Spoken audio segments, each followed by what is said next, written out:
This family is going through an internal war right now because of their youngest son. The dad is a Hexa-class spearman known across the Empire as the Blue Tornado, and he wants his newborn son to grow up swinging a spear just like him. The mom is one of the Empire's greatest assassins, and she wants the baby raised in the shadows learning how to kill people quietly. So why are the two older sisters fighting just as hard to drag the kid into their own paths? Because the oldest sister, Arabella, is a magic prodigy already wrecking the academy at 12 years old. Third circle by age 12. She wants her little brother to follow her into magic so she can feel like a proud big sister. And the second sister, Claire, is a gifted summoner who can already control 2 summons at the same time. She wants him to become a summoner too so she can help him grow up healthy with something to protect him. 4 people, 4 completely different paths, 1 baby in the middle of it. Brody barely taken 2 breaths and his dad casually pulled a spear out of his ass and started explaining it to a baby. The mom flipped out, asking him how he could bring a sharp weapon near their son. He shrank under her glare and meekly said he just wanted to show it off. She warned him that if he kept this up, she'd start teaching the kid stealth before he even left his diapers. The two kept going at it, but both knew the real decision would happen on the choosing ceremony. Fast forward 1 year, and here we are. The family tradition where every kid in the house turns 1 and gets 4 items placed in front of them. Whatever the baby crawls to, that becomes his destiny. Legendary spear from Dad, sinister dagger from Mom, expensive magic pouch from Arabella, unique summoning sign from Claire. Each parent and sister is mentally screaming at the baby to pick their item. The prophecy says that whatever item shines represents the most adequate path for the baby to learn. And then our boy slowly crawls toward the table, everyone dying of anxiety. They all want to be the teacher of the youngest.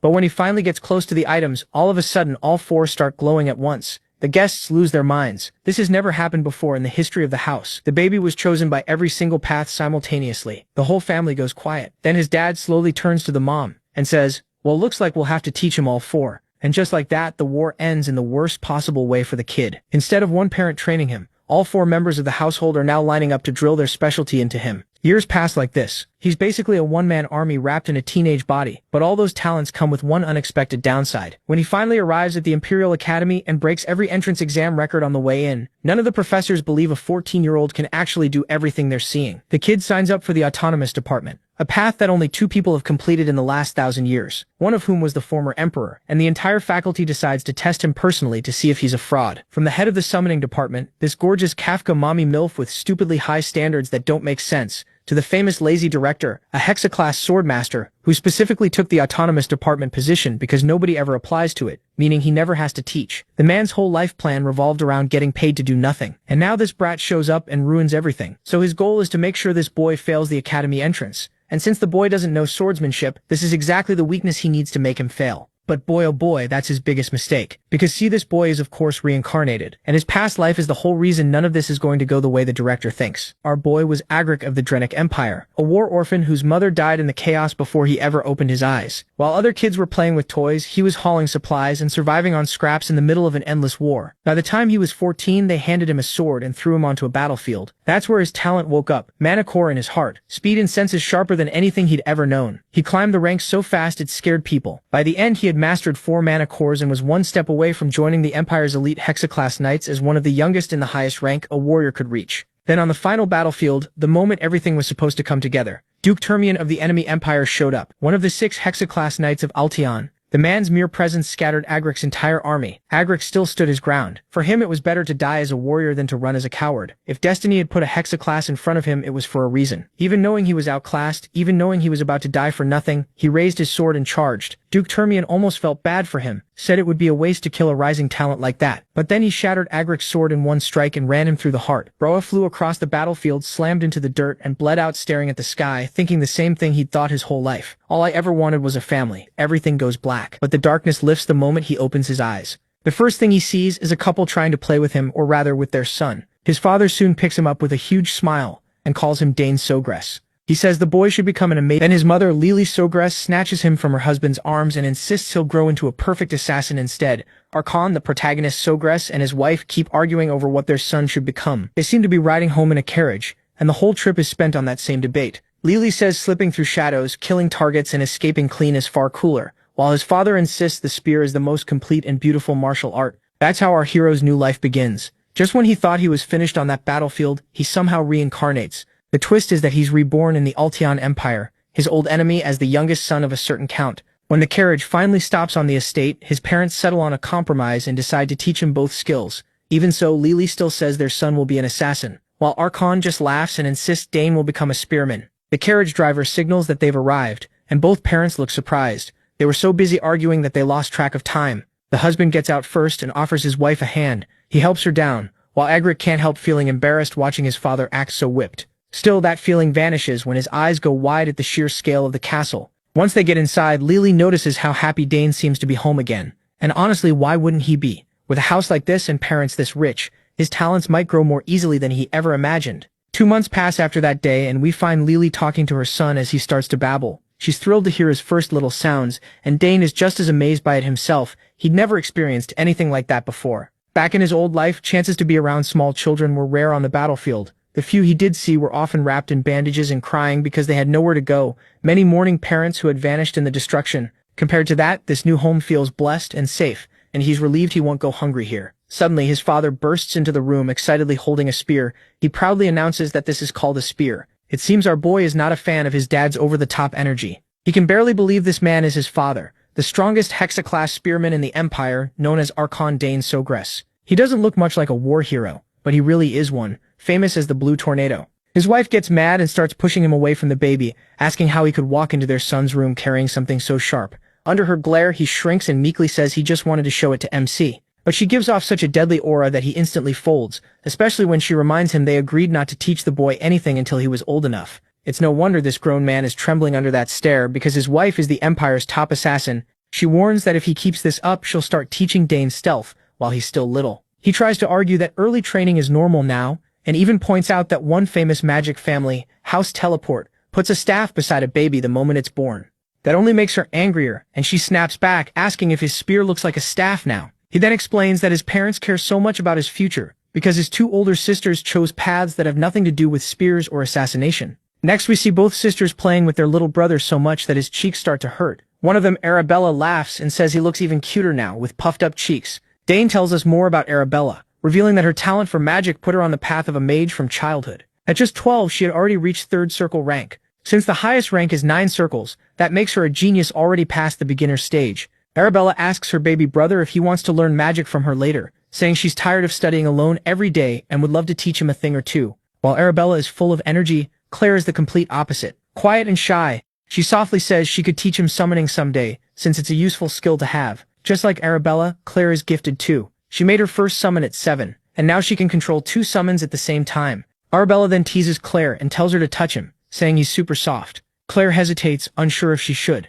Meanwhile, Dane acts cute and friendly and thinks back to how he first assumed Claire didn't like him. Now he realizes she's probably just jealous because he's the youngest now and gets all the attention. Eventually, Claire reaches out and gently touches his nose. She lights up right away and blurts out how soft he really is. Then she touches him again and promises to teach him everything once he grows up. Dane can't help thinking it's a bit much how everyone keeps trying to push their own specialty onto him. His father is a 6th-class spearman. His mother is a gifted assassin, even if retired, and his oldest sister is a magic genius. Then there's Claire, who's also a genius summoner. The house of Count Zogras is the perfect noble family, the kind of home he always dreamed of. He starts to wonder if there's even any point in chasing revenge in this new life. Sure, his death was tragic, but that was a battlefield. It almost feels silly to want revenge on someone who beat him fairly. The whole family gathers in the hall, arguing warmly over which path would suit Dane best. Watching this loving scene fills him with warmth. That makes the protagonist smile. This is the kind of family he always wanted, and he's glad he was born here. But then things start getting out of hand and everyone begins arguing with each other. Now he's not so sure this really counts as a peaceful family. Next, we learn about a special tradition in House Zogras, the choosing ceremony. When a child in the family turns 1, several objects are placed on a table in front of them, and people try to guess the child's future from whatever they pick. Since Dane just turned 1 today, it's his turn to choose a class. The guests whisper about how his sisters became a mage and a summoner, and wonder what young Master MC will pick. So everyone heads to the ceremony hall to find out. Once the guests gather in the hall, Dane is seated near 4 items, each tied to a different class. As the crowd gathers around the table, his mother tells him to simply choose what he likes. Even so, he has no clue what to pick. He glances at his father, who clearly wants him to choose the spear. He's already imagining the protagonist being drawn to the dragon-tail spearhead. That spearhead is made from rare dough cran, and when mana is poured into it, it becomes as sharp and heavy as the user's mana allows. His mother, on the other hand, feels Dane is far too handsome to become an assassin. Even so, she's sure he'll choose the dagger. It isn't ordinary. It's called Night Horn, made from ethereal ore that can hold every element and store several poisons. Like his parents, MC's sister is certain he'll become a great mage and choose the pouch to carry on that legacy. It's a special subspace item, something only mages or people with magic talent can use. Meanwhile, Shy Claire quietly wonders if Dane might become a summoner. The item in front of him is a summoning sign, a tool used by summoners. With it, they receive a code based on their talent and use that to call their summons. But he is completely lost, because he can somehow hear what all his family members are thinking. After a while, he lets out a sigh and finally makes his choice. He starts crawling toward the items, and the crowd grows more excited by the second. As he picks up speed, his parents and sisters light up and cheer him on in their own ways. His father wants him to pick something sturdy, while his mother pushes for something short and sharp. Then, as he gets close, all the items on the table begin glowing yellow. Dane has no idea what's going on, and his family is just as confused. The guests, though, quickly realize that all 4 items reacted at once, something no one has ever seen. They can't help thinking young master, the protagonist may be a once-in-a-generation genius. Dane is stunned too. He remembers being talented in his past life, but this time he feels like he's on a whole different level. Little Arabella asks her father what they're supposed to do since this has never happened before,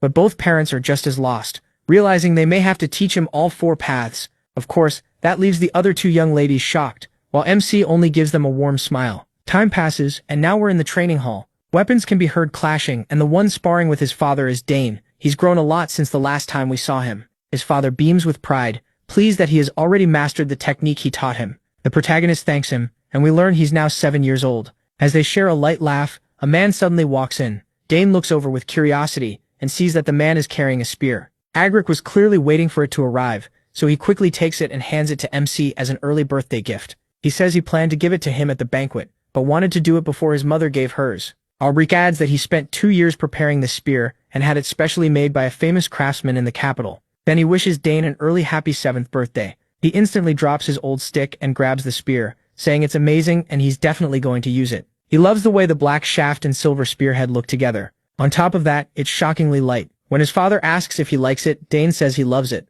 He's so excited that he starts testing it right away. His father then asks if he knows the difference between a sword and a spear. The protagonist explains that a spear's reach lets you keep enemies at a distance and its tiny point gives it great piercing power. His father agrees, but warns that the spear can actually be harder to use than a sword once you get stronger. Its biggest weakness is simple: for an attack to work, you need enough distance from your target. Still, he tells Dane not to worry too much, since every weapon has strengths and weaknesses. Even swords, often called the perfect weapon, can fail in certain situations. Hearing that, MC says he'll remember it. His father spins the spear and invites him to train so he can show him something. Dane is left speechless by the force coming off his father. It's the first time he's seen the overwhelming power of a 6th-class lancer. The mana pouring from him is crushing. After charging up, his father thrusts the spear, and the space around the tip begins to warp. He explains that the distortion happens because he released mana through the spear, using the core's trait of focusing magical power into one point. He says he heard about that from his sister, and explains that as a person gains more cores, they can go beyond normal physical limits. That means their limits keep expanding. He also thinks back to his past life, when he had a quadruple core, and realizes all this knowledge comes from that old life. His father grins, happy his son has studied so well, and reminds him that he himself now has 6 mana cores. Dane acts shocked, though inside he thinks that if he hadn't died before, he could have reached 6 cores too. Then his father tells him to try the new spear. The protagonist hesitates a little, but his father tells him to clear his mind, forget his worries, and just thrust. Dane nods, and as he grips the spear, he remembers that in his past life, he never cared much for spears. Once he discovered his skill with the sword, he only treated them as a backup, but now he's finally ready to truly try one. After taking his stance, he closes his eyes while his father notices how solid his form is. He can't help smiling, because it took 7 years to master that technique himself. Since Dane is still so young, he doubts he can really pull it off. But the moment MC thrusts the spear, reality seems to twist, completely shattering his father's expectations. He never imagined seeing a miracle like this. Startled, he blurts out and asks his son how he knows so much. Once Dane finishes the technique, the man rushes over, laughing and praising him for doing an incredible job. He explains that when he thrust, he focused mana into a single point and pushed it into the spear tip. The instant the mana reached the tip, he cut off the flow. His father goes wild hearing that and asks if he formed a mana core. The protagonist says yes, claiming he tried it after reading a book on mana core creation and luckily succeeded. Of course, that part is a lie. The truth is, he formed it while practicing mana breathing. His father kneels to meet his eyes, unable to hide how proud he feels. He's sure his son will one day become an incredible warrior. Dane just gives a small smile, already thinking of all the surprises he still has in store. Meanwhile, his father wonders if he'll really become a mage, a lancer, an assassin, and a summoner all at once. That night, MC's 7th birthday celebration finally begins. Guests start filling the castle, and the hall is packed with music and laughter. Everyone is having a great time. Duke Bolt, the same man who killed Dane in his past life, is also at the party. As soon as Agric sees him, Bolt calls him over. Agric addresses him properly as Duke, but Bolt tells him to drop the formal talk and speak normally. As we know, Bolt leads the Empire's top house, the Duchy of Termian. Agric quickly whispers that too many people are watching, so they have to keep up appearances. The Duke says he can do as he likes, then asks where his son is. Agric calls for him and tells him to greet Duke Termian. The moment Dane hears that title, his mind flashes back to his last meeting with the man. When the protagonist finally stands before the Duke, he introduces himself as MC, and bows, saying it's an honor to meet him. The Duke laughs, impressed by the boy's manners, and asks if he is also learning the spear. Agric says yes. Just then, a young lady walks up behind Duke Bolt, and when Dane Zagras sees her, he freezes for a moment in surprise. The girl politely greets Count the protagonist Zagras right away. She politely bows and introduces herself as Layla Termian, the youngest daughter of House Termian. After that, the party went on. The guests kept enjoying the music and the pleasant night, but Arkan, Dane, and Bolt couldn't relax because Baroness Termian was still sick. Bolt had tried every cure he could find, yet nothing worked. Arkan hoped it was only temporary and that his friend's wife would recover soon. Even so, Bolt warned that if he suddenly vanished, it meant her condition had gotten worse and he'd use a teleport scroll to rush back to the capital. Still, today was Dane's birthday, and the boy had somehow disappeared. Bolt thought MC was unusually sharp for his age, and wanted to talk with him more. Arkan had no idea where his son was, and he also noticed that little Layla was gone too. Finding them wasn't hard. They had gone off for a walk together. Most likely they were bored of another dull noble party. What they were talking about, though, was anyone's guess. Layla especially was chatty. She hated being dragged to noble events with her father, but this time she was glad she came. She had heard he was handsome, yet under the moonlight he looked even better, and she liked being there. He was glad she felt that way. Unlike the capital, his family's land was calm and peaceful. That was why Layla envied him. At her home, something was always going on. Nobles came every day with business offers, and sometimes even the imperial family showed up. Worst of all, every time visitors came, she had to dress up and greet them properly. She hated that. What she really wanted was simple clothes and a whole day to train with her sword. The protagonist was surprised that such a small, harmless-looking girl trained with a sword instead of magic. He liked his quiet territory too. It was nothing like the busy capital, and that gave him plenty of time to practice with the spear he loved. Layla was surprised at first, then remembered his father's nickname, and it all clicked. She had heard many times how amazing the Blue Whirlwind was, and since Dane trained so much with a spear, she assumed he wanted to enter the academy too. But that wasn't why he trained. Layla was caught off guard by that answer. To her, training hard to get into the academy was the obvious choice. She had heard getting in was incredibly hard. MC, though, had no doubt he'd be accepted. He trained because he wanted to be even stronger after he got in.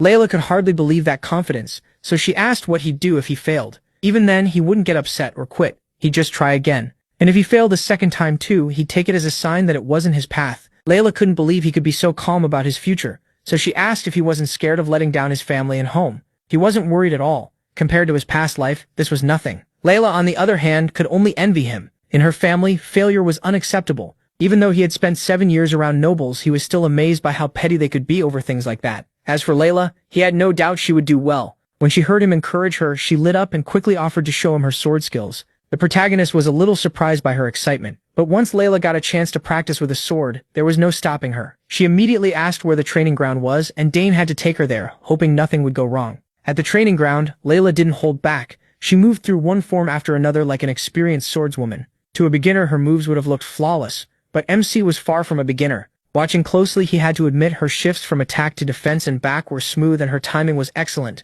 Still, there was one problem. After a while, her rhythm broke and she lost some of that smooth flow. Breathing hard after finishing, a pleased Layla asked what he thought. At first, Dane wasn't fully honest and told her she looked amazing, and that he enjoyed watching. Layla was clearly happy to hear that, but he decided to tell her the truth. He could see room for improvement. After the third form, for example, she was taking an extra half step she didn't need, and the same thing happened in the next forms. Those repeated half steps made the later sword forms slip slightly out of line. That criticism left Layla speechless. She even looked close to tears, and Dane started thinking he had been too blunt. He began to apologize, saying maybe he was wrong, since it had been a long time since he'd watched a true swordsman train. But he worried for nothing. Layla quickly pulled herself together and gripped her sword more firmly. Now she understood her mistake. She started the training forms again, and this time they were nearly perfect. The protagonist's advice had been exactly what she was missing. Her joy and gratitude overflowed, and she even hugged Dane. He tried to pull away, but it didn't work very well. Layla was completely amazed by how much he knew about swordsmanship.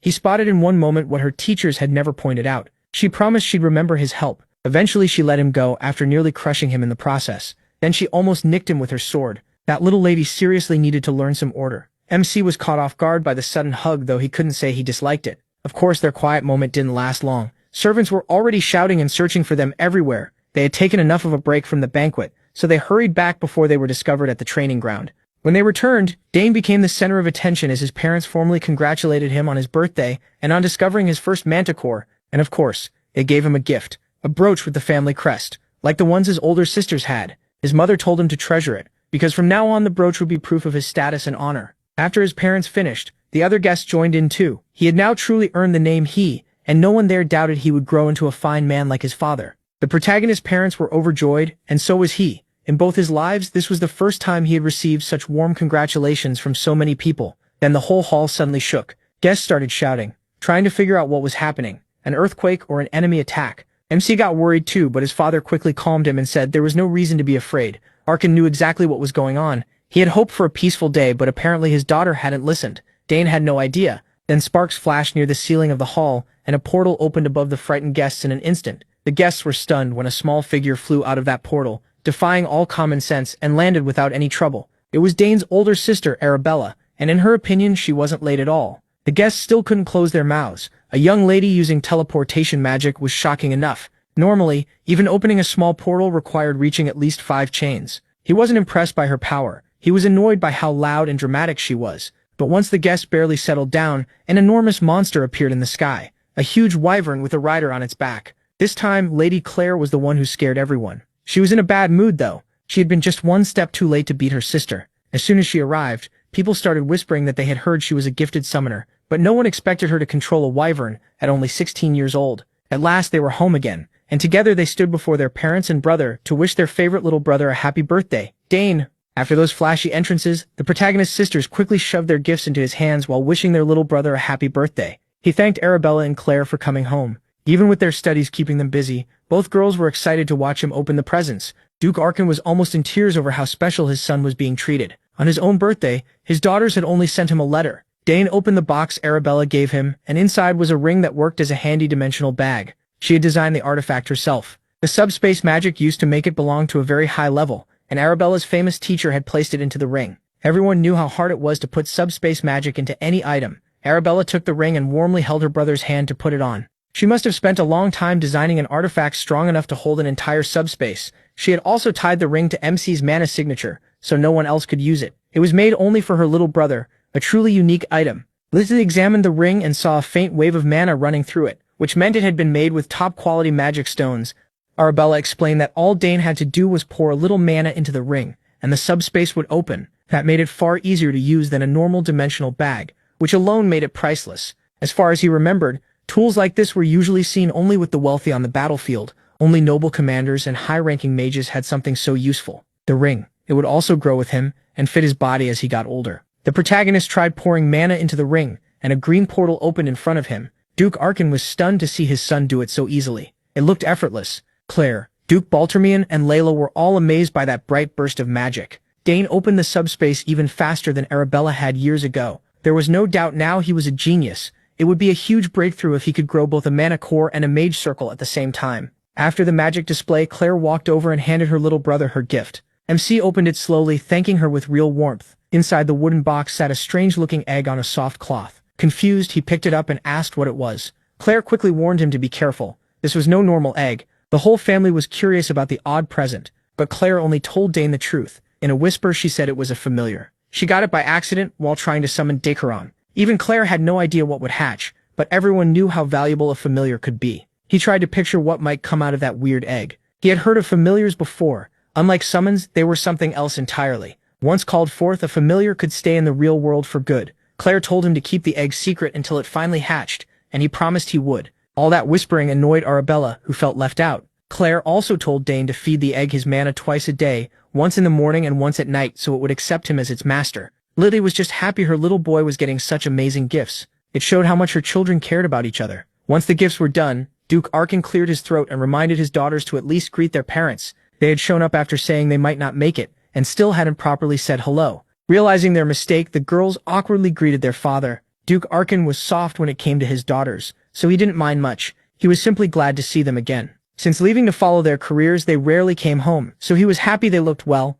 From a distance, Layla watched the Dane family laughing and talking so warmly with each other. She couldn't help comparing them to her own family. The protagonist noticed her staring and turned his head. He caught the drop in her mood as she quietly stepped away. even in a lively crowd of nobles. She looked lonely and sad, and he wondered why. The banquet ended, and the next day arrived. Duke Berthermion had stayed the night and was now walking through Dane's territory. He kept thinking about how gifted Arabella was. As expected from the Academy's top mage, her talent was on another level. She seemed like a perfect match for the Duke's son, the Academy's best swordsman. If the two houses joined through marriage, they could form a force strong enough to challenge even the imperial family.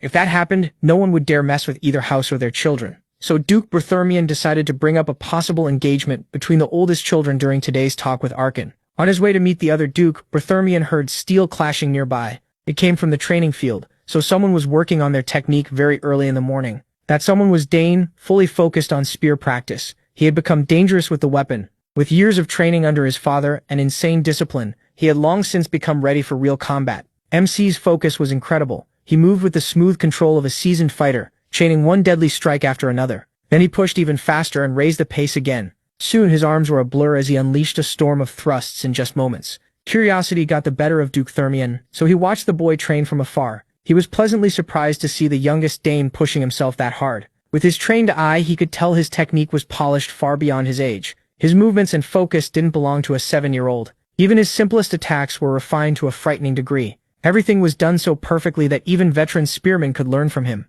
When Dane finished the final sequence, he was breathing hard. Duke Thermion was deeply impressed from start to finish. What he had just seen felt impossible. He had heard rumors about the protagonist's absurd talent, even back when he was just a baby, but he had always dismissed them as exaggerations. Now he knew they were real. After a short break, MC started practicing again. This time he focused on his movements and stance. As one of the strongest swordsmen in the region, Duke Thermion couldn't ignore how much the boy's posture resembled that of a master swordsman. The Duke started to wonder if Dane had somehow already learned swordsmanship at a high level, despite being so young. At last he noticed someone watching from the doorway. He raised his spear ready to strike and told the spy to come out instead of hiding. Duke Thermion was so caught up in watching that a child had found him. Not exactly a proud moment for a skilled warrior. The more he thought about the protagonist's movements, the more familiar they felt. He was sure he had seen that same footwork somewhere in his past life. So the Duke stepped out, apologized for interrupting the private training, and said he hadn't meant anything suspicious. Once Dane saw it was Duke Thermion, he felt bad for speaking so sharply to him. Even though he had lived in this body for 7 years, this was still the man who defeated and killed him in his past life. Remembering his etiquette lessons, MC formally greeted the Duke. Duke Thermion admitted he had been drawn in by the Rising Star's morning training and apologized again. He stayed calm and said it was forgiven. The Duke found it amusing that the boy spoke to him with such fearless confidence. Now that he was closer, Dane noticed the boy's body showed almost no shaking or real fatigue after that brutal session. At the same age, he himself couldn't have matched that. The Duke praised the protagonist's thrusting technique, saying he clearly inherited Arkan's gift with the spear. He also noted that the spear itself was finely made. Mamsie thanked him politely for recognizing his skill, and the older man smiled. This boy wasn't just deadly, he also knew exactly what to say. Compared to him, the Duke's own son had neither such skill nor manners at 7. That thought made Thermion consider arranging a marriage between Layla and Dane as well, so he casually mentioned that his daughter trained in swordsmanship too. Since they were close in age, he suggested they look out for each other when they entered the academy one day. He kept answering with perfect manners, and the Duke liked how direct he was. In the end, Thermion apologized for delaying his training any longer. But before leaving the training hall, he asked one more thing. Had the boy studied swordsmanship too? Dane had slipped up in front of the Duke. His old habits must have come out without him noticing, and with Thermion's sharp eyes, even tiny signs were enough. The protagonist answered that he had only read a few books on basic swordsmanship, and had never trained in it for real. The Duke still found it strange that the boy gave off something like raw battlefield instinct, but common sense said an inexperienced child couldn't have that kind of killing intent. Finally, the Duke left him alone and said goodbye, and Dane walked him out. Thermion also invited MC to visit him if he ever came to the capital in the future. The swordsman had taken a personal interest in his talent. The protagonist wondered if the man still remembered him. Just thinking about beating the one who ended his life before made his blood boil. If he built a solid foundation and prepared step by step, he was sure he could surpass the Duke. One of Dane's goals in this life was to defeat the mighty Thermion. As MC kept training, he lost track of time, and Hernano had to come get him. The attendant was always nearby in the shadows, ready whenever he was needed. With how quietly Hernano moved, he figured the guy might have real talent for stealth and assassination skills. Today everyone was busy getting ready for the second banquet. Some nobles had already started arriving, since gathering more than 30 noble families on the exact same day was difficult. As for the protagonist's sisters, they had already opened a teleport gate and gone back to the academy. They had no choice. Midterms were coming up soon. For now, it was time for Dane to get cleaned up and dressed too. He made a note to examine his sister's gifts more closely later. After the hard training session, MC was washed up and dressed. He entered the family hall with his mother and father, and mingled with the nobles. He had to use all his etiquette training as he spent the whole night talking with high society. As the birthday boy, he was put on display all night, with everyone's attention fixed on him. At last, he escaped the banquet hall and got some air. Noble life was exhausting, and his schedule was even worse than usual because of his birthday. Still, he could always find some peace in the garden. Mr. Gardener had worked hard to make that place special, a calm, beautiful spot that brought peace. Dane looked at the flowers in full bloom while butterflies fluttered nearby. Flowers held more mana than most things in nature, or so his older sister once told him. Since he had a little time alone, he decided to test that idea for himself. The protagonist Sogress closed his eyes and focused on the natural magic moving through the air. Without opening them, he slowly started to grasp what his sister meant. He could feel the mana inside the flowers. Even though he'd been training in many fields, his mage and summoner skills still hadn't shown much progress. That made it hard to decide where he should spend his time. Having too many talents was actually a problem right now. He was suffering from success. After a few minutes immersed in the garden's natural mana, he finally saw the flow inside the flowers. He could hardly believe something so small held such strong mana. If someone could sense nature's flow and make it their own, that power might settle in the body and form a magic circle. That was exactly what was happening now. His body's huge mana affinity made it much easier. He could clearly see what most people could only faintly sense. Just one trip to the garden had sharpened his mana sense by a lot. What used to be blurry was now much clearer. He was on the edge of understanding how magic really worked when something suddenly snapped. At the same time, two young nobles wandered into the garden, bored of the adults' empty talk. They were brothers, and the older redhead was already annoyed that everyone kept talking about the genius, Dane Sogress. He stomped straight through the flower bed, crushing flowers as he went. The red-headed brothers got turned around in the huge garden and happened to spot MC standing there, distracted. One look at his clothes and they mistakenly decided he was a servant, then started yelling at him. He did not like that disrespect at all. The brat even had the nerve to order him to lead them to the exit. Dane noticed what they were doing to the flowers and shouted for them to stop stepping on them. The red-headed brat somehow got offended after being called out. He asked why they were ruining the flower bed instead of using the garden paths. Seeing he was small, the redhead just got even more annoying. Then came the usual noble kid move, showing off his family name. The protagonist couldn't care less. To him, they were just two thugs wrecking his garden. The redhead hated being called a brute, so he proved the point by grabbing Dane by the collar. He and his brother were sons of Count Tyron, one of the castle's guests. Hearing that name brought back a memory from MC's past life. Count Tyron was the noble he captured after a pathetic defeat on the battlefield. He remembered him as a deeply annoying man, one of the worst kinds of nobles. Judging by the brat in front of him, like father like son, fit perfectly. The red-headed brat kept bragging that his family was famous in the capital. He even claimed their house could make the protagonist vanish without a trace, so he'd better watch what he said. Dane had met plenty of idiots like this before. He knew words would never get through that thick skull full of air. The boy raised his fist and swung at him, still thinking he was only beating up a mere servant. Dane wasn't going to allow that. He slammed his forehead right into the brat's nose with full force. It was a brutal hit that nearly crushed it. The younger brother called out in panic to his older brother. He checked on the redhead, who had dropped to the ground from the blow. When the boy wiped his nose and saw blood, he started freaking out like he'd never bled before. The moment he saw the blood on his hand, his rage exploded, and he threatened to kill MC. Dane found that funny and calmly told him to try. The redhead wanted blood for blood. His little brother had enough sense to stop him, but the older one was far too proud to listen.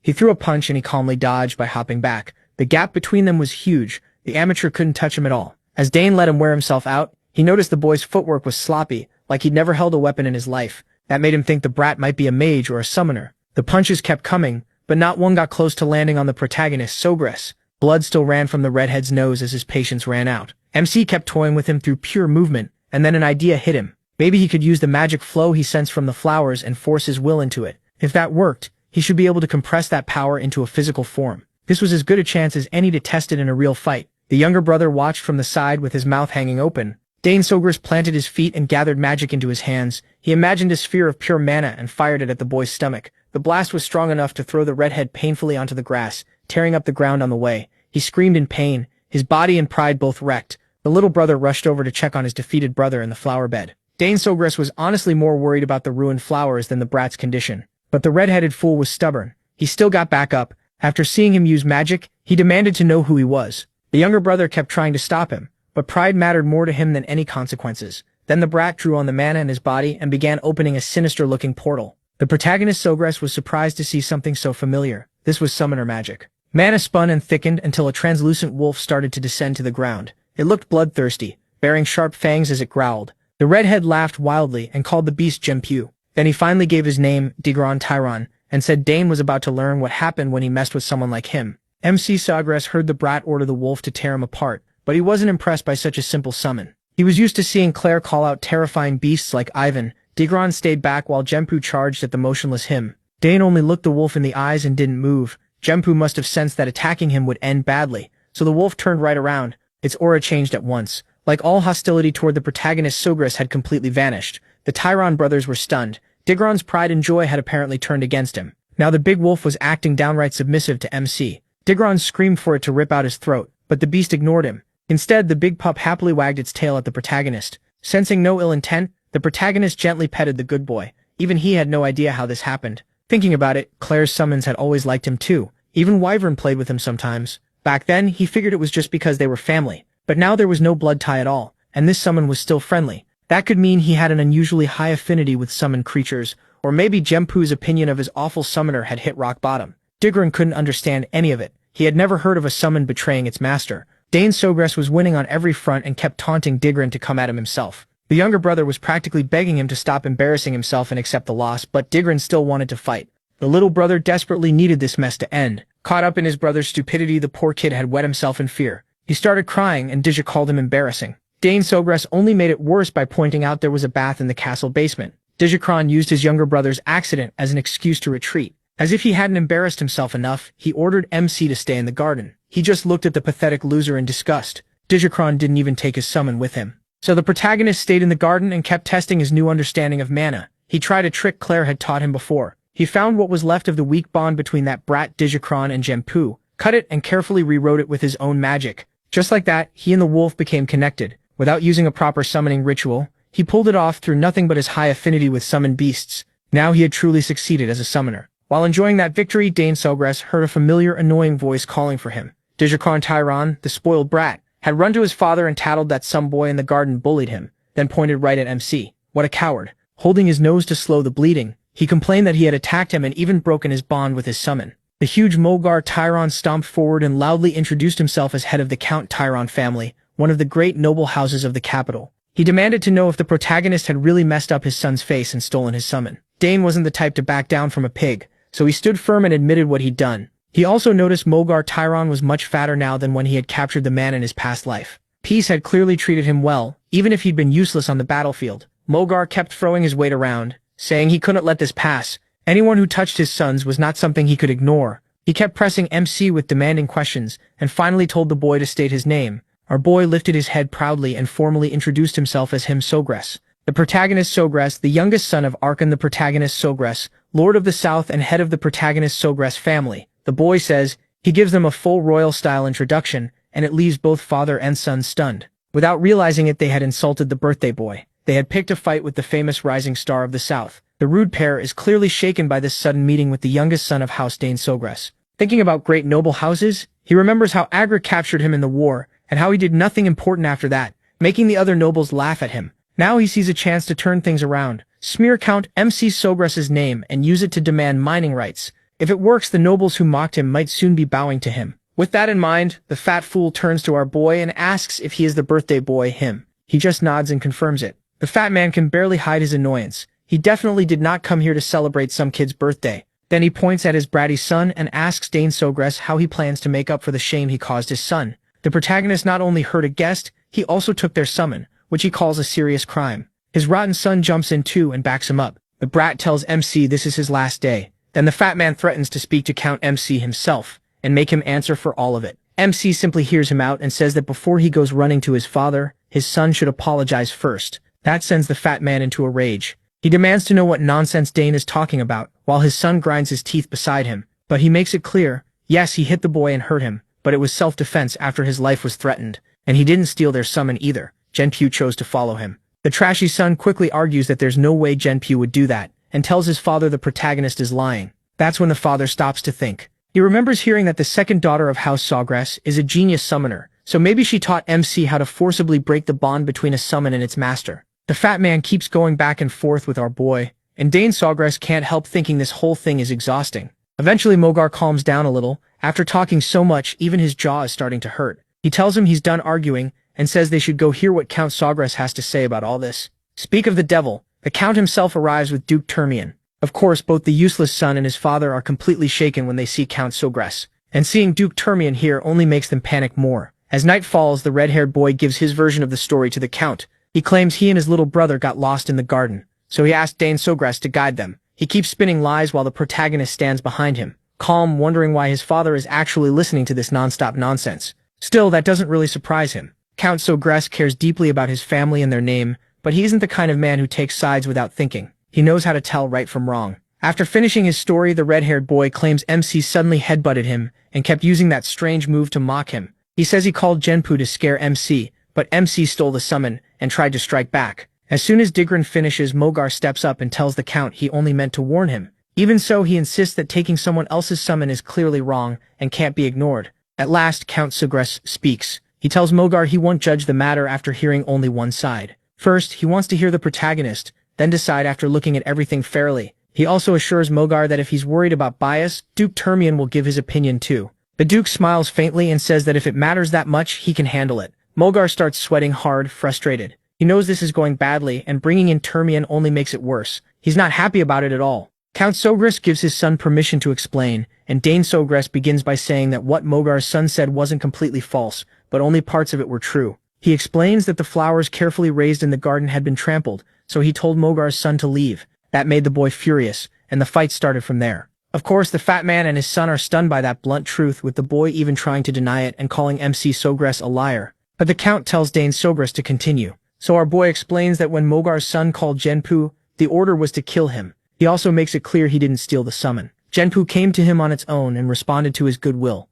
The Duke is honestly shocked to hear a 7-year-old speak so smoothly, with such calm and such careful words. Sogras once again states that he never stole anyone's summon. Mogar loses his temper, stomping the ground and calling the whole thing absurd. He says it's impossible for a summon to submit to someone who isn't even a summoner, insisting Dane Sogras must have used some shady trick. But the protagonist calmly tells him he was born with a natural affinity for summons, and one that isn't closely tied to its master could follow someone like him. Mogar refuses to believe it, while our boy simply says it's the truth. Mogar's face twists like he's badly constipated, and all he can say is that the boy is making things up. Then the Duke cuts in and suggests they prove it with the summon itself. Count MC turns to his son and asks if he can prove it, and MC says yes. Meanwhile, Mogar shoots his son a deadly look for dragging him into this mess, while the spoiled brat starts panicking because he has no idea what he'll do if he can't summon Genpu. When the brat tries to call Genpu, he fails completely, and his father yells at him right away. Meanwhile, Dane Sogras just smiles, knowing he already cut the bond, so of course there's no way the boy can summon Genpu anymore. Then he says he'll demonstrate it himself by calling Genpu, but to do that he needs the summoning sign.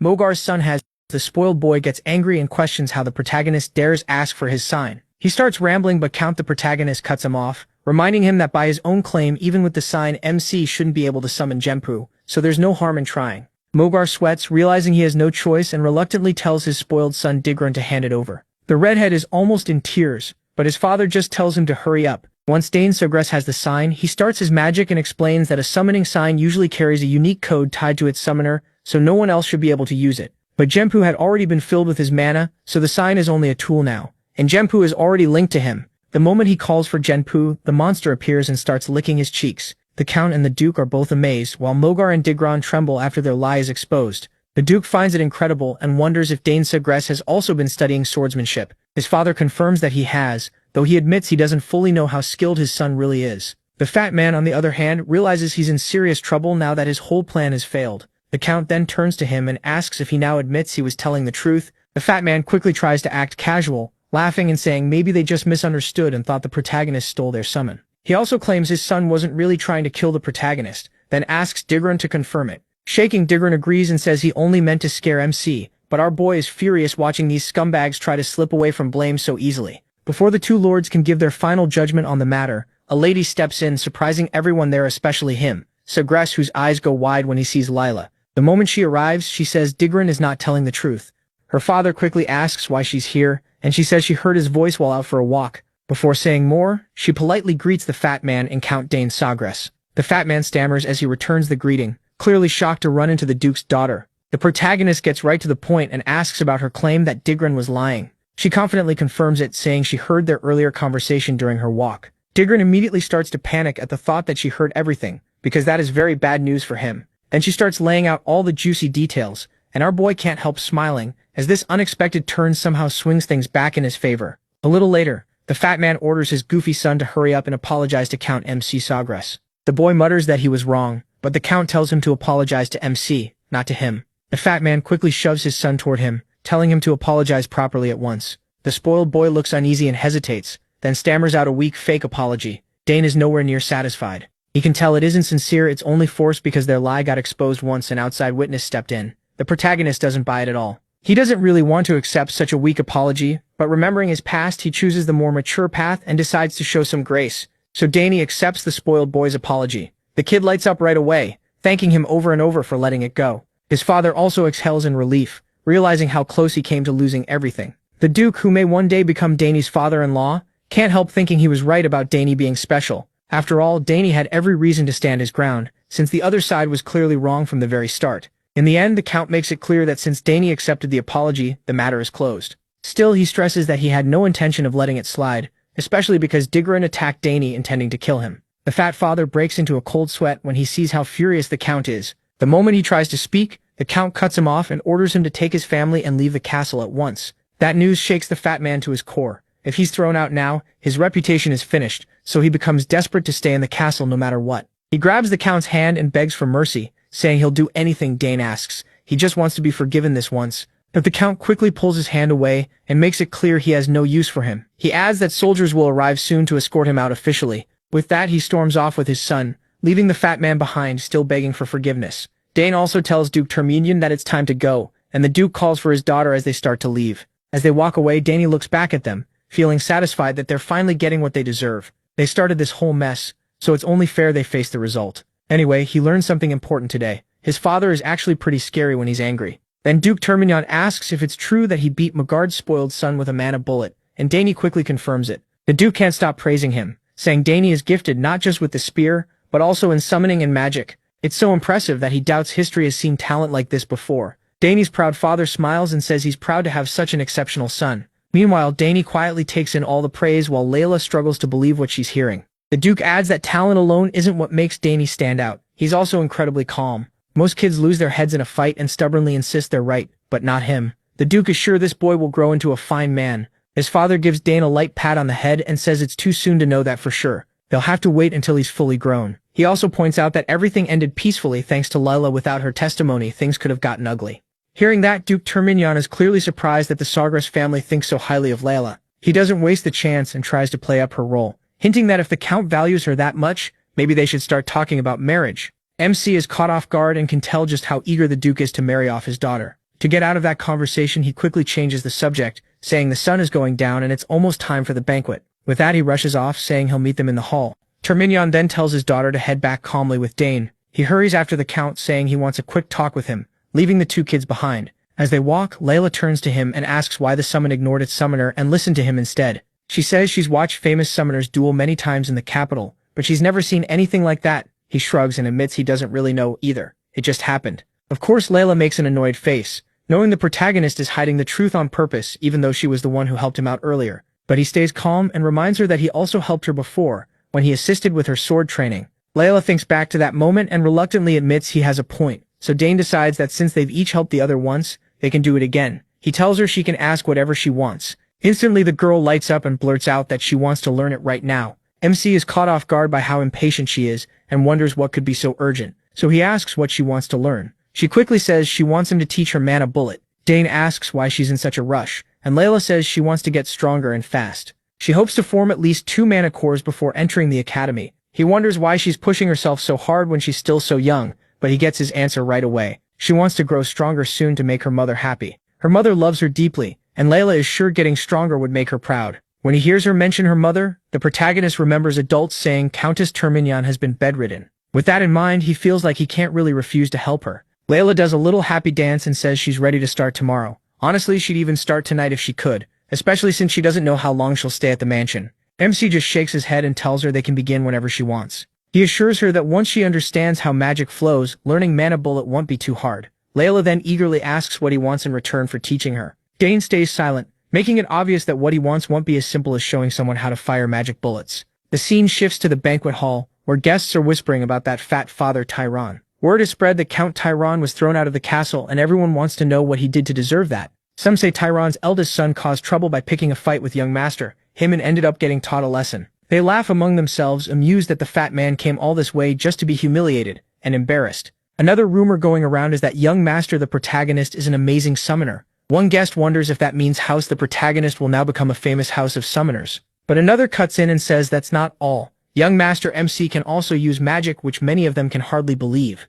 Then a large mustached man introduces himself to him as Baron Opent. He asks if he knows anything about Opent territory in the east. He politely bows his head and says he's heard the land is famous for grilled trout and sapphires. The man laughs and says that's exactly right. He proudly adds that House Opent's trout and sapphires are the best on the continent. Then he nudges his daughter forward, saying he almost forgot to introduce her. The girl steps up and introduces herself as Silvio Opent. She politely greets Dane, who is clearly surprised and awkwardly returns the greeting with his own name. I have no idea why he's so nervous around her, but we're about to find out. She moves right up to him with a mischievous look and whispers that she heard he's the one who will inherit House the protagonist in the future. Dane gives an unsure reply, and Silvio excitedly tells him to stop pretending he doesn't know. She says she's heard he's talented in many ways, then bluntly adds that she'll be under his care from now on, especially since they might become family one day. And there it is, his nervousness makes perfect sense. This girl is unbelievably direct and doesn't hesitate for a second. Right then, Layla walks in while Sylvia is still in the middle of holding hands with MC.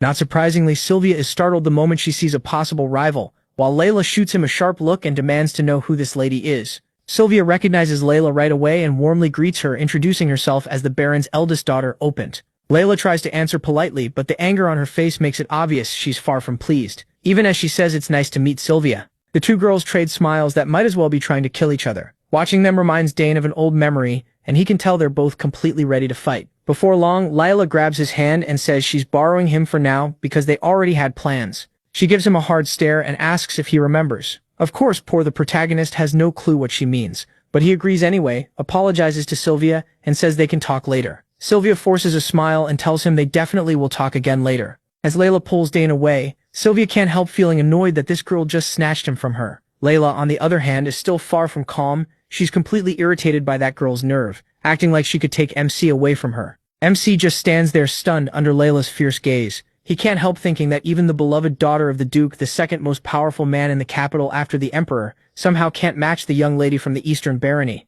So it's no surprise that Sylvia backed down so easily. Once he and Layla are outside, she starts pressing him about Sylvia. She wonders if there's a chance he might get engaged to her, but he quickly shuts that down and insists they were only talking, just greeting. That idea instantly lifts Layla's mood, and even the protagonist notices it. After a short walk, they reach the secret spot only MC knows about. He's sure nobody will bother them here. The moment they step into the hidden place, Layla lights up and does a little happy dance, thrilled by it. She's also glad no one will know if they do anything there. Dane agrees, it really is a great place to train. But before they start, he asks if she's ever felt mana before.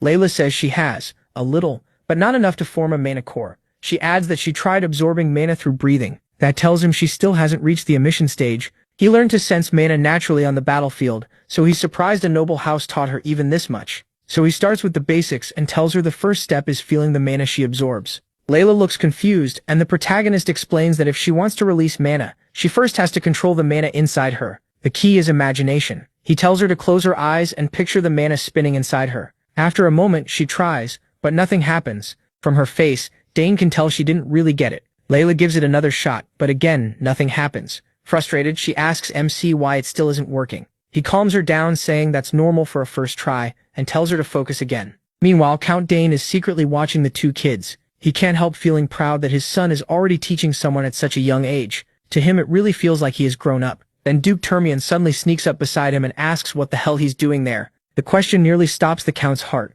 The Duke quickly tells him not to panic and asks if he's spying on two lovebirds enjoying time alone. Count Dane raises a brow, asks what he means by lovebirds, and wants to know how he even found him. The Duke laughs, saying the Count did a terrible job hiding, especially for the husband of the Empire's legendary assassin. Count, the protagonist, has no idea how to respond after getting caught spying. The Duke teases him, saying if the Lord of the Castle goes around snooping on people, others will start talking. Annoyed, the overprotective father insists he was only following his son. The Duke laughs and points out he was just following his daughter too. Turns out both fathers are hopeless. So they stand there side by side like a pair of teenagers, spying on their children. Back with the kids, Dane opens his dimensional bag, and the girl is amazed he already has something like that. When he says his older sister recently made it for him as a gift, she gets jealous. Unlike his sister, her older brother stopped paying much attention to her after they entered the academy. Dane then pulls out a mirror from the bag, and she casually asks what it's for. He says he brought it in case it might help. It's easier to picture something while looking at yourself than relying only on imagination.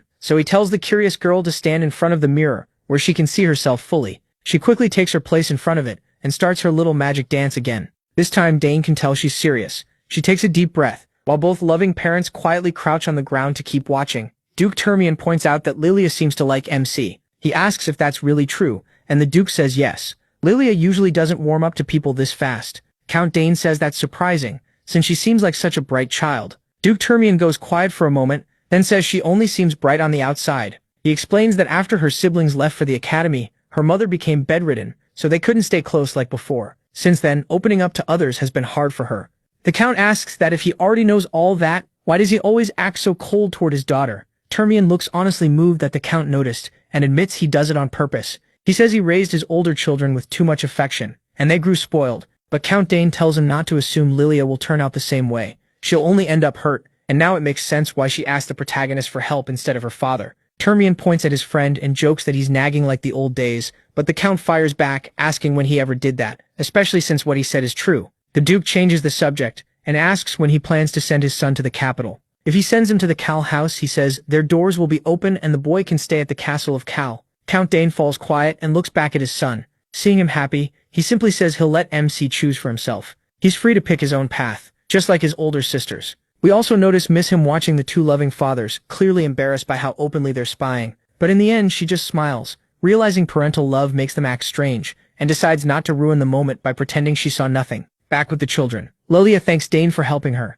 and calls him a real genius. She admits that even though everyone calls her gifted, next to him she feels weak. As the protagonist casually looks around to check whether the parents have finally slipped away, he assures her this is only the start and that she'll definitely become stronger too. She then asks if he's going to the academy, since that's where all the Empire's geniuses gather. He says he still isn't sure, and doesn't think he needs it, because he can get very strong just by training on his own. The girl calls that short-sighted, and reminds him the academy isn't only for studying, it's where nobles start building their faction, and make connections early. Dane is impressed that a 7-year-old girl understands the real world so well. He finally answers that he already knows all that, but he still doesn't want to go yet. There's a mountain of books in the library he hasn't read, and he still has a lot to learn from his parents. Lily admits that's fair, but asks if he doesn't want to play with kids his own age, especially since she heard his older sisters also attend the academy. Running out of answers, MC says maybe he'll go in the future if he feels like it. She tells him to visit her house when he plans to come to the capital, and they promise to meet again. Then she remembers to ask when he'll make his request now that he taught her how to use mana bullets.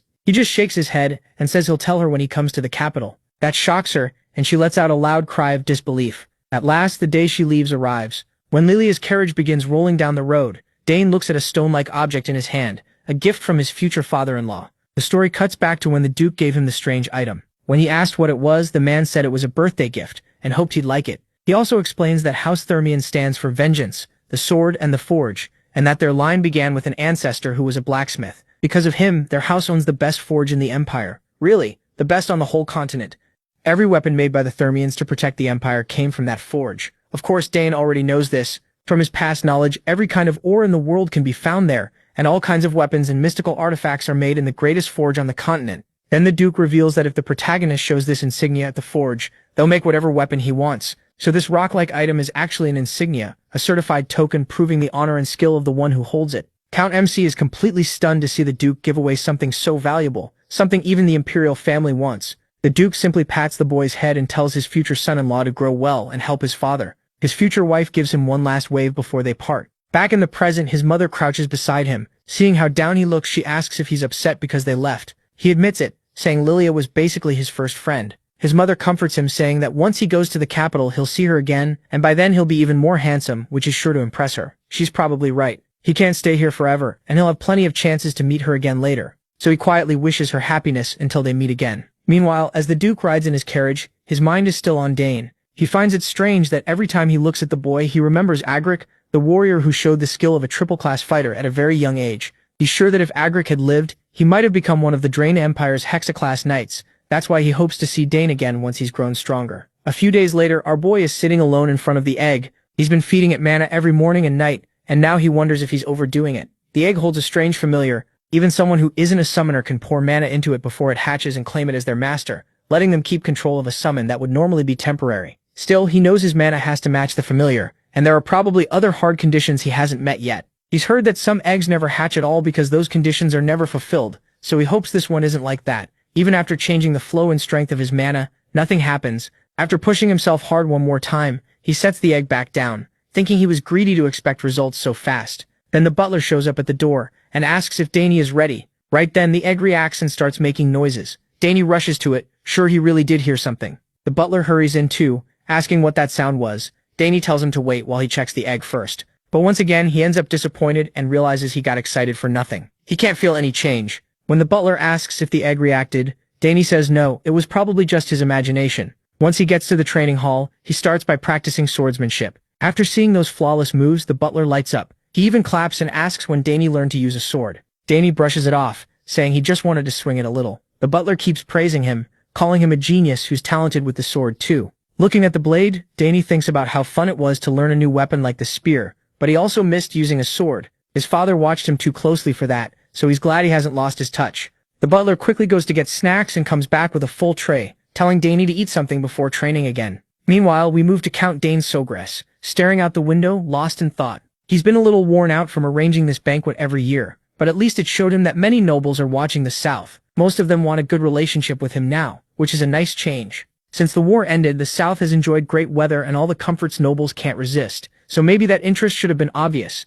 Even so, it's nothing compared to the attention Danny is getting. The trouble with Count Tamien's eldest son went far beyond Dane's expectations, yet Danny handled it calmly and like an adult. He laid everything out clearly for the grown-ups, and then confidently showed off his talent. He can't help thinking his son is too mature for his age. Sometimes he wishes Danny would act a little more like other kids and relax a bit. As the time for training gets close, he heads to the training hall. He takes the legendary spear, Dragontail, planning to let Danny hold it today. But the second he steps in with the spear, he freezes when he sees Danny wielding a sword. Now he starts wondering why his son chose a sword, and his mind jumps to the past. He's sure that cursed Duke must have said something. Otherwise, there's no way Danny would be using a sword after all that spear training. He just stands there watching his son pull off amazing moves with the blade. Seriously, Danny looks like he knows exactly what he's doing. The power he shows is something even skilled swordsmen would struggle to match. It makes Dane wonder when he learned all this. One thing is clear, Danny is gifted with the sword too. At last he calls out and asks when Danny learned those moves. Looks like Danny's secret is finally out, so he decides it's better to tell his father the truth. He admits he never actually learned any of it.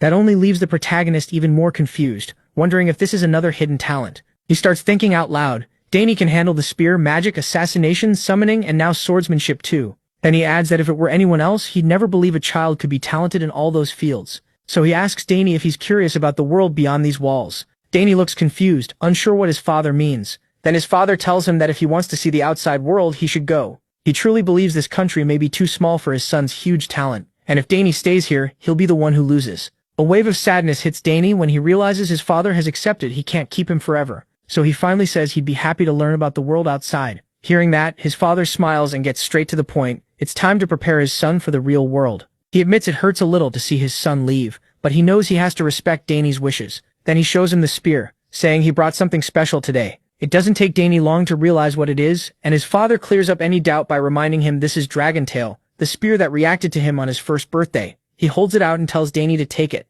The moment Danny grabs the spear, it reacts, and he feels an incredible surge of power running through it. His father laughs and says it's reacting far more strongly than when Danny was only 1 year old. And honestly, who could blame it? Then he proudly tells his son he plans to make him master the spear before he leaves, so he'd better be ready. He promises that one day Dragontail will be his, but first he has to become strong enough to wield it with pride. Danny eagerly promises to work hard and honor his father's teachings. Later, back in his room, Danny's mind is racing with thoughts about the outside world. He's always been curious about it, even during those long days on the battlefield. As a soldier, all he really knew was war, setting camp, cleaning weapons, eating bland food, and waiting for the next battle. The only ways out were for the war to end or for him to die fighting, and honestly, those felt like his only choices. But now a normal life is finally in front of him, and he can barely imagine what exists beyond the battlefield. Still, as Dane Sogress, he knows he has to take this chance. He has no idea how the world will use his talents, how people will receive him, or what he might achieve out there. But for the first time, he can travel, explore, and chase whatever he wants. At first, all he wanted was to stay and enjoy the warmth of this place. But after his father's question, his thinking changed. He finally chose to step out into the world, and he's truly excited about it. As he's thinking about that, his mother walks into his room, catching him off guard. He asks when she came in. She says he was so deep in thought that he didn't even hear her knock, but honestly she's probably lying. She's an assassin, so she likely slipped in without a sound. Then she asks if he really is curious about the world outside the country, and he says yes, explaining that his father told him it would be a waste for him to stay here. After thinking it over, he admits he wants to see the outside world too. Then he starts apologizing to his mother, but she hugs him and says there's nothing to be sorry for. He reminds her his sisters aren't here, and worries about leaving for the wider world. She reassures him that it's fine, because she knows how amazing his talents are. She adds that even if he chose not to go, the outside world would call for him anyway. She admits it would be wonderful if he could stay with his mother longer, but the world won't allow that, so she tells him to go and chase what he wants. He promises that even after leaving home he'll come back often and tell her about everything he sees. His mother thanks him and says it sounds like she finally needs to teach him before sending him into the world, just like his father is about to teach him. When he asks what kind of lessons she means, she excitedly says she'll teach him everything about assassination. She keeps going on about all the skills and knowledge she has, and Danny can already tell this is going to mean several exhausting days before he even leaves. Overall, she says she'll teach him a lot, and he assures her he'll do his best to learn. As he looks at her, he can't help thinking he's about to get special lessons from his mother, full of love. Many years pass and the scene shifts to the southern region of the Alteon Empire, the county of Sugri, a land known for its warm climate and rich natural resources. This place became one of the Empire's key regions, helping keep it strong during the war. Thanks to Count Sugri's generous rule, it is peaceful and welcoming. Now that the war is over, the last small rebel forces have been captured, bringing lasting peace to everyone. On a bright day, people chat excitedly about how young Master Dane Sugri visited one of the shops recently. They can't stop talking about how the shopkeeper's oldest daughter literally fainted when she saw him. The ladies gossip that he gets more handsome every day, and say they'd love to see his face at least once. There's even a rumor that he's still single, giving them a little hope. But one friend quickly reminds the other that he's only 14 and tells her to stop drooling over an underage boy. One of the women then says people are starting to doubt Dane is really just 14. He's already as tall as Count Sugri, and some even say he could pass for a 20-year-old. Anyway, that's enough gossip. Let's see how much our boy has grown. We shift to the outskirts of MC's county, an area filled with ancient magic called the Forest of the Last Days. Dane is there on a special mission his mother Lily gave him. He carries a spear in one hand and a piece of cloth in the other, likely some kind of map. Whatever it is, he's already picked his route. With only 3 hours left before sunset, he knows he has to get out before dark, so he starts moving through the forest with ninja-like speed. The key to this mission is simple: don't get caught by his enemies. Dane has to avoid the traps and nests his mother set while making it through a forest packed with danger. After moving for a while, he finally lands on the ground. He takes a deep breath, pulls in the air and energy around him for a moment, then lets it out again. Once he blends into his surroundings and focuses on staying hidden, he starts noticing traps all around him. Thin, nearly invisible wires stretched across the area. He knows every trap will go off the second he touches them. Wires. It's a basic setup, but that's what makes it dangerous. Luckily, this one looks manageable. Then rat-like monsters rush into the clearing, and the second they spot Dane, they waste no time charging him. There's a whole pack, and he clearly didn't expect them here. Even worse, they're all coming straight at him fast. Before they hit the wires and trigger the traps, he has to deal with them quickly. But if he slips and touches a trap himself, things could get even worse. Still, there's no time to waste. He has to move. Dane breaks into a run, and the moment the rats trigger the traps, sharp needles shoot in from every direction, skewering the unlucky beasts caught in the cross pattern. So that was his plan all along. Lead them into the trap. He's glad it worked and saved him the trouble of fighting them himself. But then he spots one rat that's still alive. As he closes the gap, the monster leaps right at him. Dane keeps fighting the last of the house beast, and the rodent is almost as fast as he is. The giant rat suddenly stops and turns for another attack. This time it uses range, spitting a strange substance from its mouth. Dane quickly reads the situation.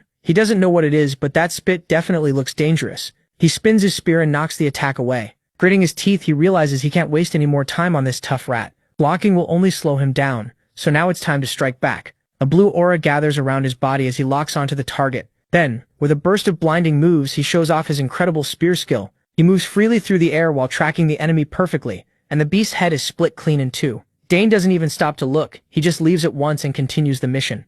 By sunset, he reaches the endpoint of the test. He's completely drained, gasping and doing his best not to throw up. At least he finally made it out of the forest alive. Suddenly, he feels a fierce presence coming from the woods and worries the fight isn't over. He jumps to his feet, regretting that he let his guard down to rest. Just as he's about to face it, he stops. It's only his mother, Lily. She let him sense her on purpose to test his reaction, and he passed. On top of that, his total time was 3 hours and 30 minutes, even faster than Lily's old record. She had watched the whole time. After all, no mother would leave her son alone in a place that dangerous. Lily knew better than anyone how gifted he was, but being his mother made it different. After this test, which Dane basically mastered, Lily couldn't find a single flaw in his survival skills or adaptability. She gently pinched his cheeks and said that, at this rate, he could already be recruited as an assassin. To celebrate his successful run, Lily brought out her most treasured possession as the Empire's greatest assassin, her dagger. She felt it suited her son better now. From this moment on, Dane would be the owner of Nighthorn. With a bright smile, Lily handed the legendary weapon to him, since she had no more use for it anyway. Nighthorn was forged from the mysterious etriol ore, a material that can take on the properties of any object. If he wanted, he could use it to store every poison in the world, mixing and absorbing them for his own use. The protagonist sincerely thanked his mother for such a precious gift and promised to take good care of Nighthorn. That also marked the end of his assassin training with Lily. Just as they were getting ready to head home, the mother and son heard a rough scream nearby. It seemed to come from deep inside the forest, so they went to check it out. A few days later, inside the Annex Tower of Danes County, a man wakes up in one of the guest rooms,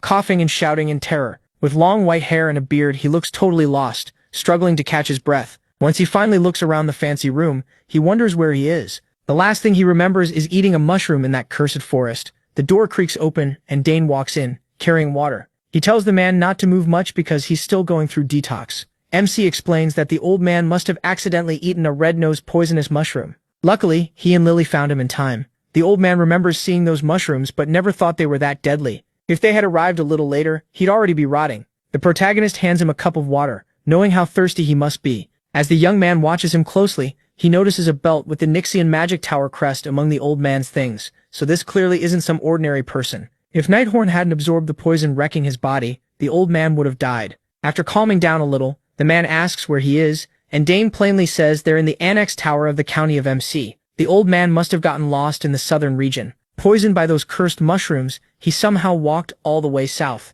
He tells him to rest for now and wait for the Count to come see him. He also introduces himself as the Count's youngest son, Dane. That catches the old man's attention right away. He's heard of Arabella, the genius desired by every magic tower in the Empire. The protagonist also explains they found the old man in the forest while he was training with his mother. The old man nearly spits out his water when he hears that insane forest had tormented him. Even as an 8-circle mage, he got lost, and when he cast a spell, the twisted mana flow backfired and wrecked his whole body. That forest is packed with ancient mana, and hidden traps are scattered all through it. Since it belongs to House Dane, it's naturally dangerous for anyone outside the family. And because of that ancient magic, the mana flow is completely different from what modern mages are used to. For one of them, it's the worst possible place to be. The old man finally realizes he truly would have died if MC hadn't saved him. He also sees that the boy in front of him might be a once-in-a-generation talent if he can train freely in that hellish place. He even made the antidote he desperately needed to survive. From his looks, the boy was still in his teens, yet even at that age he was able to make an antidote that required deep knowledge and exact preparation skills. The old man couldn't believe how blessed House Dane was. They already had 2 generational geniuses in magic and summoning, and now even the youngest son seemed like a monster. If the continent were still at war, House the protagonist could easily have become the strongest noble house in the Alteon Empire. The old man thanks MC and admits he owes him his life. He's a little taken aback by the boy's bold attitude, but says he always repays his debts. First, he introduces himself properly. This old man is Sidron Gauss, the former head of the Nixian Magic Tower. Proud of his name and rank, he tells Dane to ask for whatever he wants. He only smiles at that show of modesty. He can tell this wandering old mage is the type who keeps everything he owns in a subspace. Sidron is thrown off by how calm the protagonist stays after hearing his title. Most people would be shocked or nervous in front of a tower master, but the boy doesn't flinch at all. Trying to recover his dignity, Cedric urges him again to ask for anything. Dane pauses for a second, seeming to think over his next words. Cedric smiles, expecting a chance to prove how dependable he is, but MC simply says he needs more time to think about his reward. He never gives Cedric the satisfaction of feeling important, and in the end, MC turns to the door and wishes the great mage a quick recovery, telling him to get some more rest. Once the boy finally leaves the room, Cedric just sits there on the bed, stunned by his indifference. No one had ever treated Sidron like he was just some regular mage. The old man starts thinking he might leave after only a day or two. But not this time. He had just met an interesting kid in the south, and now he wanted to learn more about him. Dane casually told Herman who Sidron was, and the attendant excitedly explained that 8-chain mages sit at the very top, the best of the best. That meant someone with huge power now owed him a favor. Magic towers, after all, work like independent powers on this continent, almost like sovereign nations.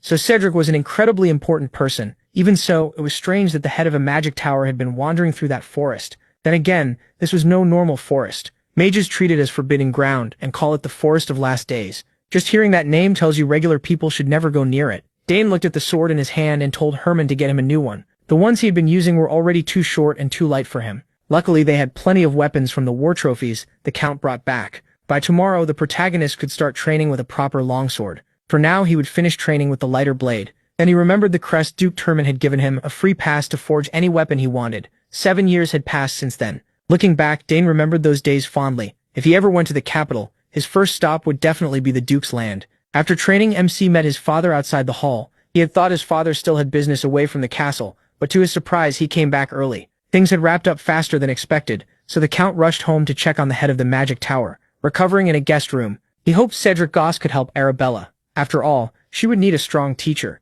Dane had thought the same thing. Maybe the Tower Master could guide his sister, but he wasn't sure the old man could handle her attitude. He had heard Arabella once punched a senior for being annoying. Either way, Count Hisagras praised his son for saving a life. Sure, he had only done what needed to be done, but it was still something not everyone could pull off. The protagonist had truly grown into an amazing young man. As the years passed, it got harder and harder for Count Dane Hisagras to even catch a glimpse of his daughters. Arabella had finished her extended term and was choosing a magic tower, while Claire had become an assistant professor. That's the price of having exceptional children. Of course, Claire and Arabella were outstanding on their own, but the Count also had big hopes for his only son. He often wondered how the world would deal with a man carrying so many gifts. The Count looked forward to the day his rival, Balt Termian, would see how far Dane had come. It had been years since he was reborn as the son of House MC Sogras, yet the thought of crossing swords with Duke Termian still fired him up. Anyway, he also wondered how Layla was doing in the capital. Her last letter had come maybe a year ago. He was looking forward to seeing what she had been up to once he reached the capital.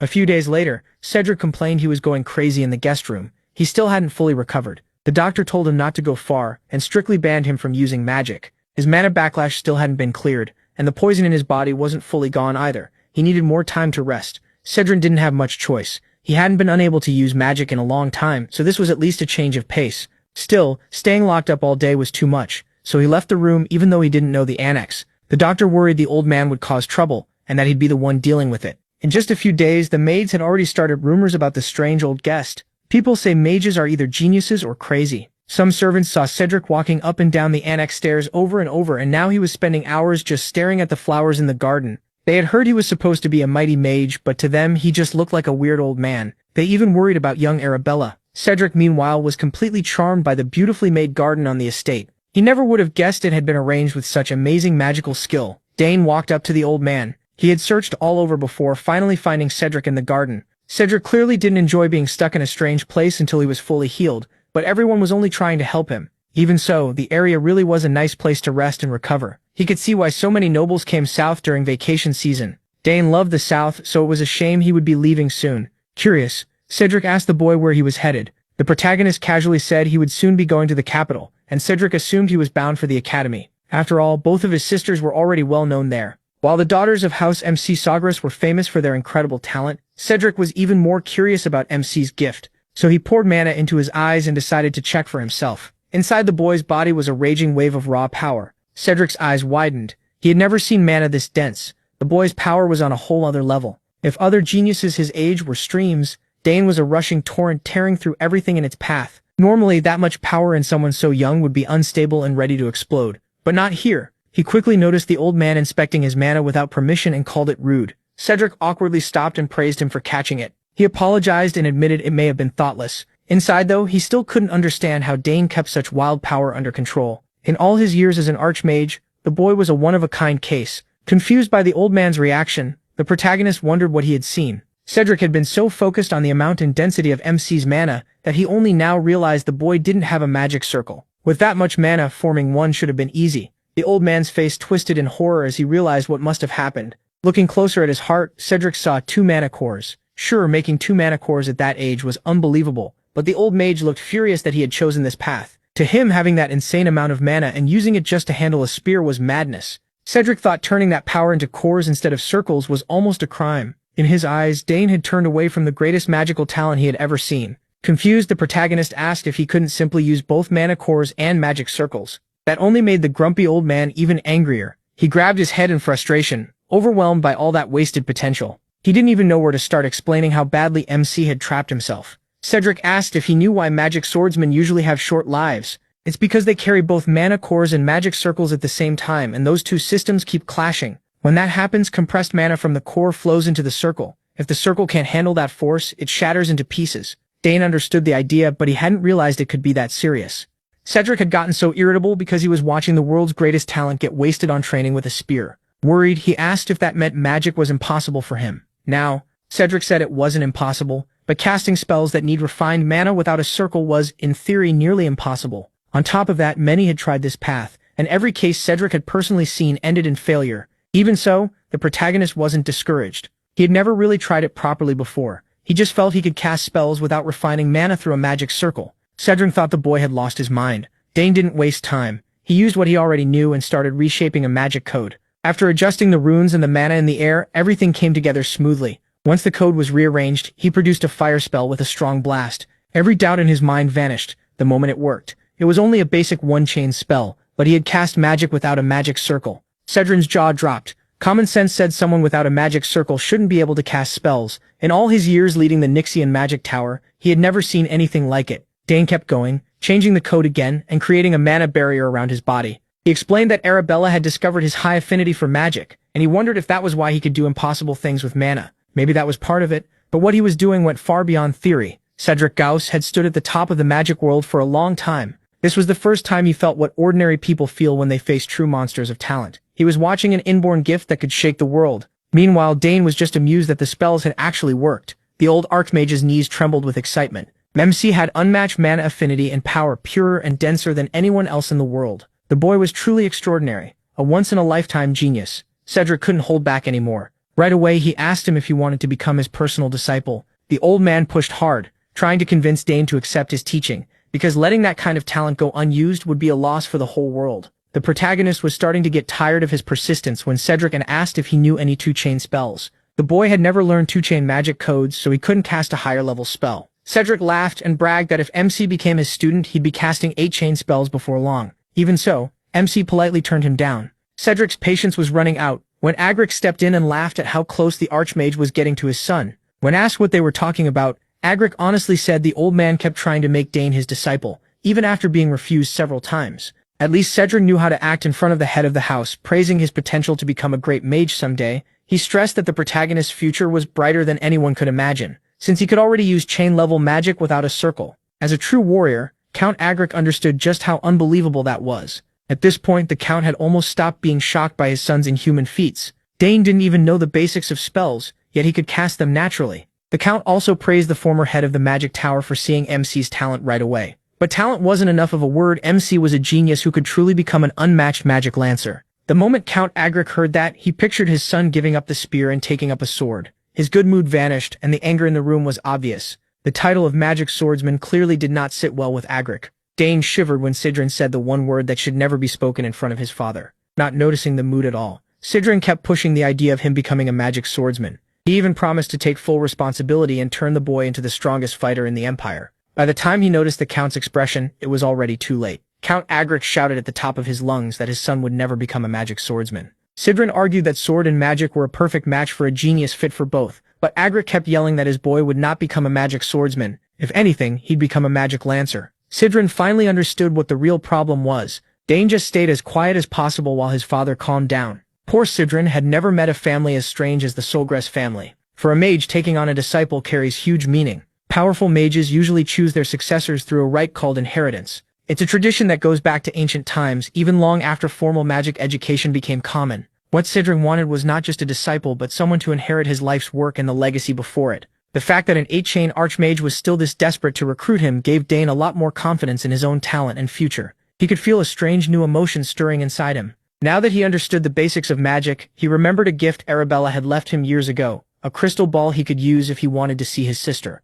Right now, getting Arabella's opinion sounded helpful. Dane took out the crystal ball and poured mana into it. He called Arabella telepathically while she was studying in the academy library. When she finally recognized his voice, she was stunned. Arabella dropped what she was doing and smiled, happy that her little brother had contacted her. As expected, even Arabella was shocked to hear that the protagonist had used a one-chain spell without a magic circle. She already knew his mana affinity was absurdly high, but not to this level. Since the circle mainly purifies and moves mana, she guessed Dane's mana might already be pure enough to use as it is. To test that, Arabella wanted to send a mana stone to the device in MC's room and check the purity of his mana. It was lucky he had Arabella to help with things like this. She was already a well-known 6-chain mage, and her support was deeply reassuring. Arabella believed that since the protagonist could already use chain-level magic, drawing attention at the academy would be unavoidable, even though that was the last thing he wanted. Still, there was no stopping it. Talent always draws eyes, but Arabella promised she'd crush anyone who tried to bully her little brother. Speaking of bullies, Dane asked about the rumor that she broke the nose of an upperclassman,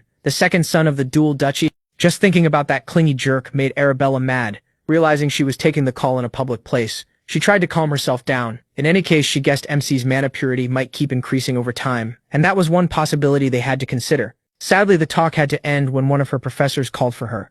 They said goodbye, and Arabella promised to send the mana stone. It finally hit Dane that he might be walking a path no one had ever walked before. With mana this pure, he joked that maybe a dragon's heart was beating in his chest or something. Meanwhile, Sidran was still stuck in the annex recovering. He had used mana to inspect him, and that made his magic backlash worse, so he might have to stay there even longer. If the boy would just accept his offer, Sidran could pass on one of the greatest legacies in magic. He kept wondering what he could do to lure the protagonist over. If even 8-chain magic wasn't enough to tempt him, maybe he should offer some priceless artifact or pass down an inheritance refined through many generations. But if he handed over his treasures too soon, Dane might trick him and leave him with nothing. While he was still racking his brain for ideas, MC knocked on the door. Sidran wondered if the boy had come to apologize or maybe changed his mind about the offer. Dane had come to see the old bat because he had something to say. Sidran instantly assumed he had finally decided to become his disciple, but he quickly shut that idea down. No, it wasn't that he had no interest in magic. Sidran asked if he already had a master, but that wasn't it either. Thinking he was being toyed with, Sidran asked what the boy wanted.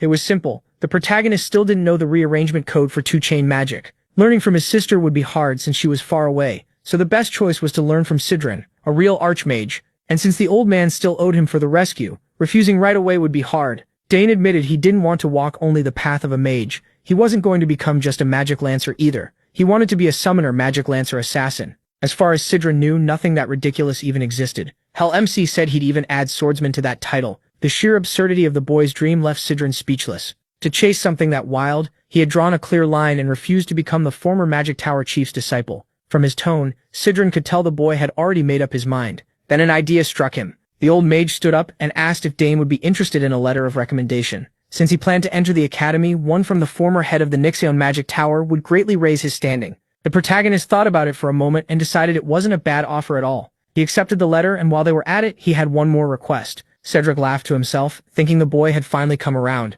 Maybe now he could start securing his hold over this unmatched genius. Seeing the old man in a generous mood, Dane asked if he could also learn the rearrangement code for 2-chain magic. For someone like Sidran, that shouldn't be hard. After all, he knew the rearrangement code for every existing 2-chain spell. MC was still young, so a recommendation letter and a few 2-chain spell codes were hardly too much to give. Even if he wasn't in top condition, Sidran could start teaching right away. He quietly smiled to himself, knowing he had just pulled off a big win. He held out his hand and said that with all of this, Sidran's debt for being saved should now be fully repaid. The old bat had said it himself. Since he owed Dane so much, the boy could ask for anything. So that was exactly what he was doing. Sidran did not like being played like that. He had really thought he was finally getting a disciple. But the protagonist's answer to the invitation hadn't changed at all. It was a big no. The old man had been outsmarted by a 14-year-old.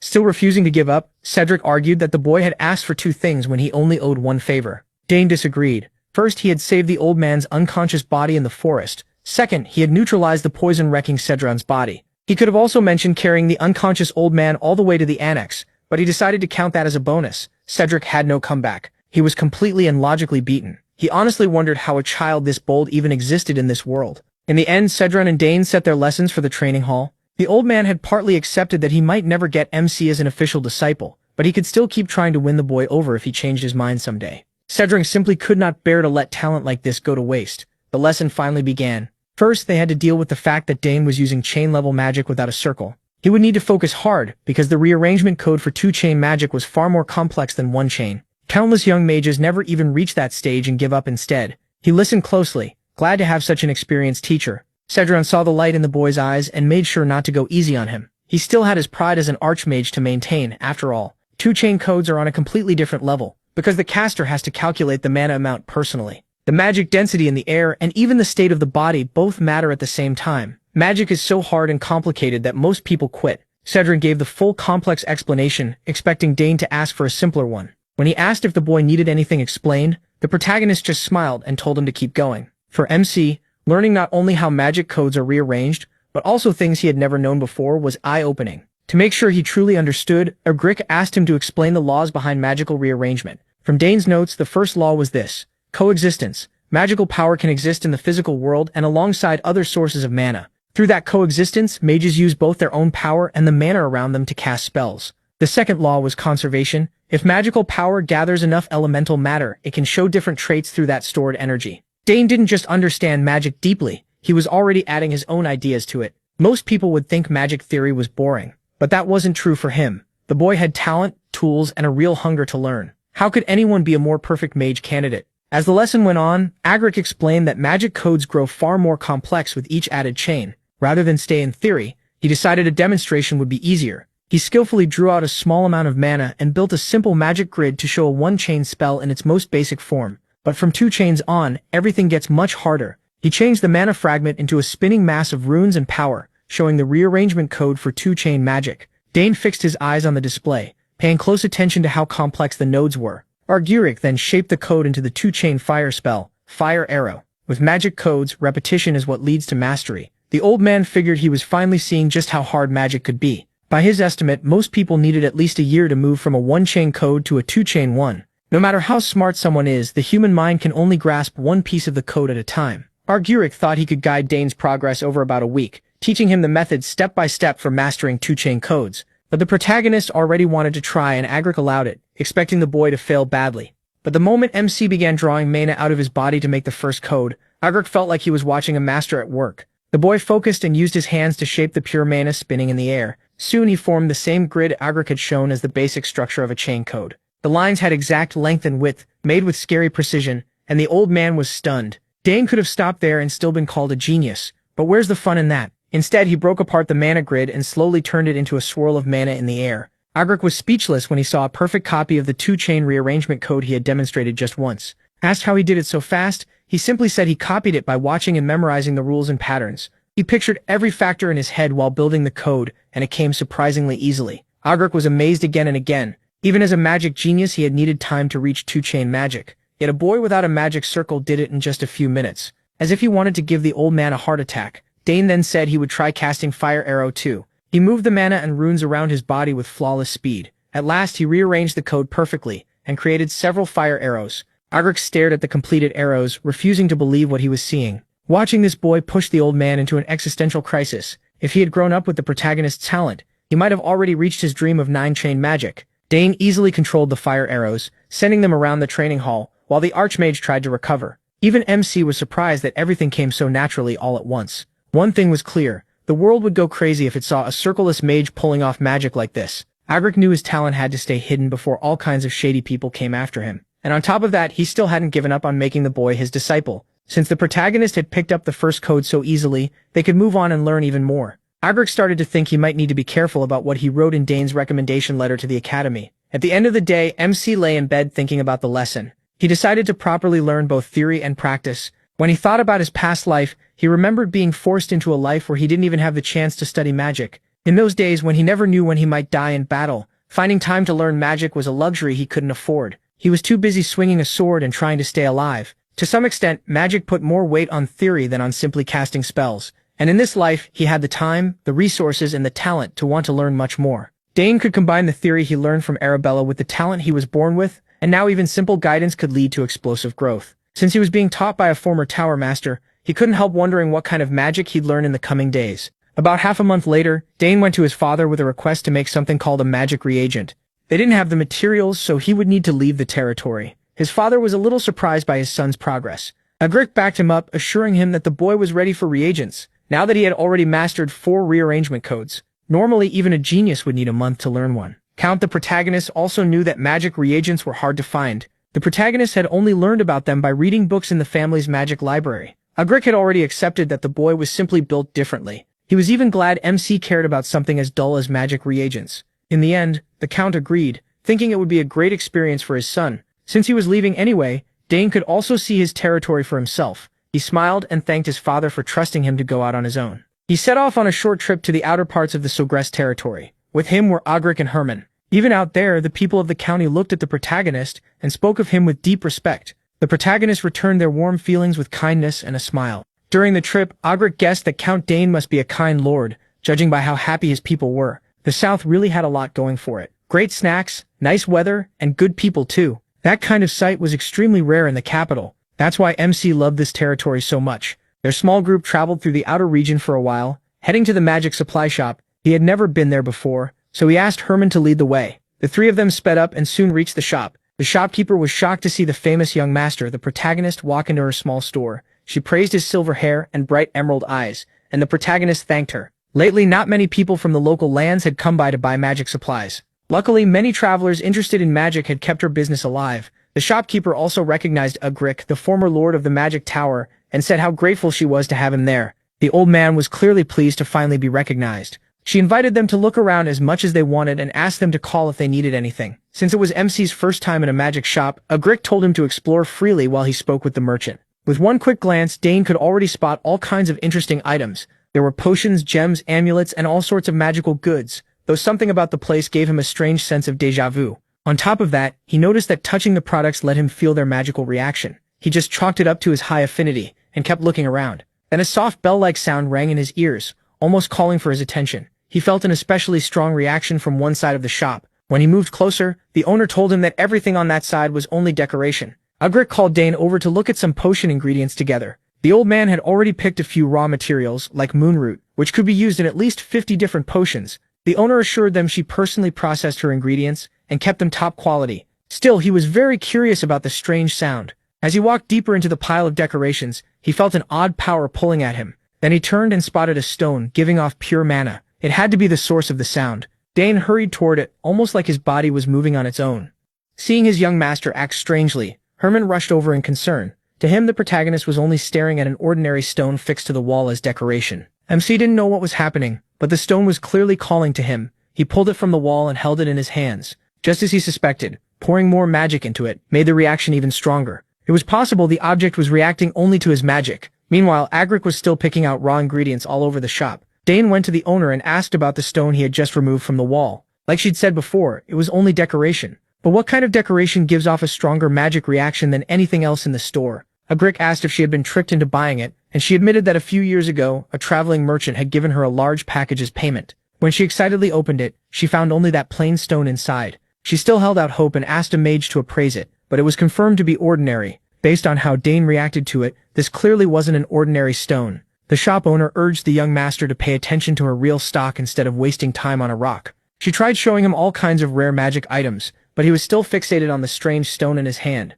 It was the only thing he wanted. She even showed him a scroll card that could read names on its own and store information for records. In the end, the protagonist bought both the scroll and the useless stone. He was sure this wasn't something he could just leave behind. Even Ugric couldn't figure out what the boy was thinking. On the way back, the old bat asked if Dane was really into decorations, or if he truly believed the stone had something special about it. Once MC explained that the slab reacted to his magic, Ugric didn't dismiss it. He still couldn't see anything unusual, but now he was curious too. Since the streets were crowded, the small group hurried back to the castle. Ugric set up a priceless testing device to help Dane learn what the stone really was. He was sure he could judge it properly. A mage had already checked it and found nothing, but Ugric proudly said no evaluator was better than his machine. He had poured all his money into this top-level tool for appraisals, and believed it could analyze anything placed on it. Both of them were eager to learn what was hidden in that plain-looking stone slab. Ugric placed it on the platform and told Dane to pour magic into it to trigger a response. The moment he did that, the stone gave off a dense burst of magic power. It lit up inside the device,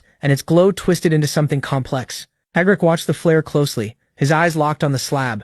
Seeing his tool finally uncover the stone's secret, Ugric could hold his head high again. After being shown up by the boy so many times, mana streamed out of the slab and formed runes in the air. Dane understood right away what they were seeing. Since Ugric had been teaching him about this for weeks, there was magical code inside the stone, but the old bat said this was no normal code. It was amazing. Floating around them was a structure unlike anything they had seen before, maybe as complex as a 6 or even 7-chain code. So the magic stone had hidden code inside it, and the protagonist mana seemed to be the key. It only reacted to him. They had managed to pull the code out, but figuring out what it was and why it answered only to Dane's magic was a whole different problem. Even Ugric, skilled as he was, had never seen this kind of magic before. Still, his pride as a mage made him determined to crack it. If he could, they might learn what made MC's magic so different. While he and Ugric worked hard to decode the magic at the training grounds, Arabella was busy with research of her own in a private lab at the academy. It was packed with books and magical tools, all neatly arranged from her many studies. She had stored a sample of her little brother's mana in a magic stone, and confirmed there really was something strange about Dane's power. His magic had a trait that matched no known type. She ran countless tests and read piles of papers, but still couldn't place which branch of magic this anomaly belonged to. She tried everything: magical reagents, portals, magical engineering, but nothing gave her an answer. Even so, she was sure the truth was hidden somewhere. Then she suddenly remembered hearing about a long-lost field of magic that had vanished from the magical world. Maybe Dane's power was tied to that forgotten art. Arabella started digging through stacks of books, trying to remember where she had put an old tome. It covered alchemy, divination, spiritualism, necromancy, and an early form of magical code. As she searched, another dusty book dropped from the shelf. She picked it up and realized it was an ancient magic text. That made her remember she had once studied the vanished magical kingdom of Arcana, a civilization said to have existed over 2,000 years ago, and inherited older magic from an even earlier age. They were believed to use forms of magic that no longer existed. Arabella laughed the thought off. Ancient magic had disappeared long ago, so Dane's power couldn't really be tied to something that old. Still, she had nothing to lose at this point, so she tried something unusual. She placed the crystal holding the protagonist's mana into her magical typewriter, and used the ancient magic book as a reference. After a few moments of focus, Arabella opened her eyes in shock. The crystal was reacting. She quickly wrote down the mana's properties, her mind racing as she wondered whether Dane's magic was tied to alchemy, divination, or something else entirely. She could accept any answer, as long as it wasn't necromancy. When she finished reviewing her results, it felt like she had been struck by lightning. All she could say was, "What kind of discovery is this?" Back at the training grounds, Dane and Agric were still trying to force more reactions out of the stone. After a while, Agric finally broke the seal on the slab. Inside, there was something else. The old man carefully reached in and pulled the object out. It was a simple accessory, a silver bracelet giving off dense magic power. To most people, it looked like an ordinary bracelet from a market stall. Agric first guessed the material might be rare, but it seemed normal. Since the stone only reacted to MC's mana, Agric suspected the bracelet would do the same. MC put it on his wrist. At first it hung loosely, like it was too big for him, but then it reacted. The bracelet lit up, resonating with the magic in his body. Just as expected, it responded only to him. Strange glowing characters started appearing from the bracelet. Agric leaned in for a closer look, while Dane eagerly asked if the old mage could read the symbols. To the protagonist's surprise, Agric's face broke into a huge grin. They were ancient runes, letters nobody in the current world could read. By ancient, Agric meant the language of the lost kingdom of Arcana. MC only knew a little about Arcana from what Arabella told him as a child. She said it was an age when magic ruled every part of life. Then suddenly and mysteriously, that golden era ended, leaving behind only a few relics and legends. And now this strange line of magical code sealed inside a stone had become another piece of that old puzzle. Agric always knew his magic was unusual, but he never imagined it would connect to the ancient kingdom of Arcana. That only made him want him as an apprentice even more. After all, the Forest of the Last Days, which had even defeated Agric, was said to be filled with traces of Arcana's disruptive magic. The protagonist's connection to that ancient power finally made sense. Sadly, all they had right now were a few unreadable lines of text. Agric told Dane to take all the time he needed to investigate the mystery,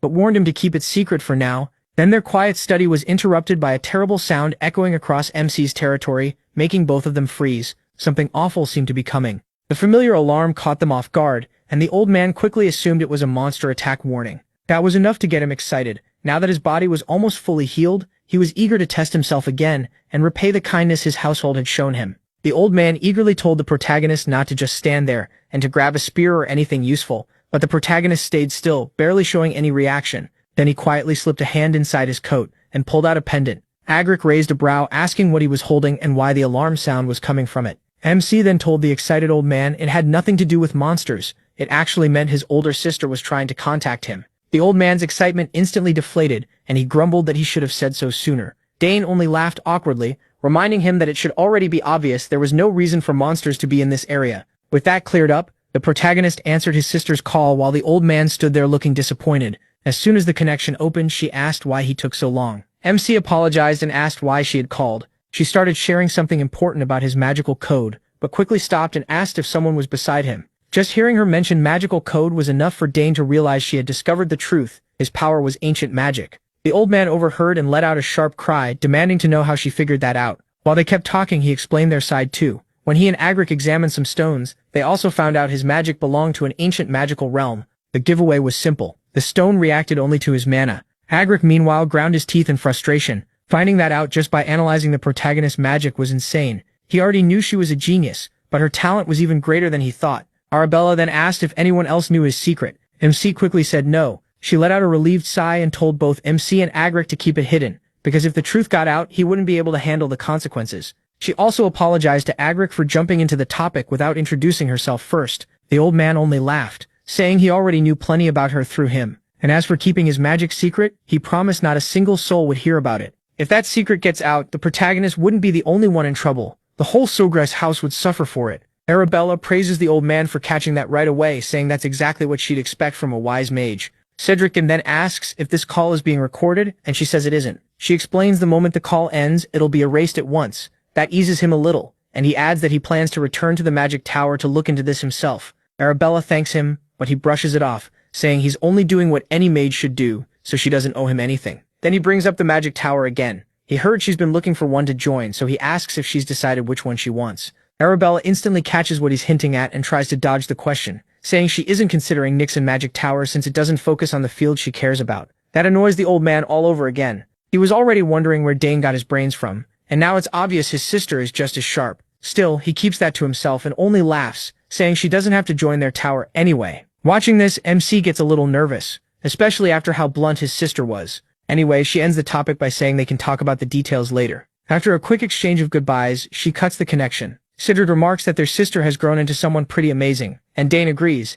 adding that the artifact in front of them was made by her too. He says this compact crystal ball is especially popular with young mages. The old man smiles and admits it's impressive, though the frustration on his face is hard to miss as he says he doesn't need something like that. Once a mage reaches the 8th chain, he says wasting time chatting isn't something they do. He can tell why he's saying that. If the old man doesn't want a trendy item like this, it probably just means he has no friends. Later, the protagonist tells his parents everything about the ancient magic. His mother looks worried, but his father calmly says that if anyone targets the protagonist, they'll make them pay. His mother agrees right away when it comes to her son's safety. She won't hold back. Emo feels a little awkward seeing how fiercely protective they are, but he also knows there's nothing safer than being protected by both of them. Then Agric says that if he is right, their bloodline may carry ancient magic dormant within it. His wife agrees and wonders whether any of their ancestors had it too, so she plans to check her side of the family. It's a pretty interesting idea, and Dane can't help wondering what they might find if both sides of the family look into it. Even if it doesn't matter much to him, it still makes him curious. After that, his mother reminds him he's already gone beyond what this place can offer.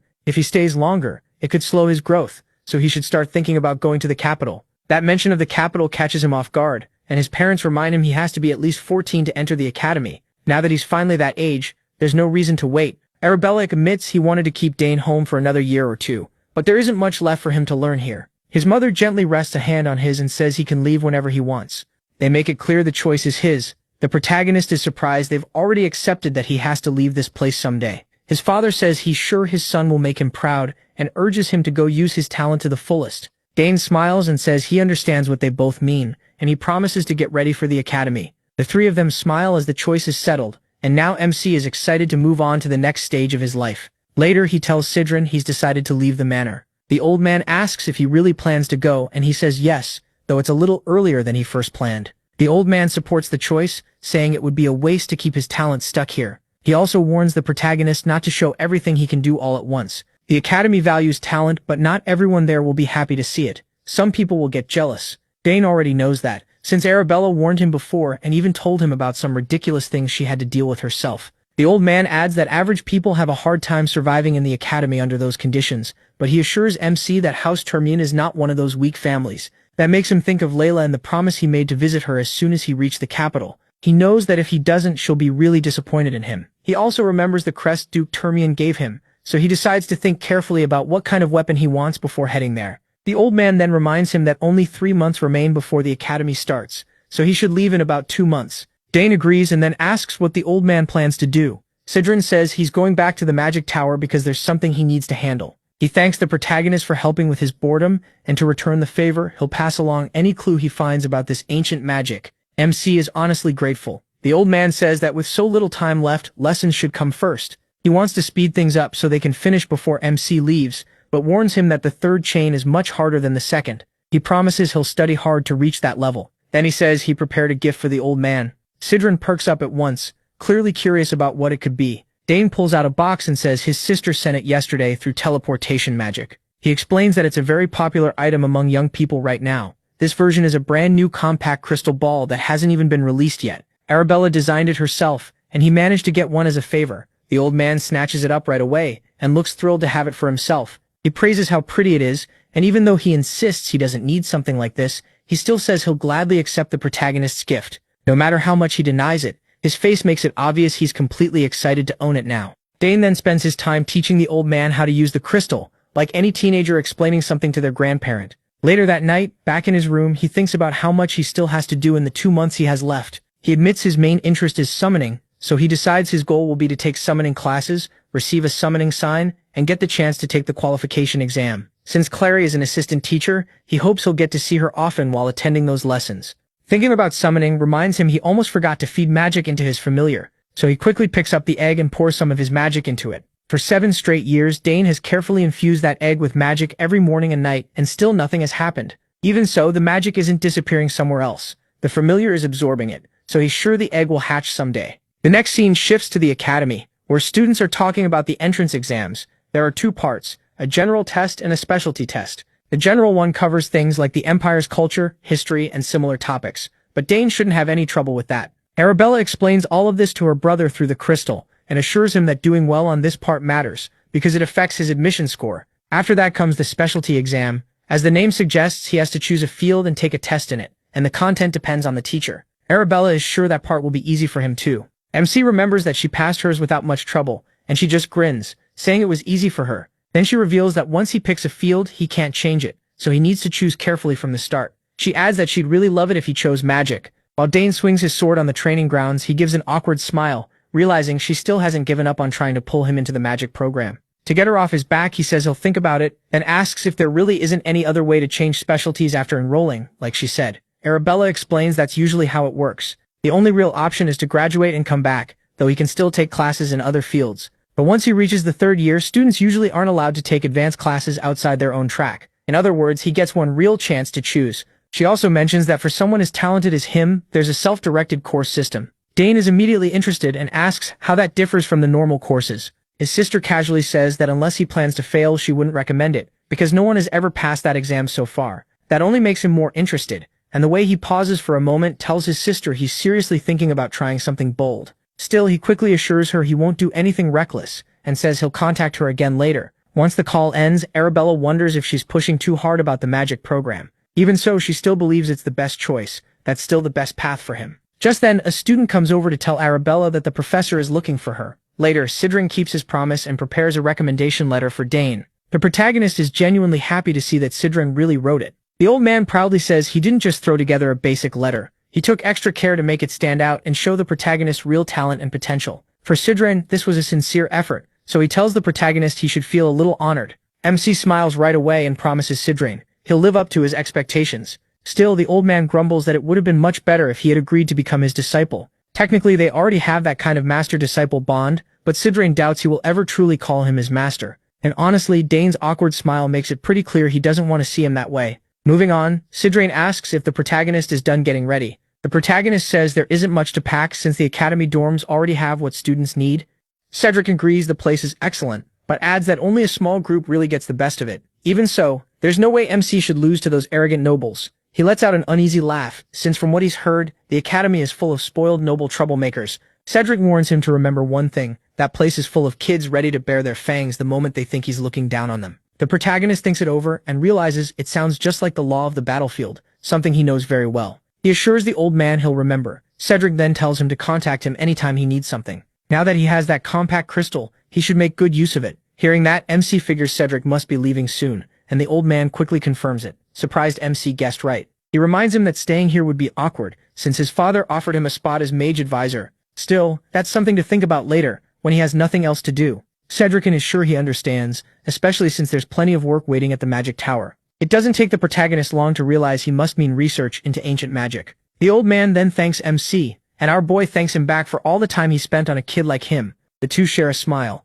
both hoping to meet again soon, and Cedric can hardly wait to see how much Dane will grow in the future. With that, he starts to leave and tells him not to come out and see him off, since that would feel a little awkward. He wishes him a safe trip, but he can't help feeling a little sad inside. He's grown pretty close to the old man. The next day, the protagonist's father asks if he'll be leaving now that Cedric has safely departed. MC says all his preparations are done. His father then remarks to his wife that with their son leaving too, the castle will feel empty. She quickly tells him not to be so down about it. In fact, she's relieved MC is finally heading out. What worries her most is not wanting her son to run into trouble on the way to the academy. Her husband assures her that since Dane will use the teleport gate Arabella prepared, nothing should go wrong. The loving mother smiles and admits she's worrying for nothing after all. Still, she feels proud of the children she raised, especially compared to other houses, where the kids are too busy fighting each other over the succession. His father says that day will come for House Sogras too, and they'll have to choose. Even so, he believes any of the siblings would be fit to inherit. Right then, the protagonist walks into the room and his parents greet him warmly. His father asks if he's ready to leave, while his mother asks if he's bringing Nighthorn and the token she gave him. Dane answers with a bright smile, saying he has both. His mother reminds him to take that token to the place she mentioned and show it if he ever needs help getting out of trouble. MC says he'll remember, though he's curious about those people and asks if they're old co-workers or friends of hers. She replies that they really are some of her closest old companions. It's been a long time since she last saw them, but she's sure they'd be more than willing to help. As soon as Count Sogras hears this exchange, his face tightens like he's in real pain. He's worried that if Dane follows his mother's advice, he could cross paths with a full-blown assassin. So he quickly cuts in, telling his son to find the Duke instead, and stay with him until he enters the academy. Hearing that, his affectionate mother starts tearing up, sad that her son has grown so much, and is now leaving. Her husband gently tells her there's no need to cry, and says she should send him off with smiles and kind words. Meanwhile, the protagonist gathers his resolve. He'd always planned to leave, but part of him still felt reluctant. Now though, it's finally time to go. Herman escorts him to the teleport gate while his father watches from the window. At the same time, a suspicious figure moves under Count Sogras's orders. The Count tells his man Dillad to follow Dane carefully and make sure he reaches the teleport gate safely. Dillad accepts the order and moves out. Elsewhere in the castle, MC's devoted mother has also summoned her familiar Shadow. Just as expected, she gives the same order. Make sure he teleports away safely. Shadow accepts and leaves at once. When Dane arrives at the teleport site, Herman is stunned, seeing the huge machine for the first time. The protagonist also admits it really is impressive. The butler comments that Lady Arabella must be incredible, and MC agrees, saying he understands why it took her a whole year to build it. Excited, Herman asks if stepping onto the platform is enough to trigger the teleport. He tells him yes. He then reflects on how much work she must have poured into it, because teleport magic isn't like other kinds. It needs exact code placement, and magic has to be fed into it the whole time while the code is rearranged before the spell can work. The gate Arabella built is a flawless device where all the conditions for teleportation have already been met. Herman wishes him luck and tells him to stay safe. Dane thanks him back and starts to walk toward the gate. Once he steps in, he pours magic into it to activate it, just like his sister instructed. The portal opens at once, and blue arcane energy wraps around him as the teleport begins. The next moment, the scene shifts to a busy street with people going about their day. In the middle of it, our boy appears on horseback. A big grin spreads across his face when he realizes this is the entrance to the capital city, Artenia. As he moves through the crowd, an unfamiliar voice calls out, saying it has been waiting for him. The man in front of him looks like a knight and introduces himself as Luig Asmar, captain of the 1st Knight Corps of House Termion. The protagonist is a little overwhelmed that the captain himself came to greet him. He never expected that. The knight says he and his men will escort the protagonist from here on. Then he turns his head and orders his knights to clear the way, and the soldiers obey without hesitation. As they move on, MC says he's glad to be in Luig Asmar's care, and the knight says it's an honor to escort him. Dane starts feeling something strange in his chest. He never imagined he'd enter the heart of the Atorian Empire, the place he hated most, and do it as someone seen as full of promise. As they continue through the city, he hears street vendors shouting to sell their goods, and is surprised by how much this place has. He didn't expect the capital to be so lively. The knight then says they've finally reached the lands of House Termion. That immediately lifts Dane's spirits, and when he looks ahead, he's completely amazed by the place. Still, he can't shake the feeling that something is off, like someone is watching him, and he wonders if he's just imagining it. As the protagonist nears the entrance, the household staff welcome him warmly, which catches him totally off guard. Their perfect manners and natural discipline stand in sharp contrast to what he's used to in the south. When Dane finally stands before Duke Termion, he quickly greets the head of the house and bows all the way to the floor in respect. Termion accepts the greeting warmly and invites him inside, eager to hear all about his tiring journey. Once inside, Termion comments on how much Dane has changed since he last saw him 7 years ago. He says even children a year or two older wouldn't match MC's presence and bearing, and adds that Count Sogras must be proud. Though this place may not compare to Count Sogras's castles, he still tells MC to enjoy his stay until the academy entrance exam. He also promises to assign a servant to handle anything he needs. He thanks him and quickly asks about Layla, wanting to know how she's doing and what she's been up to. Termion says she's mostly fine, then asks if the protagonist has had any recent conflict with her. MC asks what he means, and Termion explains that lately, whenever MC's name comes up, Layla always seems a little upset. MC quickly says he doesn't remember any disagreement with Layla. Termion thinks Layla may just be stressed about the academy exam, though he's sure she'll pass without much trouble. Dane wonders what made her act so oddly, and figures it might just be puberty. Then Termian tells him to get some rest for now and says they can talk again later, adding that he should be nice. The protagonist has no idea what that means, but Termian just says he'll understand soon enough. A servant leads MC to his room, and he looks around thinking he'll be staying there for a week until the entrance exam. Still, the room feels way too fancy for a guest room. He drops his bag, starts unpacking, and plans to find the training grounds after that. Right then, someone walks into the room without knocking. She says she'll take him to the training grounds. The moment Dane hears that voice, he knows exactly who's behind him. When he turns around, he sees Layla. She's grown a lot since the last time they met. Looking annoyed, she asks why he took so long to get here. Clearly upset that she had to wait all this time. He can't hide how happy he is to see her, and he quickly asks how she's been. Layla says she's been great, but before they catch up, he has to deal with her anger. She's still mad that he didn't send her any letters for a long time, even though he promised he would. She asks why he never wrote over the past few years, or at least told her when he was coming. Dane, clearly caught off guard, admits he totally forgot and apologizes. Of course, Layla isn't buying that weak excuse. He tries to remind her that at least he really showed up like he promised. He says he was so busy getting ready for the capital that everything else slipped his mind, then begs her to let it go just this once. She pouts, still obviously annoyed, and the protagonist can see it all over her face, so he asks how he can make it up to her, apologizes again, and promises to do whatever she wants. Layla raises an eyebrow and asks if he really means that. Dane gives an awkward smile and agrees, hoping it'll calm her down. Then he asks what she wants him to do to make up for it. After thinking for a second, Layla suggests a sparring match. MC is surprised. That was not what he expected. Still, he agrees. Layla lets out a smug little laugh, asking if he's sure he won't regret it. She says she's much stronger now, and not the crybaby who used to learn mana release from him. Her confidence catches Dane off guard. It makes him think she really has changed a lot in the last 7 years. Speaking of that, he remembers she once wrote that she won a competition. Layla looks surprised he remembered and explains it was the Danterway Cup hosted by the royal family. He recalls that it was a tournament for kids under 15. She confirms it and says the matches were tough, adding that if he had entered, the two of them would have made it to the finals together. He tells her they can finally make up for that now. Then Layla asks if he's really okay with training so close to the entrance exam, since getting hurt could cause trouble for him. Dane shrugs and says she doesn't need to worry, though deep down he wonders why getting hurt would even come up. With that settled, she decides they'll fight tomorrow, since it's already too late today. The next day, they meet outside, ready to spar. Layla asks if he brought a practice weapon, because she doesn't want to hear that he's still using a blunt weapon. Dane reminds her this is only a light match, so training weapons makes sense. He also points out that no matter how much she's trained, she can't prepare for every situation, and asks what she'd do if she got hurt. She confidently says not to worry, the best healer in the Empire is right here in the estate, but the protagonist brings up a fair point. What if something serious happens before the healer can do anything? Layla stumbles for an answer, and he tells her that if she wants to use a bladed weapon, she needs to be mentally ready for the risk. She wonders why he's making such a big deal out of a simple spar. In the end, she gives in and agrees to use practice weapons, then tells a servant to bring them. While the servant is gone, Dane looks at her and feels honestly glad to see how confident she's become. Just like the rumors say, it may not be long before she reaches the level of her two older brothers who are both active knights. There's even a real chance House Termian could soon have its first female leader. MC wonders if teaching her mana release was the turning point that helped her grow this much. It really seems that way. From Layla's side, she feels thankful to him. Because of his guidance, she learned the basics of magic control much faster than others her age, and she's already formed 2 mana cores. She waited a long time for this day, and part of her wonders if Dane would feel bad if she won. At last, the servant returns with the gear they asked for. Once he is armed with a training spear, he loosens up for a moment to get his muscles ready. Then he settles into his stance and asks if she's ready. Layla says she is, and raises her training sword. She remembers fighting a spearman in the Dunter Cup, and he wasn't that hard to beat. A spear works best at long range, so once the distance closes, it loses a lot of its edge. With that in mind, she charges at Dane without thinking to strike him. But before Layla can even touch him with her sword, the protagonist vanishes, leaving her stunned.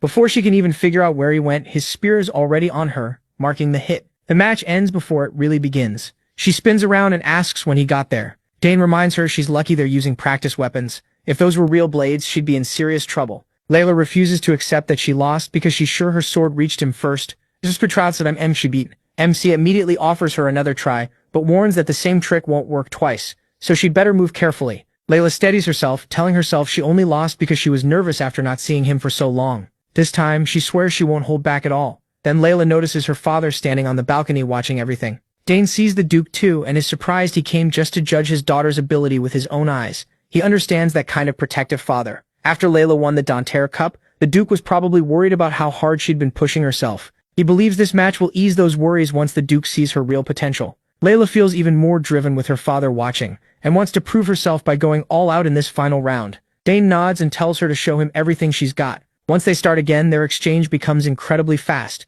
This time Layla is truly going all out. Even so, Dane tells her she still has farther to go, pushing her to try harder. The Duke can't help smiling, proud of his daughter. So far they look fairly even, and he wants to see how it ends. But all at once, something changes. A strange, dangerous feeling fills the air, and the Duke notices the protagonist's easy smile is gone, replaced by the face of a real fighter ready for battle. That sight feels oddly familiar to him. As their duel goes on, Layla throws everything she has at Dane, but it's obvious she can't match him. Her next sloppy move leaves her wide open, and MC quickly sweeps her off balance, making sure she doesn't fall too hard. Duke Termian doesn't look pleased watching his daughter keep losing. He asks his knight Agric if this will finally knock down Layla's pride a bit. Agric says the Duke already knows what's going on, so his opinion probably isn't needed. Termian agrees. He says he noticed the signs before the Danter Cup, but after winning it, Layla changed completely. While the fight keeps going, the Duke mentions that he thought about having a serious talk with her, but decided it would be better if she realized it on her own. Agric agrees with that. Then Termian asks his knight once again how many manticores Dane might have absorbed. Given his talent, Agric guesses at least 3. Termian quickly disagrees, saying it's probably 2, with only a tiny chance it's 3. Agric asks why he thinks that. Termian tells him to look closer. What's crushing Layla isn't Dane's spear skill or even his greater speed. It's his tactical movement, something Layla has never faced before. The focus shifts back to Layla, who's completely thrown off by how the protagonist answers every move she makes. MC explains that her slow actions make it easy for him to read what she'll do. Every one of her attacks is too easy to predict, giving him the advantage, the upper hand. Watching the match, Termian asks Asmar if he can see the spirit of a seasoned swordsman in Dane. Asmar agrees right away, but says it makes no sense. How could someone this young have that much experience? Termian admits he's wondering the same thing. He then thinks back to Layla's biggest growth spurt, which happened 7 years ago. It was after they returned from an inspection in the south. Meeting him back then changed her a lot, and Termian is sure this time will too. Asmar agrees and says the boy surprises him too. Layla may have won the Danter Cup, but against the protagonist, she's clearly outmatched. It really looks like Count the protagonist trained him hard. But Duke Termian doesn't buy that. In his view, MC isn't the kind of person who trains someone harshly. More than that, he doesn't look like someone who would need that kind of training at all. Asmar isn't sure what the Duke is getting at, so Termian spells it out. This boy isn't ordinary. He was born with overwhelming talent, a real genius. He even thinks Dane probably skipped the Danter Cup for one simple reason. He just didn't care. Asmar nods on the outside, but deep down he thinks that sounds absurd. Every boy and girl in the Empire dreams of the Danter Cup, winning it, so why wouldn't he want it? Termian goes on, reminding him that no one his age has skills anywhere close to his. Right as he says that, his daughter drops to her knees from exhaustion. Looking at her, Termian thinks this may be exactly what she needs to knock down some of her pride. He hopes Layla finally sees her limits in this sparring session. If she can drop the arrogance and focus on improving with the sword, she could leave all her brothers behind. From Layla's side, this is one humiliation after another. She's finally starting to understand that Dane isn't just tough, he's on a totally different level. She knew they were different, but not by this much. Seeing how worn out she is, the protagonist decides to call it for today. So he was doing exactly what Duke Termian wanted, reminding Layla that she isn't the best. As they walk, she's clearly upset and demands to know how he got so good. Dane casually says he just practiced hard. That answer only makes her more upset. To Layla, it sounds like he's brushing off all the effort she's put into her own training, like he's saying she just didn't work as hard as he did. Still merciless. MC tells her she simply needs to train harder. With that, he starts to leave. But Layla isn't the type to give up. She says next time she won't lose. Dane, already expecting their next match, barely responds, leaving her to think about what he means to her. To Layla, he is the only person her age she truly respects. At the same time, he's the one she wants most to beat. She wants to prove she isn't just some child waiting to be taught. But no matter how hard she tries, he always feels out of reach. Even so, she tells herself to wait and see. Next time, she'll win. A few days later, we learn the Imperial Academy entrance exam is more than just a test. It's basically a huge event. Talented people from all over the Empire come to the capital with their families to take part. That means thousands arrive in the city at once. This year, around 6,000 applicants signed up. There were no requirements besides paying the exam fee, which made it open to everyone. Even so, the competition was brutal. Almost 2/3 failed the first test. Now that the first round is over, 2,000 candidates remain, getting ready for the next challenge, the specialization exam. Inside the academy, the important staff gather to talk about the flood of applicants. Since over 2,000 passed the first test, things are about to get busy. One asks how many will make it this time, and a woman answers, confidently, no more than 200. Everyone starts guessing what kind of students will pass. The man leading the talk is Professor De Nouveau, head of the magic department. The woman speaking is Ingrid, head of spear fencing. De Novo asks when the results will be posted, saying he wants to know who ranked first. Someone casually says the top scorer in spear fighting will probably be the girl from House Termian. She won the Danter Cup and no one doubts Duke Termian raised his children well. The discussion continues with Delphine, the sharp-eyed head of summoning. Next to her sits Esternad, head of the swordsmanship department. While everyone keeps guessing who the top student will be, Dane Foss sits there quietly. Then he cuts in, calling out all their empty guesses. He pulls out a letter and everyone's attention shifts to it. When they ask what it is, Dane Foss explains that it's a recommendation letter from Sidron, marked with the mana seal of the Nixon Magic Tower. That leaves the room stunned. After all these years, Sidron has finally recommended someone he thinks is worthy. Even then, some still insist there's no way this person could beat the Danner Cup winner. But Danevi isn't done. He reminds them that Sidron, who never takes disciples, personally sent this recommendation. And that's not all. The child is only 14 years old and already a three-circle mage. Now everyone wants to know who this prodigy is. Danevia lets the suspense build, then finally says the name, Dane of House, the protagonist. The room goes completely silent.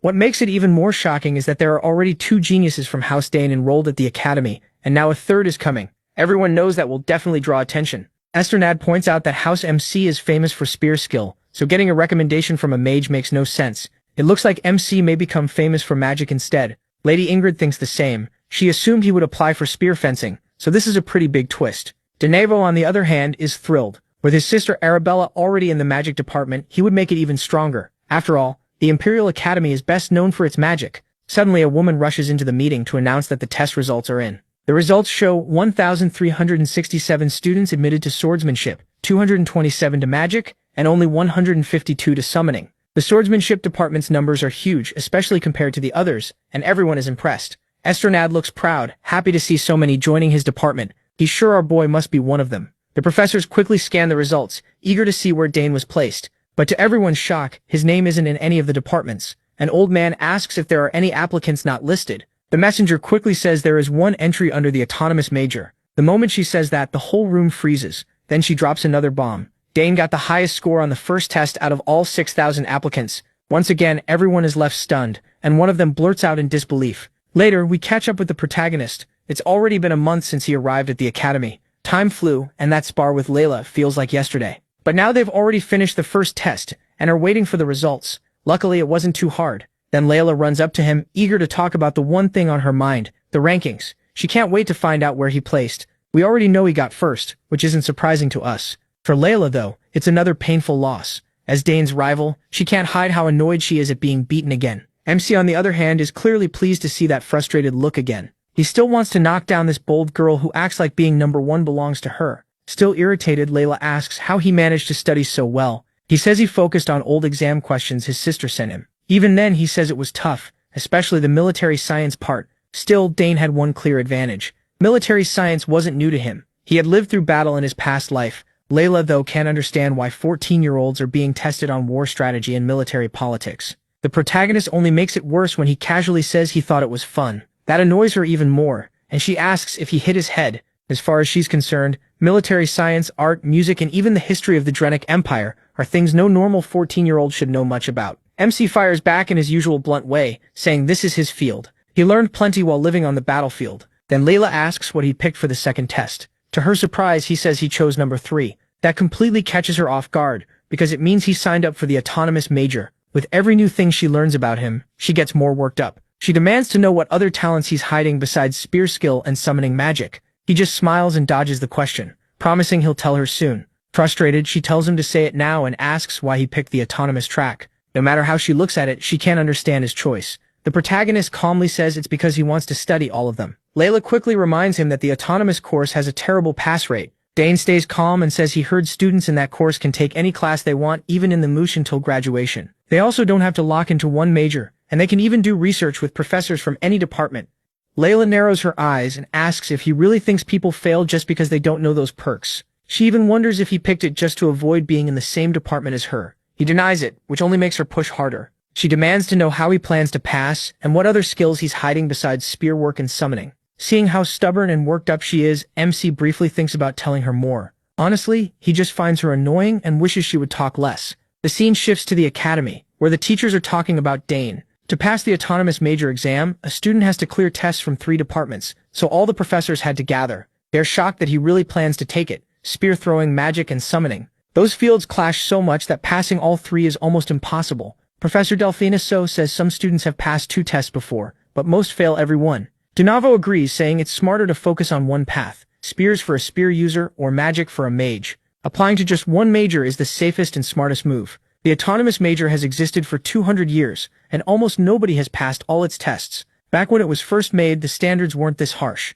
Centuries ago, during the Age of Conquest, the Academy needed every talented person it could get. If someone had potential in any field, they were trained and used, but that's not how things work now. The rules kept getting stricter, and students would rather master one skill than be average at many. One professor even asks why this major still exists when no one applies or passes. Donavo reminds them it's a symbol, a mark of honor, meant only for the Empire's finest talents. Delfinazo says it barely matters anymore and has faded to the point that it exists almost only in name. Donavo adds that he checked the records and found that in the last 1,000 years only 2 people passed. One quit and the other was the previous emperor. Hearing that, Professor Ingrid says that unless someone is a true genius, passing the autonomous major is impossible. Delfinazo then points out that the protagonist is the youngest son of the war hero Arcanso Sogres, so he isn't from an ordinary family. She admits she's curious to see what he can do. The teachers also consider that MC might just be an arrogant kid. If they go easy on him, there's a chance he might somehow pass. But as professors, they can't afford to do a sloppy job.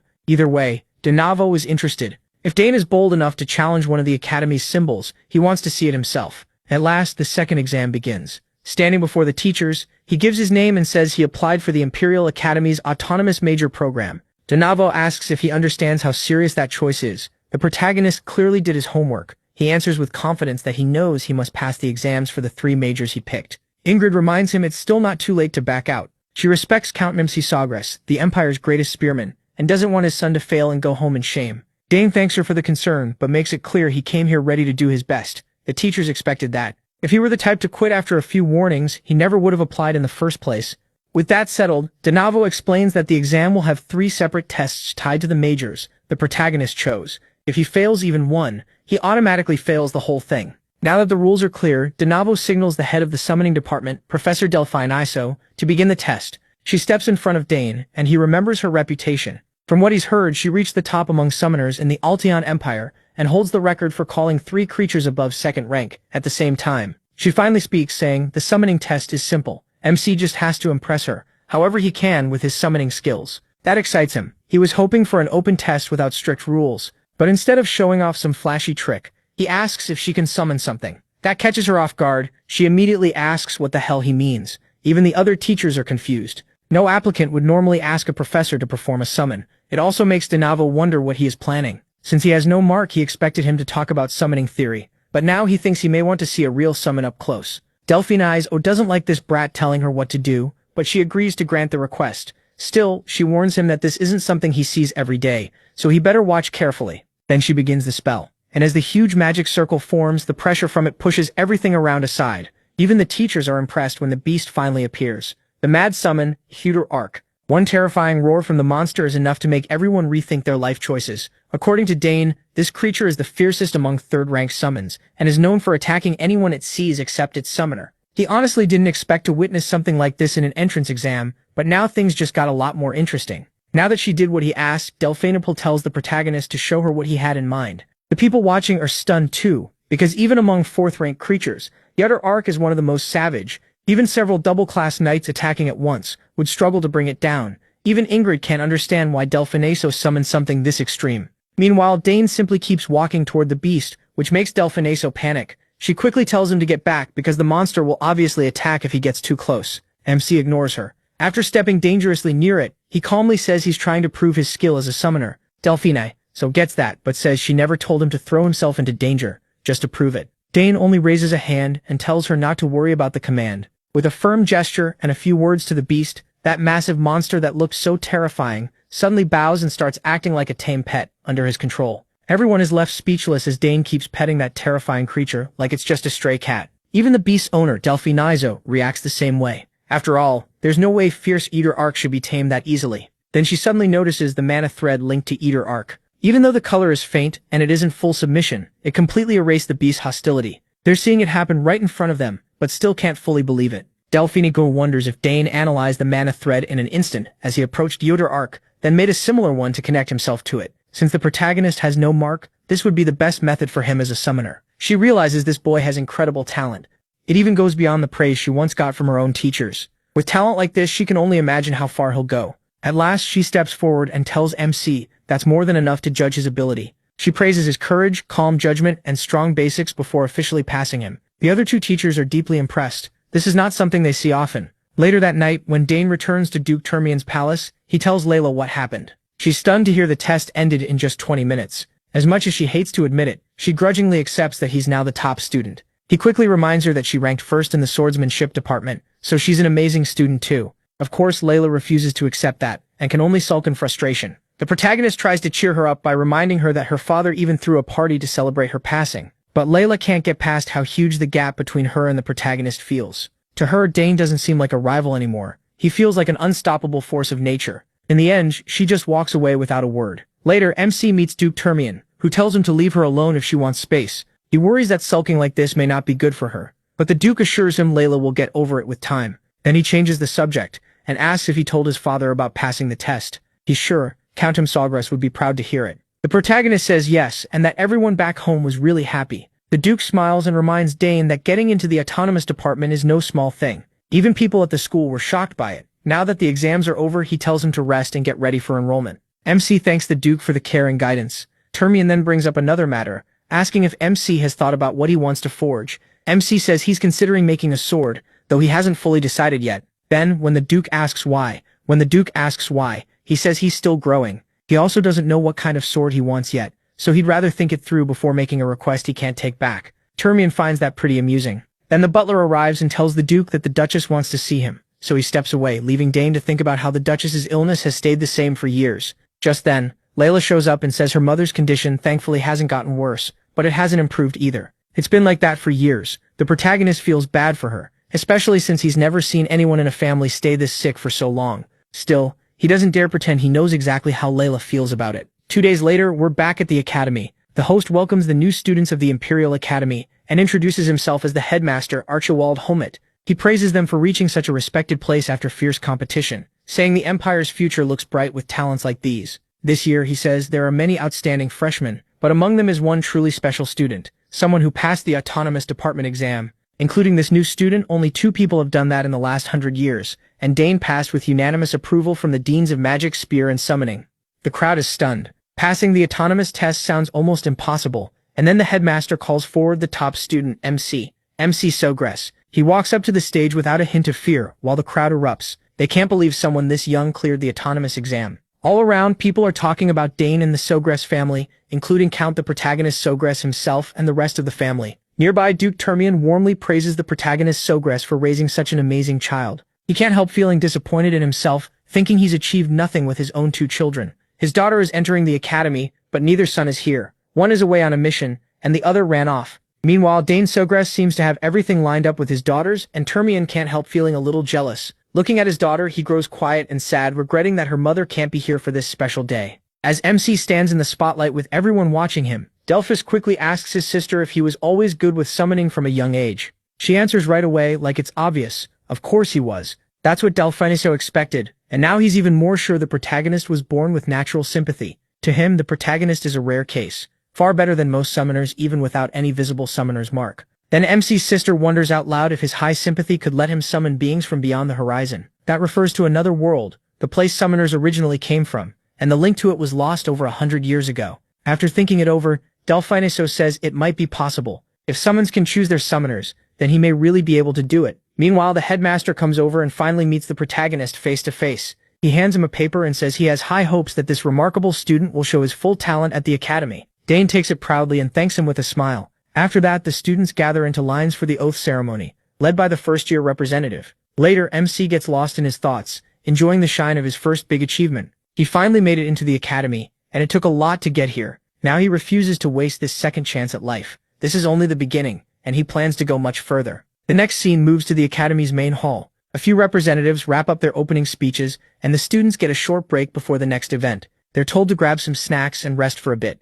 During the break, Layla starts lecturing Dane like a worried wife. She warns that after his success, lots of people will be watching him, some with good intentions, some with bad ones. She tells him to be careful with any offers and think before acting. He brushes it off, saying he can handle himself, but Layla keeps going and brings up clubs. He makes it clear he's not interested in any of them. By now, older students are already hunting for talented freshmen to recruit into their clubs and groups. Thinking about it, Dane remembers his older sister saying the academy had a lot of fun clubs. Then suddenly, an excited upperclassman shouts the protagonist's name, trying to recruit him. A crowd forms almost instantly, and everyone starts yelling over each other to get MC into their clubs. In just minutes, the whole thing turns chaotic, but Layla quickly grabs his hand and runs, dragging him along as they try to escape the madness. Sadly, their way out gets blocked by more desperate students trying to recruit Dane for their own clubs. The whole place falls into chaos, with students shouting non-stop about how great their clubs are while Layla keeps running like their lives depend on it, pulling the protagonist behind her.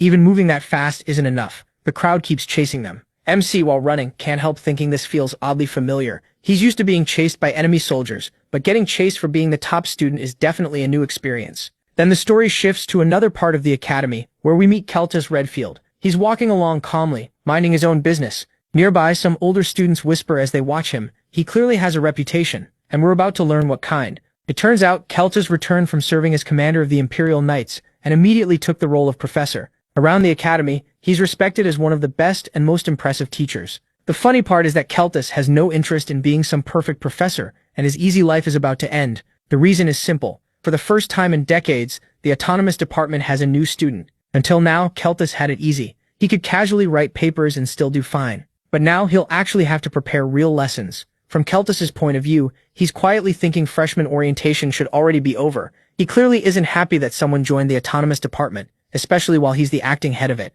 Then he notices Dane standing outside his office. He calls out to him, surprised that he came so early. As always, he greets his teacher respectfully. Once they settle into the office, we hear Keltis's thoughts and he's obviously annoyed. He worked hard to reach this position just so he could enjoy some peace. Teaching students was never the goal. If he wanted to train people, he would have stayed with the Knights. Still, since there's no turning back, he asks the protagonist why he chose the autonomous department, and the protagonist says he doesn't want to be locked into one field yet. Keltis asks if he plans to choose one later. MC says yes, eventually he will. But for now, he doesn't want to waste the rare chance to study in the autonomous department. That answer makes Keltis even more bothered because it sounds like he really will be stuck teaching Dane. Then he remembers he skipped the swordsmanship test. To Keltis, that probably means the boy isn't confident with a blade. Seeing an opening, he asks if the protagonist knows anything about swordsmanship. The question catches the protagonist off guard, so Keltis quickly says he's not trying to insult him. But as a student of the autonomous department and with Keltis as his teacher, he thinks MC should know at least something about the sword. It's a strange request,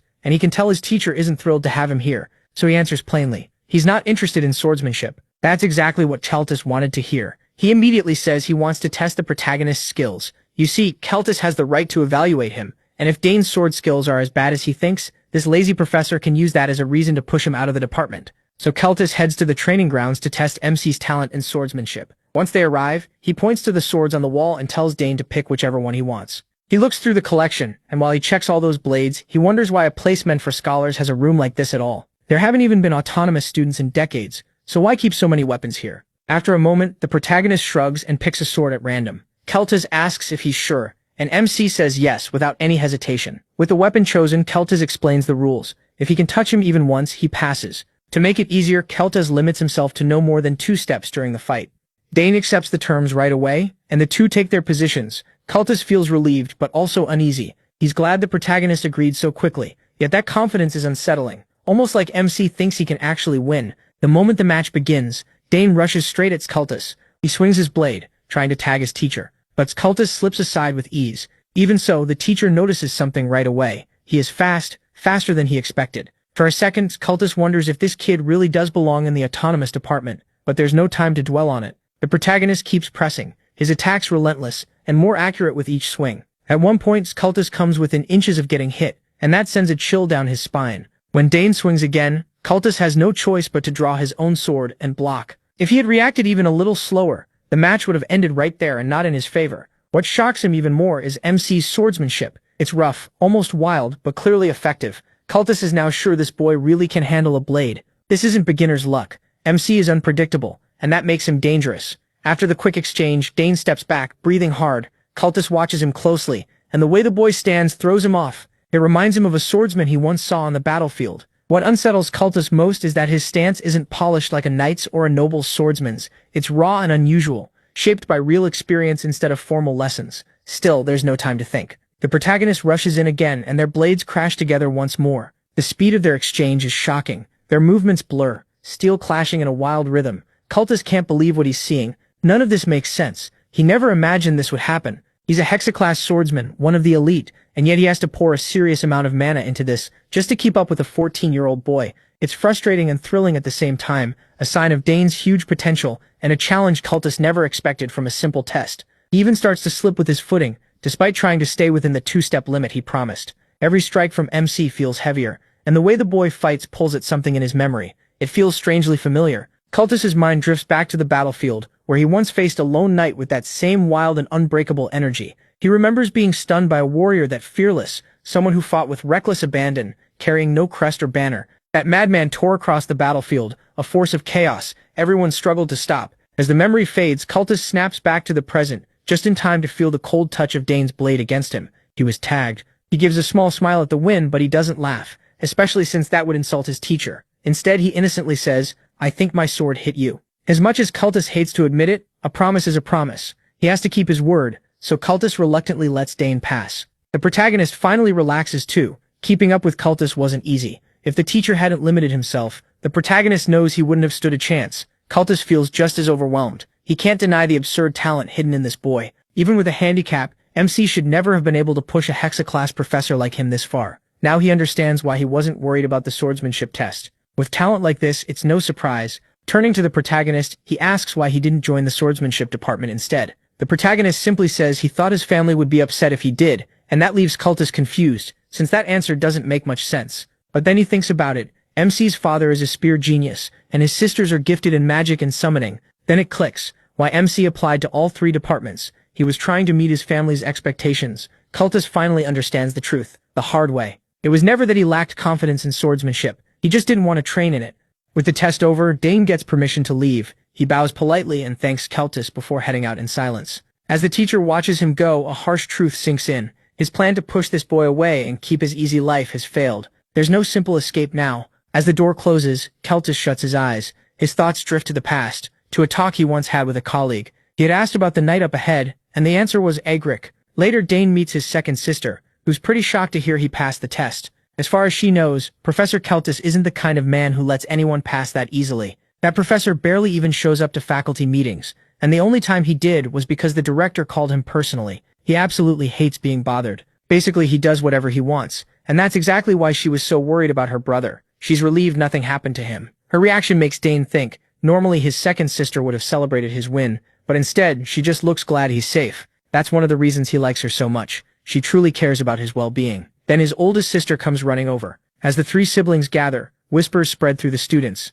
Everyone is amazed to see all the children of House Sawgrass in one place. People already thought the house was impressive because of Arabella and Claire, and now the youngest is proving to be just as remarkable. Later, Dane meets a senior named manhuasaiour, who introduces himself. He says he handles the dorm's general operations. The dorms are split into 3 wings, with students assigned by grades. The top one is Dantare Hall, named after the first emperor. Since the protagonist is the top student and passed the main autonomous exam, Max tells him he'll stay there. He goes on about the place, restaurants, training rooms, libraries, lounges, even magic projection rooms. He also mentions some secret facilities. MC has no idea what that means, but he doesn't push and just listens. Max adds that while he probably won't need to worry, students can be removed from Dantare Hall if their grades drop. He also points out that Arabella and Claire stayed there until graduation, which only adds more weight to his name. Once everything is explained, Max hands the protagonist the key to his room and mentions there's a spare. If MC ever loses it, he can come back for a replacement. The senior also warns him about the strange students around here. They're not bad, he says,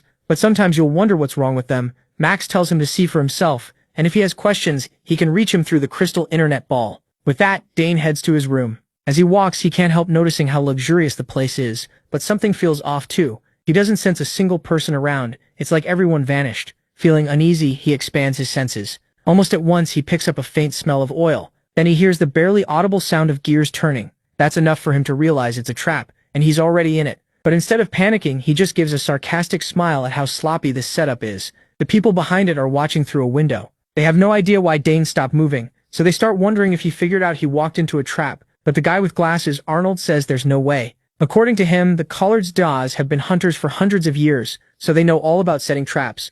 He's actually the eldest son of the Collard barony, Arnold Collard, a third year in the shooting department. One of the students worries this prank might go too far, but Arnold assures the timid guy that he removed anything dangerous. It's his first time pulling a prank like this, so he's excited, though some of the others still aren't sure messing with someone from House Sawgrass is smart. Arnold just reminds them that everyone here went through nasty pranks, so he's been waiting for this, and he's sure Dane will end up totally shaken. One of the students, Priscilla Nariel, a fourth year from the theology department and House Nariel, raises a concern. Since he's the top student and in the autonomous department, she worries this prank won't go like the others. On top of that, both his sisters are geniuses, so if he's autonomous, he might be an even bigger one. Some of them even doubt the traps will work, but Arnold is sure he couldn't have noticed them. He made sure to paint the traps to hide them, and even oiled them so they wouldn't make any mechanical noise. Finally, Dane starts moving again, and that fills those idiots with excitement. Since he knows exactly where the traps are, he deliberately triggers the first one. A water balloon drops, but the protagonist, already expecting it, bursts it with a mana bullet. Then comes the next trap, one with a truly awful smell.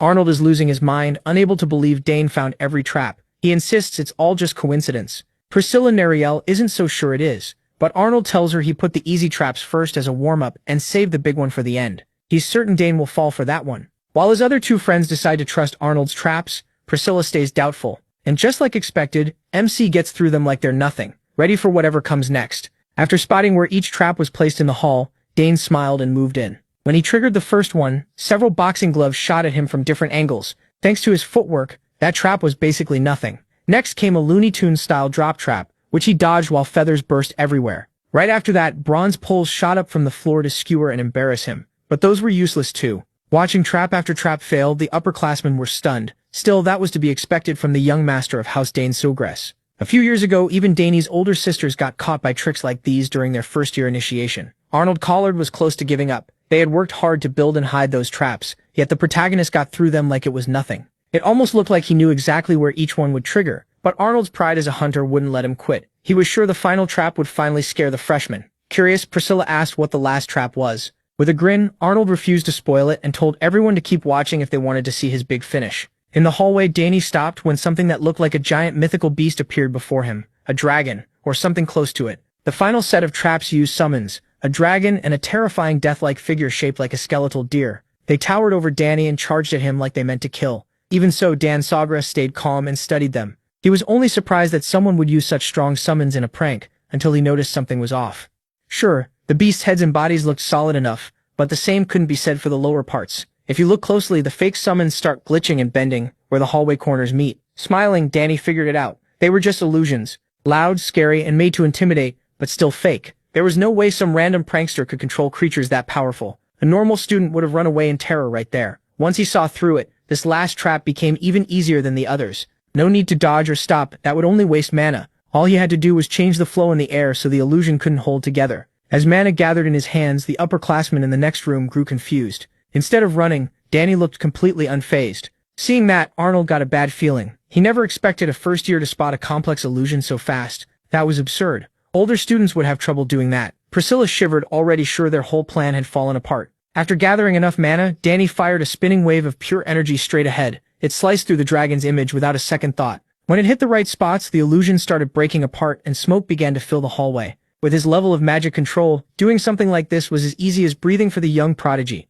Honestly, Danny found this whole mean little welcome pretty boring. Now that the path was clear, it was time to find the one who made it. The moment he found the culprits nearby, screams burst through the hall. The older students ran for their lives while a fierce Edorak chased them down. Since Arnold was the trap expert, the group turned to him, asking what they were supposed to do, but nobody had any answer for a counterattack. This dangerous. When Edric cornered them, the beast let out a bloody roar that froze them in fear. Everyone screamed. Just before the wild creature could bare its fangs at the helpless victims, Danny stepped in and put a stop to it. His way of flushing out the rats hiding in the next room worked perfectly. The instant they heard his voice, the upperclassmen turned to Danny in shock. They begged him to do something, realizing this was probably his doing. They promised to apologize for their childish prank if he would just save them and get that furry, bloodthirsty monster away. Danny lifted a hand as strange runes filled the air and mana swirled at his command. A huge portal opened behind Edorak, locking down its movement and slowly pulling it in, monster and all. With one more wave, Danny shut the portal and Edorak vanished like it had never been there. Arnold and the others were speechless.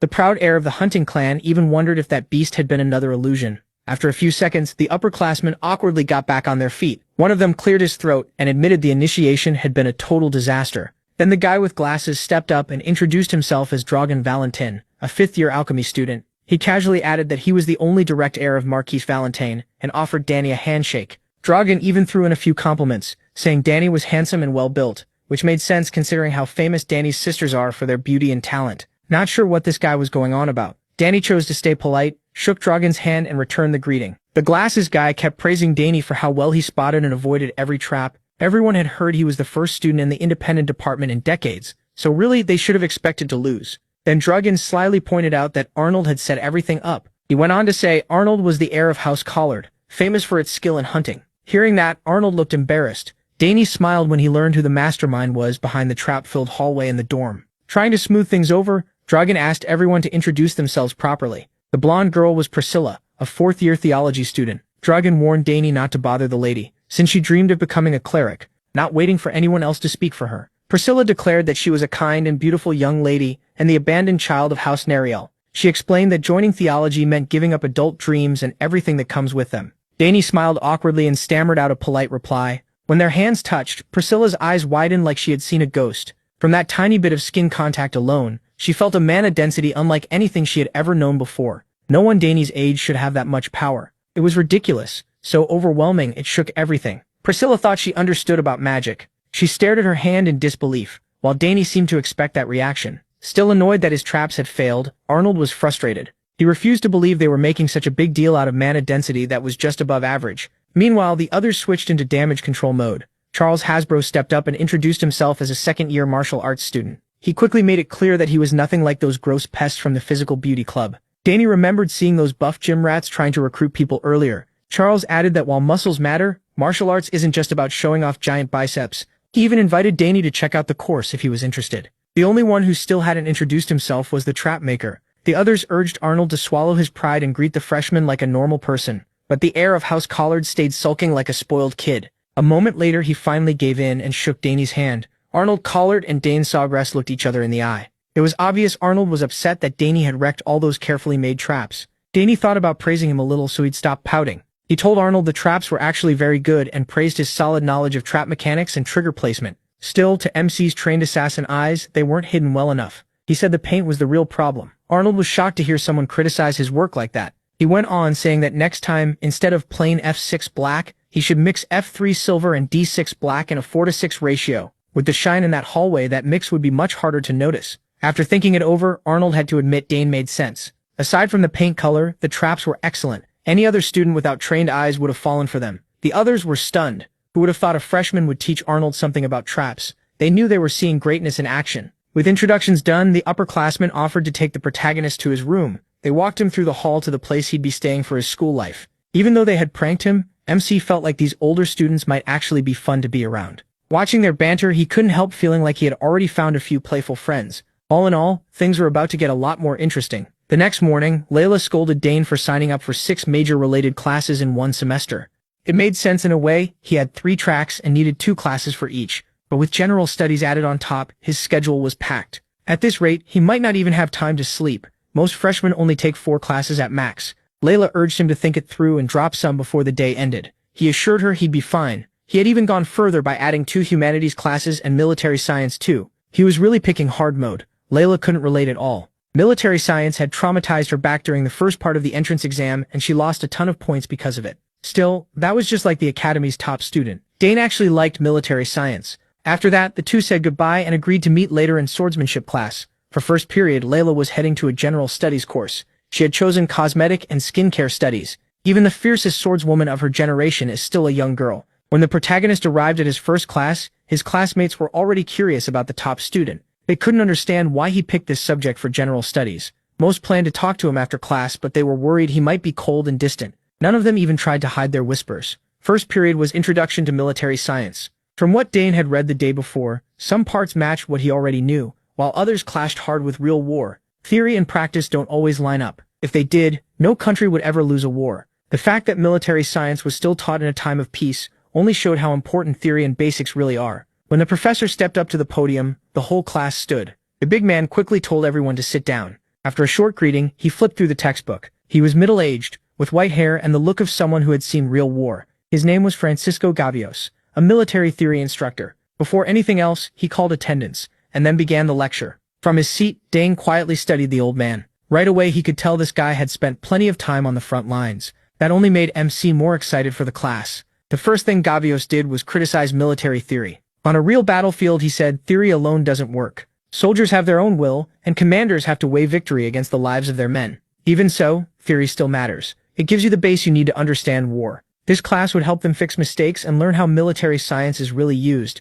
Then Gavios looked over the room and wondered how many of these freshmen might become true elites one day. To test them, he asked a simple question. What is the most important thing in war? Out of the whole class, only one student confidently raised a hand. Gavios turned to him, clearly pleased. Of course it was Dane. Without any doubt, he answered that the most important thing in war is the supply line. The professor was genuinely impressed by that answer. He added that victory and a safe return only happen when supply lines are secure. To him, it was interesting that the best answer had come from the top student. Wanting to push Dane further, Gavios asked him to name the 3 most important parts of maintaining supply lines. He answered right away. First was strict military management. A supply line stretching from the capital to the front is long and complicated. If even one person in that chain stops caring about the cause, corruption can slip in easily, and corruption leads straight to shortages. From what the protagonist knew, most supply problems came from greedy people in the middle. Pleased with that first point, Gavios asked him to keep going. Second was standardizing supplies. If things like amount, weight, length, and width all follow the same rules, mass production gets easier. Standardization also speeds up delivery and keeps frontline units from getting confused, which helps them fight at their best. As Dane kept giving confident answers far beyond the textbook, the other students started whispering in confusion. Even Gavios was caught off guard by how sharp his answers were. For the last key point, MC said local procurement mattered most. The longer a war drags on, and the more the first 2 rules break down, the worse the supplies become. Getting supplies locally lets soldiers stay at least a little self-sufficient. They can grow food themselves or buy it from nearby areas. The amount and quality might not be great, but it's enough for emergencies. Dane answered from things he had seen and lived through, not from books. After hearing all that, the whole class was stunned. Gavios was thrilled by such a clear summary of supply line principles, so he asked what year he was in. When he learned he was only a freshman, he was shocked. He couldn't understand how a new student knew so much about war. So Gavios repeated Dane's answer for the rest of the class. What the protagonist described sounded more like the thinking of seasoned soldiers and officers who had lived through many battlefields. Since MC was still so young, there was no way he should know that much. To hide the truth, he said he had heard lots of war stories from his father. Curious, Gavios asked who his father was. When the protagonist said he was the son of Arkan, the protagonist Sogres, the veteran's jaw practically dropped. Once he heard this boy was the son of the Blue Tornado, everything clicked for him. And on top of that, this was Dane, the famous student who passed the autonomous graduation exam. No wonder he stood out so much from other freshmen. More importantly, Gavios explained that the military science taught in this hall would match the kind of answers MC gave. The textbook would just be a guide. The real focus would be on ideas that work in real-life situations. That, after all, was the true goal of military science. Gavios was extremely pleased that such a promising student had joined this time. After first period, students poured out of the lecture halls and filled the academy corridors. Dane came rushing out, annoyed that he had nearly been talked into graduate studies on his very first day. After class, the professor had pulled him aside and offered him a path to go deeper into military science. Recommending graduate school to a freshman was insane. Luckily, his second older sister had already warned him about things like this. Claire told him that if anyone ever offered him a place in the Imperial Graduate School, he should just run. And judging by this, Gavios wasn't the type to give up easily. Pushing that problem aside, Dane took out his map and planned a route to his next class. It was still his first day, so he didn't know the campus well. That wasn't helped by how huge the academy was. He had agreed to meet Layla at the central fountain, which was pretty far from where he was. After checking the map, he finally found the spot. It looked like going through the Mist Garden would be the fastest way to reach his destination. A few minutes later, the protagonist arrived at the so-called Mist Garden. People said that if the weather got even a little cloudy, the whole garden would be swallowed by thick fog. Once that happened, it was easy to lose your sense of direction, so most students avoided the place if they could. On top of that, the Mist Garden had picked up a few creepy ghost stories. Still, Dane thought it seemed nicer than his older sister had described. Since the weather was clear, he figured taking the shortcut would be safe. As he crossed the garden, he suddenly heard a sharp cry for help. Turning toward the voice, MC quickly thought about what to do. Once he pinned down where it was coming from, he realized it was beyond the brush. He took off at once. His mother had always told him that if someone needed help, he should act without hesitation. Since he still had time before his next class, a quick rescue should fit in. With his speed and sharp senses, Dane quickly found the lost student. It was a boy carrying a heavy backpack. He thanked the protagonist for answering his calls and said he thought he was stuck. Thankfully, he wasn't hurt, just worn out from wandering in circles. He introduced himself as Ernest Dillon, a first-year exploration student. MC found it pretty funny that an exploration student had gotten lost on campus. Ernest admitted he got a little too excited exploring the academy. Excited enough to lose his way and run out of energy. From what Dane remembered, Baron Dillon's house was a Western noble family, whose crest showed a ship and a sailor. Ernest was impressed that he knew his family. They were famous for exploration. For generations, his ancestors had crossed wide seas and pushed into unknown lands. Still, looking at Ernest, he didn't exactly seem built for grand adventures, considering how thin he was. Since the protagonist recognized his family, Ernest looked proud and politely asked for his name. The protagonist introduced himself, and when Ernest learned he was the first autonomous department student in 50 years, he nearly fainted from shock. His eyes lit up as he praised his luck for meeting someone so amazing. MC gave an awkward laugh, but then he noticed something around Ernest's neck. The boy said he wasn't hurt anywhere, but there were clear marks on him. Dane spotted bruises and scars around his neck and hands. From what he could tell, they didn't look like the kind of injuries someone got from exploration. Still, he chose not to ask, since it was probably personal. Instead, he steered the talk back to exploration. Ernest eagerly explained that he was obsessed with discovering anything new: people, things, places, you name it. He was always ready to dig deeper. Then he opened his giant backpack and happily showed Dane all his exploration gear, stuffed inside in a messy heap. For now, his goal was to explore the whole academy. On the very first day, the mist garden had already caught his attention. Ernest was sure something was hidden here. The story about fog appearing just because the weather got slightly cloudy made no sense to him, and the protagonist admitted the boy might be onto something. He asked if Ernest had found any clue behind the mist. Sadly, Ernest had no real answer yet. All he had was a gut feeling that some kind of force was at work in this garden, something no one had discovered. He thought maybe no one had bothered to look closely enough. Or maybe some people had tried, but something stopped them. Whatever the reason, no one knew yet, but Ernest wasn't going to give up until he found it. Maybe it was tied to a lost ancient kingdom, or a call from beyond the horizon. His excitement about the unknown started to rub off on Dane. Then MC remembered he still had to meet Layla so they could head to class together. They needed to move fast. While Ernest packed up his gear, the clear blue sky slowly became covered with clouds, and rain began to fall. Rain started pouring, and in seconds the whole garden was hit by a sudden storm. That was bad. From what they'd heard, heavy rain makes the fog swallow this place much faster. Escaping would become almost impossible. Just like they feared, the strange mist began rising from the ground itself. This fog could steal a person's sense of direction, and Ernest quickly pulled out a compass, already bracing for the worst. But the strange force made the needle spin wildly, so they had no way to tell which direction to go. Ernest started freaking out. Without the compass, they could wander forever and never make it out. Dane told him to rely on his explorer skills, but this place was beyond him. In a normal area, Ernest might find a way out. The misty garden was different. Something unknown was controlling it. That's when it really hit him. On his very first day, he might actually be trapped here.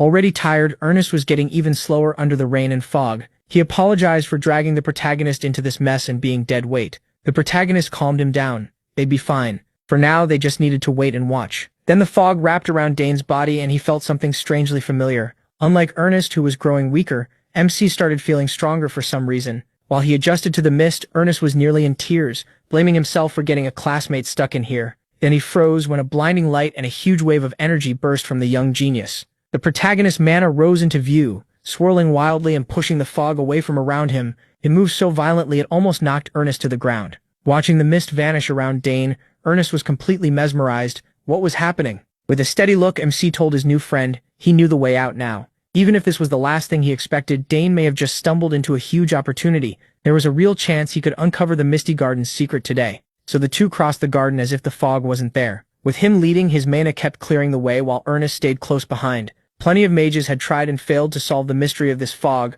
but the protagonist kept moving deeper without any trouble. Wherever he went, the mist simply broke apart. At that point, Ernest was sure he was standing beside a true genius.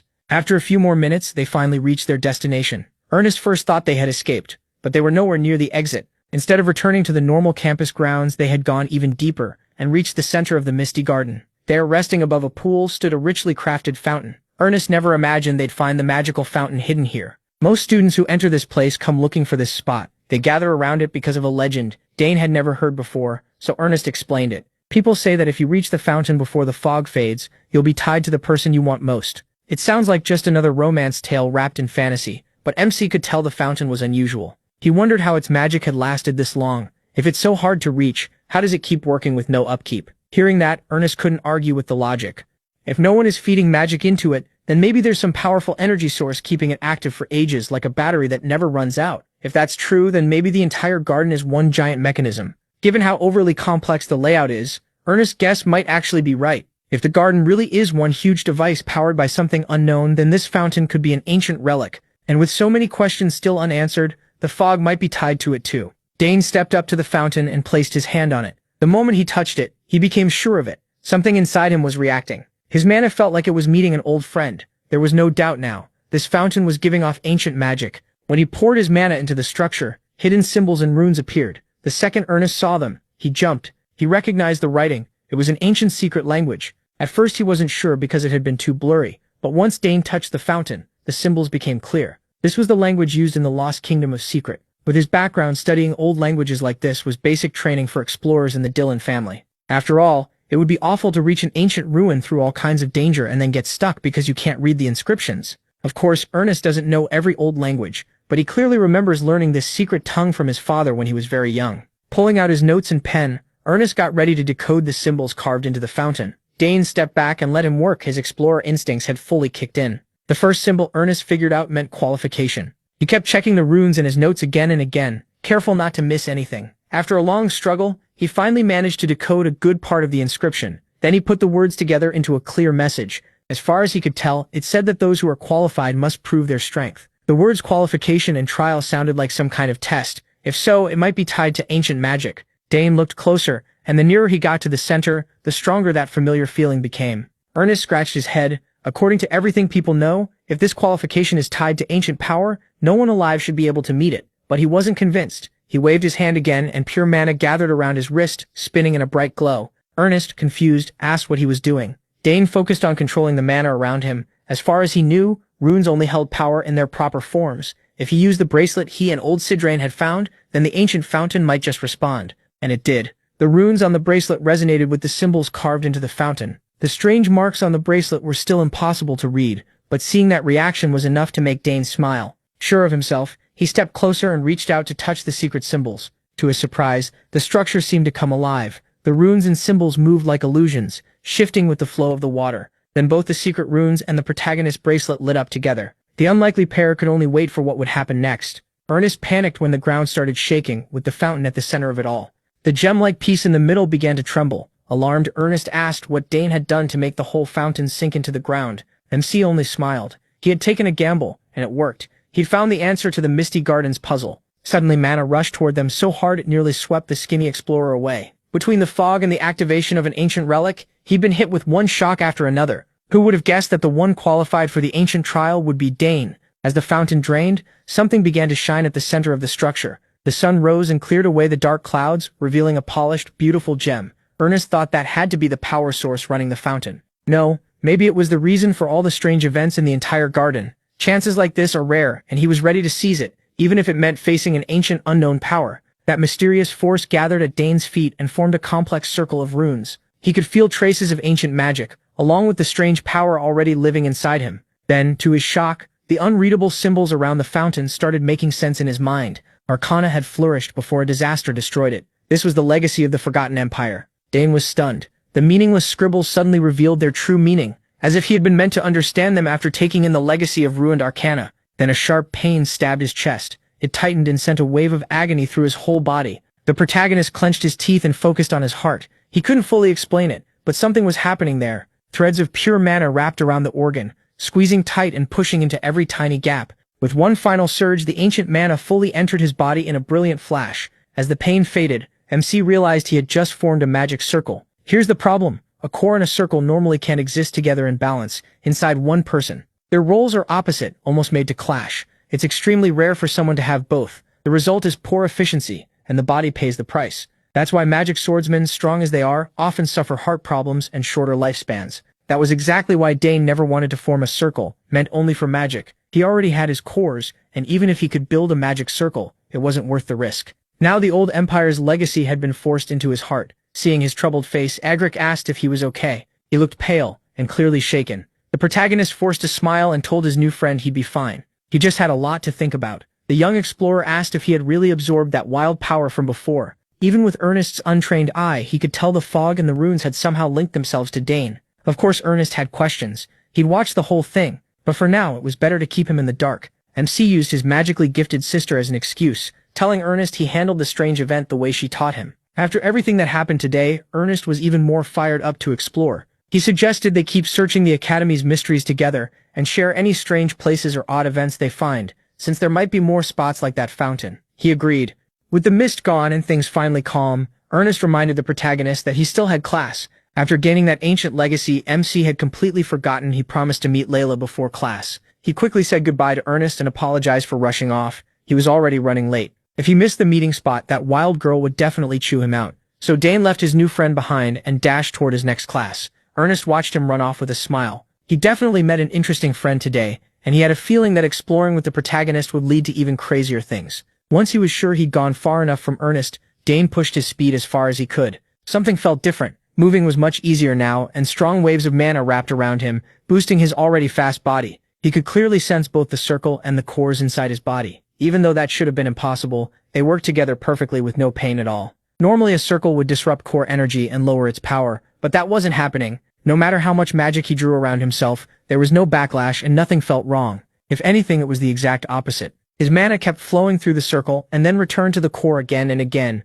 making the energy inside even purer. With this huge and unexpected change, Dane's first thought was to contact his older sister as soon as he could. A moment ago he was scared of heart problems. Now he was excited by everything this could mean. Thanks to his new speed, MC reached the sandy grounds of Hangston District in no time. He arrived just in time to meet Layla and walk with her through the famous area. After a short stroll, they finally reached the entrance. The entrance had a strange design. Layla explained they were about to pass through the Academy's famous magic barrier. She added that this odd structure was made by Saul Hangston, a legendary mage from the Academy. Once a year, it activates for gifted freshmen. When a student passes through, a light appears. The color shows the type and level of their magic talent. It was first built to catch dark mages sneaking into the Academy, but after dark mages vanished, the barrier was reused to rank students. Curious, Dane asked what each color meant. Layla happily explained that if someone has no magic talent, nothing changes. If their talent is decent, the barrier shines yellow. Strong talent gives off blue light, while truly gifted people produce red. Layla had studied the Academy long before they enrolled.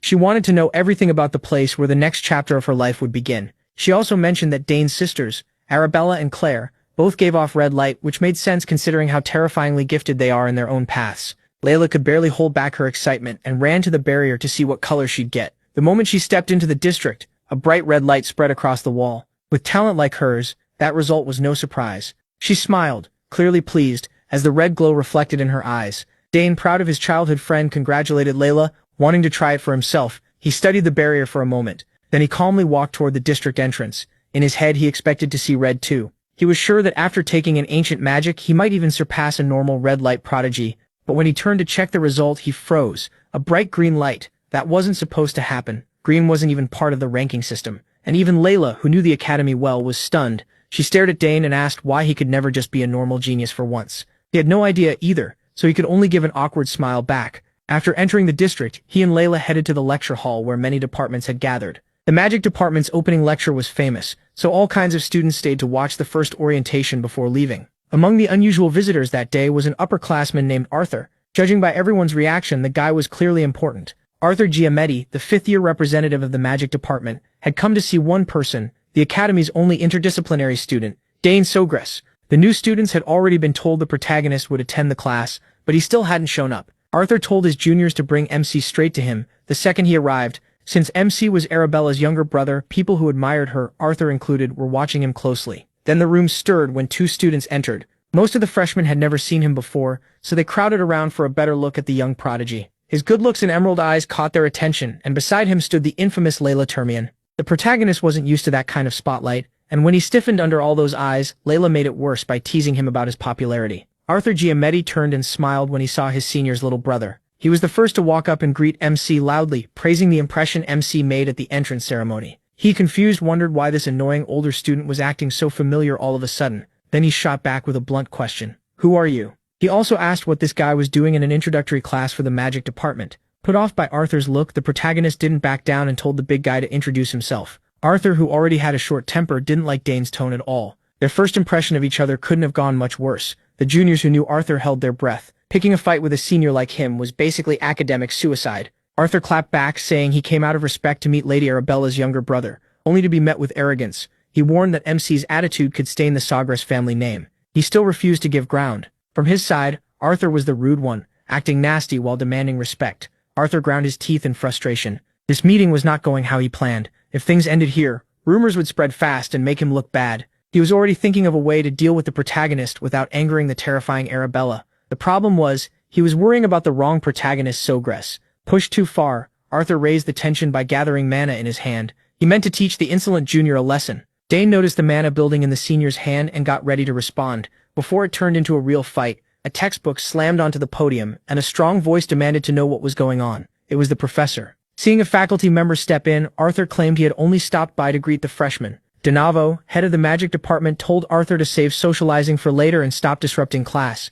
Arthur gave a lazy apology, looking completely unfazed. After that ugly exchange, Layla quietly warned Dane to be careful. Arthur clearly didn't mean anything good. As he walked away, Arthur whispered to one of his lackeys to bring MC to a certain place, the moment they got the chance to do it. The other student hesitated. He was loyal to Arthur, but messing with Arabella's little brother could bring disaster. Arthur swore he'd explain everything properly to his respected senior later. He just wanted to teach young him a lesson. Class finally began and Professor DeNavo said the first day would just be a simple orientation before dismissal. Since this was a practical combat course, they first needed to measure everyone's mana. He set a mana measuring tool on the table, and every student's eyes locked onto the decorated artifact. The mana test was simple. Place a hand on it and pour in mana. To demonstrate, Professor DeNavo sent his own mana into the device, making it glow a bright blue. Behind him, 8 fully formed magic circles appeared. He was practically on the level of a tower master. The students were stunned. Almost none of them had ever seen a complete 8-circle mage before. After amazing the freshmen, Professor DeNavo explained that even among people with the same number of circles, a darker color means a higher level.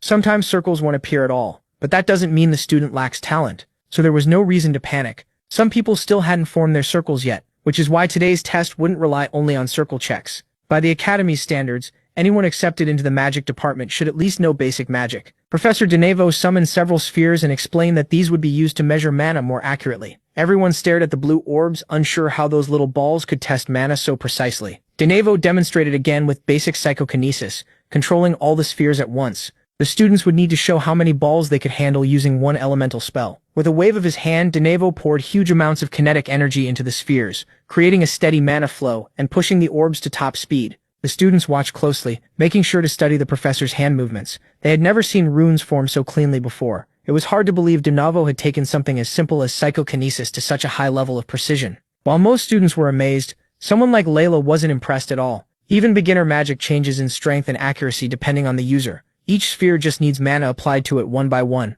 For a freshman, controlling 3 balls at once was already considered the limit. Layla turned to Dane and asked if he could handle more than 3. Before he could answer, Professor DeNarvo called Arthur from the back. The 5th year was only watching the class, but DeNarvo saw a perfect chance to show the freshman what a top student looks like. Arthur gladly stepped up, excited to show off in front of the new students. He also wanted to make that arrogant freshman look small. The protagonist was curious too. He wanted to see what the so-called grown-up could actually do. Arthur walked up and poured his mana into the measuring device. The room burst into chatter when 4 circles appeared, their color dark and dense. DeNarvo praised Arthur for improving again, and Arthur answered with fake modesty. DeNarvo was all smiles. Usually reaching 4 circles before graduation is rare, so Arthur was proof that real talent stands out. The professor kept praising him and told the freshmen to stay close to the 5th-year representative, since his advice might help them become proper mages. Arthur soaked up every second of the attention. In his head he was already imagining Dane panicking. Any second now, or so he thought. What Arthur didn't know was that MC couldn't care less about his 4 rings.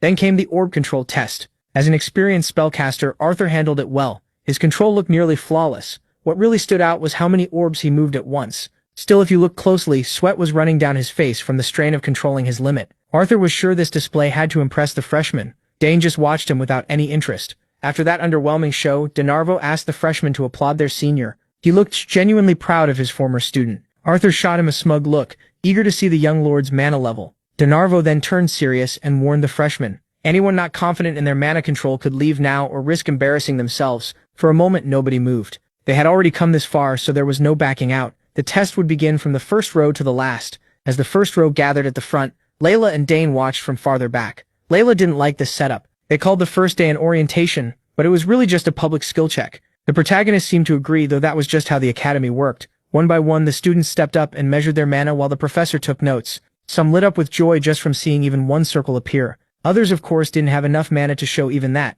The orb test was even harsher, making it clear how hard true psychokinesis really is. Arthur and his friends stood off to the side, laughing at the clumsy freshman who kept messing up the test. Then one student stepped forward and caught all their attention. Dane extended his hand, touched the device, and let his mana flow steadily into it. Arthur was still waiting to see the boy's confidence break once he realized the gap between them. After what happened in the Nebula Garden, MC was curious too. Since absorbing ancient magic, something inside him had clearly changed. The artifact lit up as thick, rich mana poured from his hand. DeNarvo focused on Dane much more closely. The boy had handled the self-study exam perfectly. So with all that theory knowledge, DeNarvo wanted to see how many circles he had. As the seconds dragged on, everyone kept staring at the year's golden child. Then suddenly, a brilliant light burst out, stronger than anything before it. Dane felt like he was losing control as the device pulled mana from the circle in his heart. When the light reached its peak, an error message flashed. His mana could not be measured. No one had ever seen that before. The device could read up to 8 circles, so the whole room was stunned. The protagonist reread the red warning again and again, but he had no explanation either. Layla, Arthur, and the rest of the class held their breath. DeNarvo's eyes narrowed with a conflicted look. The students still waiting in line started complaining that Dane had broken the device before they got their turn. They didn't buy the impossible-to-measure result and assumed he just had no circles. Meanwhile, MC wondered if the ancient magic in his heart had interfered with the reading. DeNarvo had used this test for years and trusted the machine completely. It could even expose people hiding their real level, so seeing unable to measure was new to him. He doubted anyone there had seen this happen before. Trying to calm the room, DeNarvo said it was probably just an overload. For now, they would move on to Dane's orb test. Arthur, of course, took the error message as proof the brat had no real magic talent. He was disappointed by the failed reading, but at least he still had the orb test, though he wasn't even sure his power would work normally here. He closed his eyes and pictured the psychokinesis spell with full focus. Then he raised his hand and countless raging threads of mana shot out. Copying DeNarvo's earlier movements, he lifted every orb from the container, all of them linked by wild strands of ancient mana.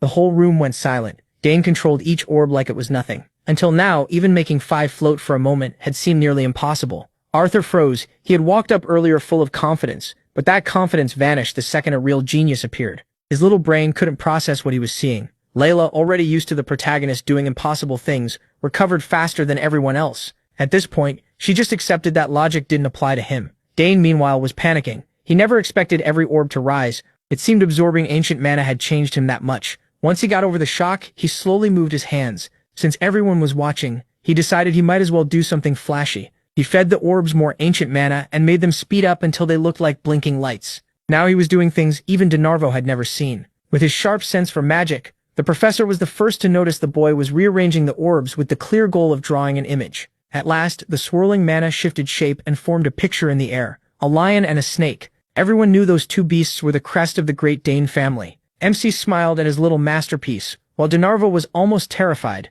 Even Arabella, a genius mage, had never looked this unbelievable. Layla, on the other hand, was annoyed. She was up next, and there was no way her turn could compare. After the orbs were set back down, DeNarvo praised him again and again. Now he understood why a tower master who had never accepted a student took such interest in the boy. Dane bowed politely and thanked his professor. Hearing that, the freshmen nearly fainted when they learned the protagonist had been taught by a tower master. His image among them was quickly turning favorable. One of Arthur's lackeys asked if the plan was still on after seeing MC's performance. Arthur clenched his fist. He blamed his family for raising one monster after another. If the protagonist was already this strong, they would need to change their plan. As much as it annoyed him, Arthur had to admit they might lose in a direct fight, and there would be no coming back from that humiliation. Then his brain finally came up with one possible answer. If they couldn't beat the boy by force, they would have to win him over. Arthur decided to bring Dane into the student council. As a council officer, he could help place the boy under his wing as a senior. Getting into the council wasn't easy, and freshmen had never been allowed before, but Arthur was sure they could break that rule.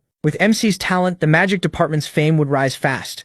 And of course, Arthur's own status would rise with it. DeNarvo pulled him aside after that and showered him with even more praise. If he had known the boy was this gifted, he would have fought the other professors to keep him in his department. Then he used his display to fire up the rest of the class, and before sending him back told the rising star to visit any time. The protagonist never turns down a chance to learn. After class, he and Layla left the lecture hall. As usual, she complained that he had stolen all the spotlight, and he answered with a sly grin, teasing her on purpose. If not for his absurd performance, Layla's control of 5 orbs would have been the highlight. Competitive as ever, she stormed off in frustration. Right then, Arthur and his group walked over. His tone had changed completely as he praised MC's talent. He claimed he only wanted a quick word with the young master. Seeing that sudden attitude shift, Dane immediately got suspicious. Sure enough, Arthur brought up the Imperial Academy's student council. He explained that the council sets academy policy and manages the budget. Because of that, it holds huge influence and plenty of perks. For example, the council can decide disciplinary action against students who go too far. It also has the power to approve academic department events.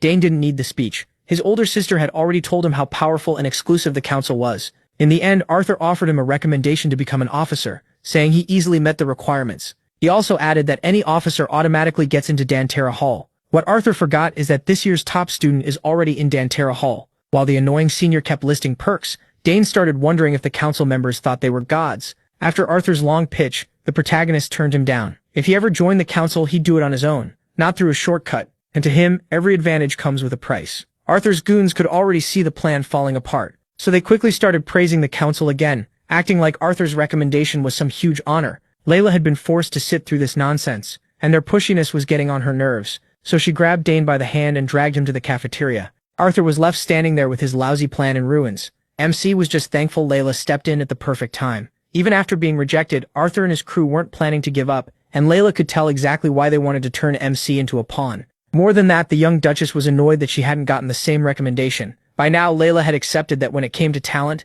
Dane was on a whole different level. Then the two headed for the Imperial Academy cafeteria, hoping the sweet pies were still there. Meanwhile, Arthur went to meet Professor DeNarvo. In DeNarvo's opinion, he might be even more gifted than his older sister Arabella. Magic is too broad to judge perfectly, but in raw potential, the protagonist was a monster. Hearing that shocked Arthur, especially since he admired Arabella so much. Then the professor told him to gently push the young Sogress heir into focusing only on the magic department. Ever since MC arrived, everyone had seen the same thing. The boy's talent was impossible to ignore. Arthur admitted he had already tried to recruit him into the student council and got rejected. DeNarvo still couldn't let it go. Talent like that was too valuable to waste. Changing topics, Arthur asked if there was any recommendation letter for him. The professor brushed it off, saying that in 2 years magic towers would probably line up for Arthur after graduation. But Arthur could tell what DeNarvo really meant.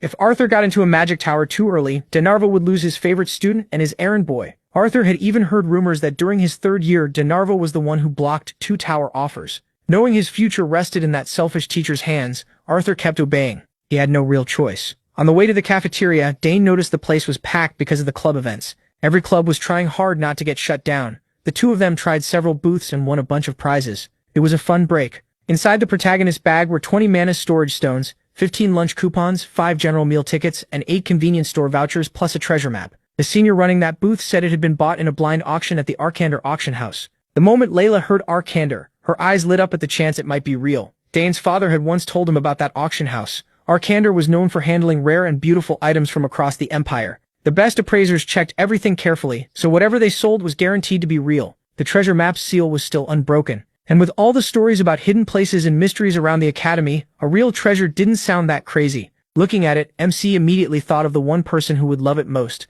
that exploration nerd. Demetra Hall is where most general education classes happen. Right now, he was heading inside for Imperial History. Before coming to the academy, the Sogress family's head butler had already taught him most of the material, so Dane felt pretty confident. Then a familiar voice called out to him excitedly. It was Ernest, the nerd. Since Imperial History is required for freshmen, it looked like they'd be sharing this class. With a worried look, Ernest asked the protagonist about the changes to his body after the incident. It was a messy topic, so the protagonist avoided it. Just as he was about to tell him the exciting news about the treasure map, they were interrupted by a pack of thugs. From Ernest's terrified reaction, Dane could tell there was some history there. The leader looked old enough to have a wife and kids, and he greeted Ernest with a smug grin. Poor Four Eyes barely knew how to answer. To MC, he looked like a soldier reliving trauma. Once Ernest finally managed to speak, we learned the thug leader's name was Brown. He was out here bullying kids. Dane couldn't help thinking about what that would do to the glory of their so-called great king. Then the thug leader grabbed Ernest's head like a basketball and mocked him for shaking like a leaf. These copy-paste villains weren't even paying attention to him.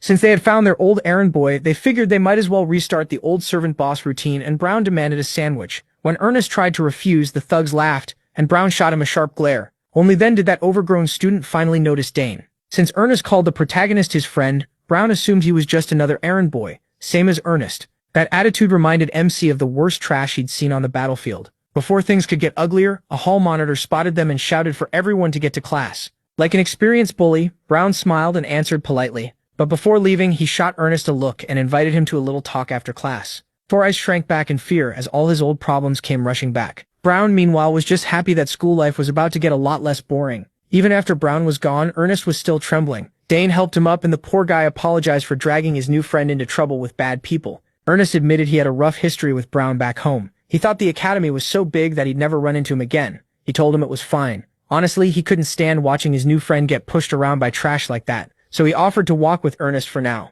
He could already tell this dummy would go right back to being a servant if he listened to whatever Brown ordered. If that happened, Ernest would just repeat the worst part of his younger days. He had seen Dane transform at the spring, so there was no need to worry about safety or any of that. Even knowing how strong the protagonist was, Four Eyes still felt bad about pulling him into his personal mess. As soon as classes ended, Ernest and Dane were ambushed by Brown's copy-paste thug club. When MC told Brown to shut up, the bastard only barked louder. Realizing words wouldn't scare him off, Brown started to feel threatened. Like every other rotten noble, he threw around his family name, the Sawa family, claiming he was heir to the strongest house in the West, as if that meant anything. The protagonist just raised an eyebrow and smiled. He had never even heard of such a nobody family. That only made Brown angrier, and his lackeys started yapping like the dogs they were. Acting tough, Brown ordered them to beat Dane up. The nameless extras grinned like they'd been waiting for that all day. They swaggered toward Ernest and MC, and Ernest tried to calm things down by saying they should just run. He warned him that Brown had been called a sword genius since childhood. Hearing that just made Dane more interested in putting that bastard in his place. He turned to his scared friend and told him to fight one of the goons too. One punch to the chin should end it. Ernest couldn't keep living in fear. He had to hit back. When the first thug rushed in, the protagonist barely paid attention. He read the attack easily and took the punch without raising his guard, twisting his neck with the impact. The bald thug looked very pleased with himself. Even Brown felt proud, like his men were experts at intimidation. The bald one threw another punch, but this time Dane raised his guard. He had only taken the first hit so that whatever happened next, no matter how brutal, could count as self-defense. The thug ignored the warning and swung a hook, but MC dodged it easily and fired back with a fast strike to the liver, sending awful pain through the guy's whole body. Then, just to make it worse, Dane swept his leg out from under him. The thug slammed his head on the pavement hard enough to need good health insurance. Ignoring the first victim, he moved on to the second. His defense was terrible, so Dane caught him with an easy palm strike to the jaw. A shoulder shove sent that thug flying into the third. While still a few steps away, the protagonist formed a manosphere in his hand and launched the blue orb straight into the third thug's face. In just a few seconds, all three had been dealt with. They hit the ground and passed out. Dane broke the silence by complaining that he'd hit the third one a little too hard. He still wasn't fully used to his old mana core.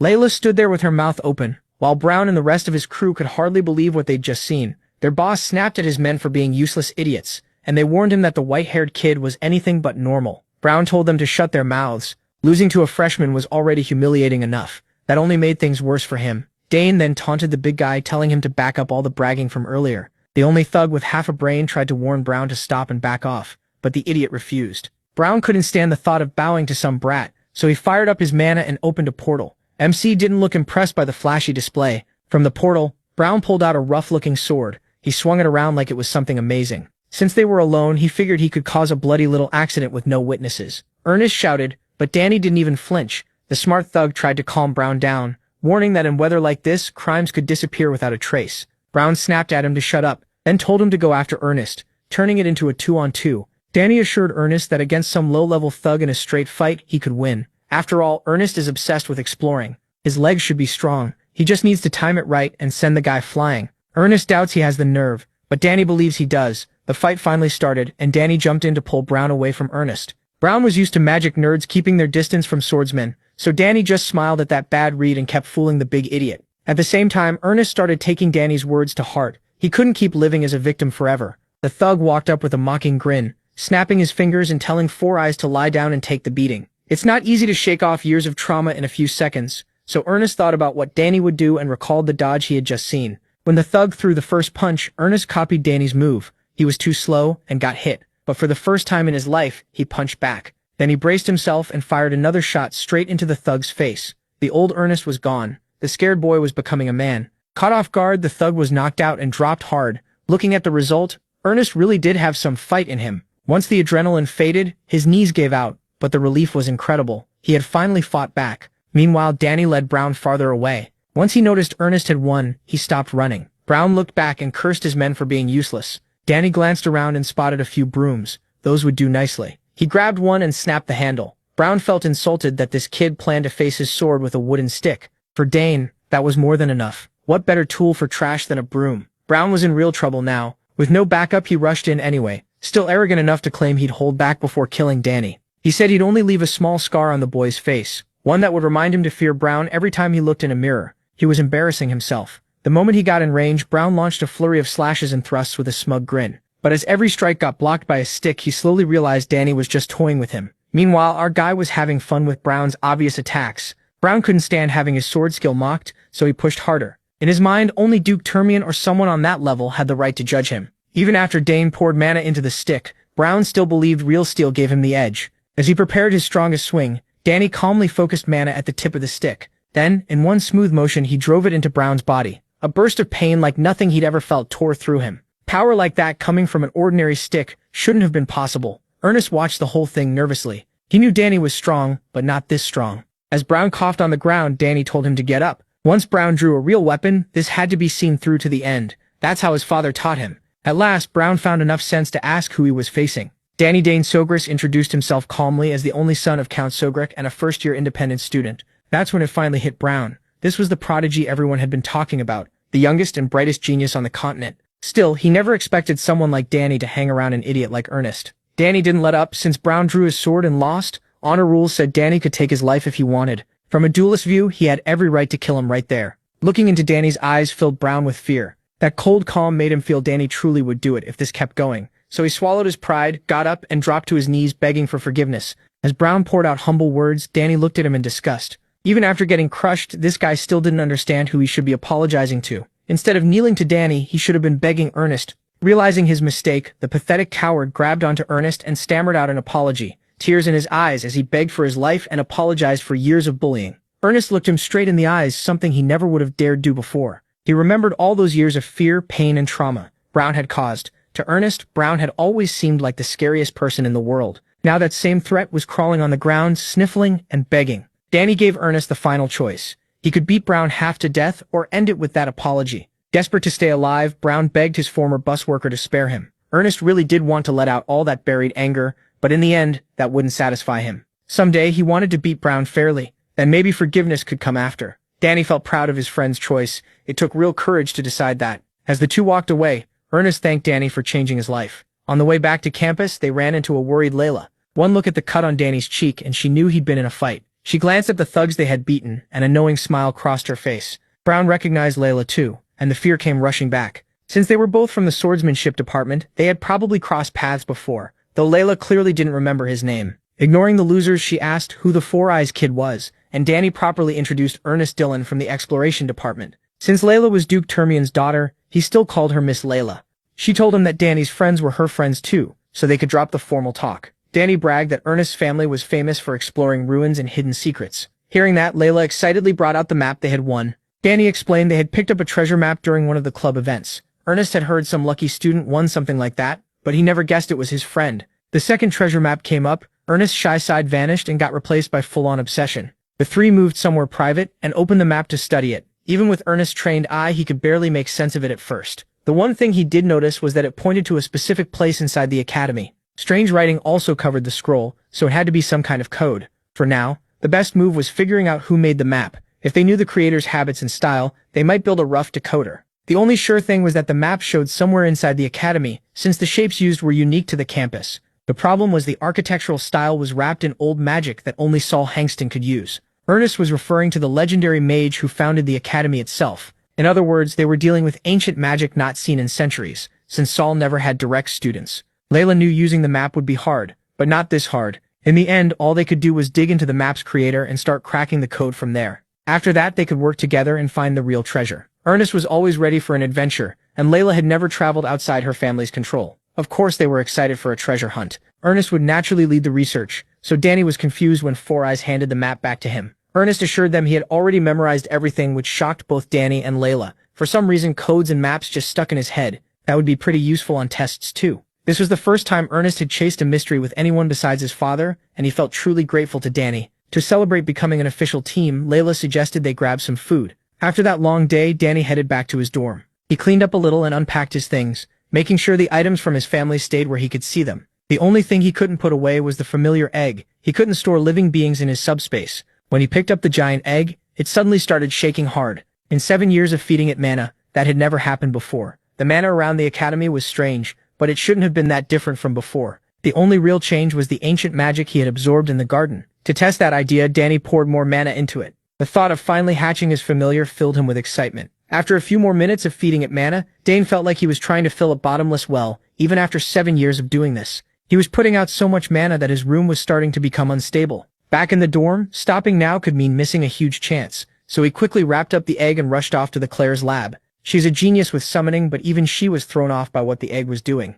Even after he stopped feeding it mana, the weird shaking didn't stop. While they try to figure it out, Claire worries Dane will miss roll call at the dorm. With a sly grin, he tells her he already took care of that. Back in the halls of Danter Hall, Albert from the discipline committee stormed in right on time to check the students' attendance. The top students of Danter Hall were lined up neatly outside their rooms. Roll call is done the same way in every dorm at the Imperial Academy. Arnold, the trap-loving kid, started getting nervous because there was still no sign of Priscilla or Dane. Albert announced the rules: 1 penalty point for being late to monthly roll call, 2 for missing it. 3 late arrivals in one term can lead to discipline and dorm service. 2 absences mean forced demotion. He ordered everyone to stay still and keep quiet. Even in Danter Hall, the rules would be enforced. To help the committee, they recently added magical surveillance cameras, and Priscilla had already been caught trying to sneak out before. They confirmed she left the dorm grounds 5 minutes ago. Normally the committee doesn't inspect rooms, but with Albert in charge, room checks have become the new normal. That means points are going to drop hard this term. After carefully checking Priscilla's room, they gave her the proper penalty for being gone without permission.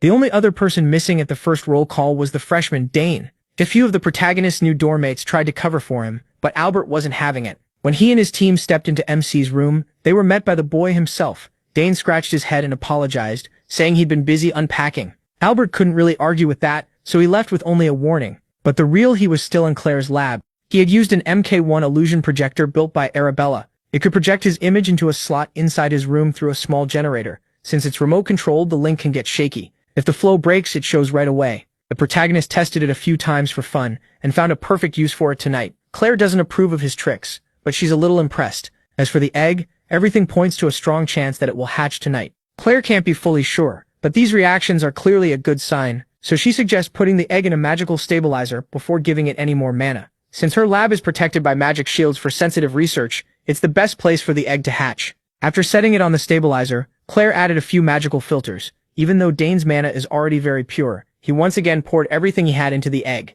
It was draining him fast. What the hell is inside that thing? Even if someone with enough money can buy a familiar egg, Shokarum is a whole different story. No one really knows the exact conditions for every kind of egg. The only sure thing is this: the user's mana and the unknown familiar inside must match in magical frequency. In other words, it's pure luck, and a lot of it. Whatever happens next depends on Dane. Claire knew her little brother was gifted, but seeing him work and feeling his mana made her tense. At last, cracks started to sound from the egg. Claire shouted for him to keep going and push harder until it came out. When MC reached his limit, bright blue mana whipped through the lab. Then the egg burst, throwing shell pieces everywhere. Claire and him were both hit by the blast of mana. When the light faded, a small creature covered in primal slime stood where the egg had been. Claire rushed over to her brother, who had been tossed away like a rag doll. Forget the dizziness from mana drain and smashing into the walls, the egg had finally revealed what was inside. It had a white-scaled body, tiny wings, horns on its head, and curious eyes. Claire guessed some traits matched a wyvern. Then the little goofball started spitting fire like it was trying to show off. Claire pushed her brother to get closer to his familiar.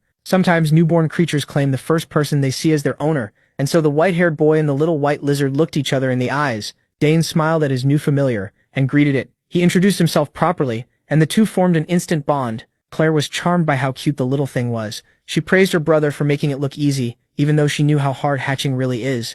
Now she could study a newborn unknown life form up close. After a few minutes of careful checking and looking for clear signs, she became sure this little guy had been summoned from beyond the horizon. Only a handful of summoners can even reach that place. Even Claire herself can only summon a few minor spirits right now. Bringing out a full familiar from beyond the horizon is a huge achievement. Claire trusts her knowledge of normal summons in the human world, even their young forms, but none of them look quite like this. Ivan is a little similar, but the finer details are clearly different. For now, they still can't be sure what this little creature really is. Claire promised to do more research, though she doubts the Academy has any books that will help. One clue may be its link to ancient mana. Before Dane left, Claire told him to keep the eggshells, since some species eat them after hatching for nutrients. As for daily care, the protagonist needs to keep track of everything about the little creature, what it likes and hates, how much it sleeps, how aggressive it gets, how fast it grows, and everything in between. It's a lot to manage, but MC felt it would be worth it. For some reason, he already felt he had to protect and raise this little one with everything he had. Claire suggested keeping the familiar in the lab to avoid trouble in public, but Dane didn't want to hide his new buddy forever. Besides, if people give him trouble, he has 2 strong sisters to back him up. And honestly, it's better for the little guy to be outside than stuck in a lab. Claire also said he should apply for an official summoner's sigil right away. He may still be a beginner, but he already has the talent to ask for one, and with everything else going on, now is the perfect time. Tomorrow is orientation for summoning classes with Professor Temerek's piano. Claire told the protagonist all he had to do was show his talent and special recruitment would follow. There'll be a faculty meeting, but Claire is sure he'll get special qualifications. Before leaving the lab, Dane wondered what he should name the little goober. When he got back to Danter Hall, one of his new friends questioned him for almost missing roll call. According to the Purple Glasses 4 Eyes, his sisters were also known for pulling wild stunts like that. Still, at least he escaped punishment for now. As soon as he got back to his room, Dane dropped onto the bed. When he looked up, the little lizard was flying in circles overhead, full of energy.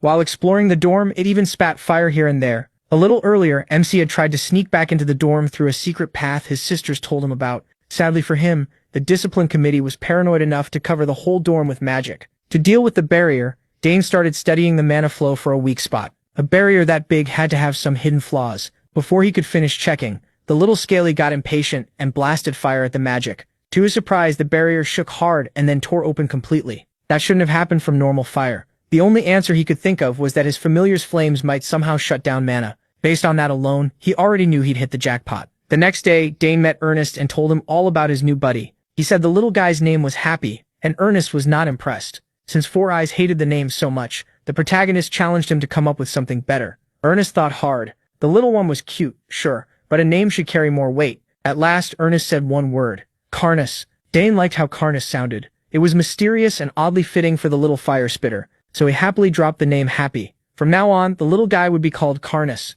MC's next stop was Bermudez Hall, named after the famous scholar Bermudez. That's where all summoning classes are held. As the students entered the classroom, he spotted a familiar face in the crowd. DeGrand Tyron, the brat he beat at his birthday years ago. DeGrand realized Dane was in the same class as him. He had never forgotten the boy who took his summons. Because of that humiliating day, House Tyron fell in noble rank and barely held onto its capital noble title. DeGrand wasn't even supposed to be in this class. He failed last year and had to retake it. At least the kid had learned his lesson and knew to stay as far from Dane as possible. As he dreaded what was coming, an upperclassman walked over and assured him there was no shame in repeating a class. In fact, this was the second time that veteran was retaking the course. Then the professor entered, and everyone sat down. Professor Temerix, Piano introduced the course outline. This class would cover the theory behind summoning, the crucial first step for any summoner. Most students had already heard that Professor Temerix was strict. He also reminded everyone about a special selection test that anyone could take, as long as they met the requirements. To explain it better, he brought up a magic screen. To qualify for the special selection, you need to summon a level 5 creature or higher with a blank sigil. Then you have to keep it out for over 30 minutes. The whole room started complaining. Holding even a lower level summon is already hard, so this sounded ridiculous. But Temeric wasn't done. He added one more step, a subjective observation test. That means even if someone clears the 3 conditions, they can still be rejected. Special selection is only for truly exceptional students. And honestly, that last part may be the hardest. The first 2 are brutal, but winning over an examiner's personal judgment might be even worse. Danny wasn't thrilled by all the red tape around special selection. In the end, too much power sat with the examiner. Then Temeric made it even worse. Applicants also need at least 2 recommendation letters from people tied to the summoning department. Inside, he was pleased by the class's reaction. Temeric enjoyed knocking cocky freshmen down a peg. His gaze moved across the room and stopped on Danny Dane Sogress, the boy who passed the main autonomous exam. He'd already heard what happened during the entrance test from Professor Delfiniso. No matter how he looked at it, he couldn't believe a freshman had formed a contract with a 4th-level Edaroki. He wanted to see the boy's talent for himself. Part of him still suspected Danny got in because he was from House Dane Sogress. Either way, normal students should be happy just passing the regular exam. For future summoners, theory class shouldn't be a problem. In other words, he was basically calling the repeaters idiots. Danny found that odd since the entrance exam had already tested theory and affinity. And Temeric asked if any freshmen here could already summon, or if they were all just disappointments. Danny could feel the man staring right at him. Since he was clearly being singled out, he decided to play along. Danny stood up and accepted the challenge. The professor asked for his name and department, even though he already knew. So Danny Dane Sogress introduced himself properly as a student from the autonomous department. Temeric tried to praise him, but the sarcasm was obvious. Even so, Danny didn't answer with pride or fake modesty. He calmly gave credit to the deans who evaluated him. Without wasting time, Temeric called him forward to show the talent that impressed the deans. Danny didn't like the open doubt, but he stayed respectful. Still, he added one condition. If he proved himself, he wanted Temeric to write a recommendation letter for the special selection. The man was surprised by his nerve. So was everyone else in the room. Now all Danny had to do was prove his talent really was that special. To him, it sounded easy. He even admitted that failing hadn't crossed his mind. That made Temeric furious. Even Danny's sister Claire had never sounded this boldly confident. Still, he accepted. Danny would get his chance, and if he succeeded, Temeric would write the letter, though he warned that he wasn't easy to impress. The class buzzed right away. Some knew Danny as the golden freshman, and others as Claire's little brother. As it turned out, the professor already had a blank sigil ready. Danny calmly walked up and took it. This challenge wasn't part of his plan, but it could earn him a lot. He poured mana into the blank sigil and quietly called on it to answer him. At once, a huge wolf appeared and pure mana spread through the room. The beast landed and glared at the students in their seats. Anyone with basic summoning knowledge could tell the wolf was a grade 5 summon. Calling something like that with a blank sigil was nearly impossible. No one was more shocked than the wolf's original owner, Agric. One look was enough for him to recognize Gampu. Danny turned to the professor, waiting for his judgment. Even Temric had to admit this was beyond normal. Still, he was counting on Danny failing the 30-minute requirement. Keeping up a professional face, he praised Danny and reminded him how hard the second condition was. Danny didn't want to waste everyone's time, so he offered to show something else. Before anyone could stop him, he smiled at the professor's cracking expression. The doubt on Temeric's face was falling apart. No one in class could look away from the stage. Since the third condition was to show something special, Danny said the next move could be judged by the professor. If Temeric thought it wasn't enough, he had every right to fail him. Surely there was no room for pettiness in front of a whole class of summoning freshmen, right? Then Danny called Gampu over and patted the good boy on the head. He rose and slowly guided his mana around the level 5 beast. As Temeric watched, he started to realize what Danny was trying to do.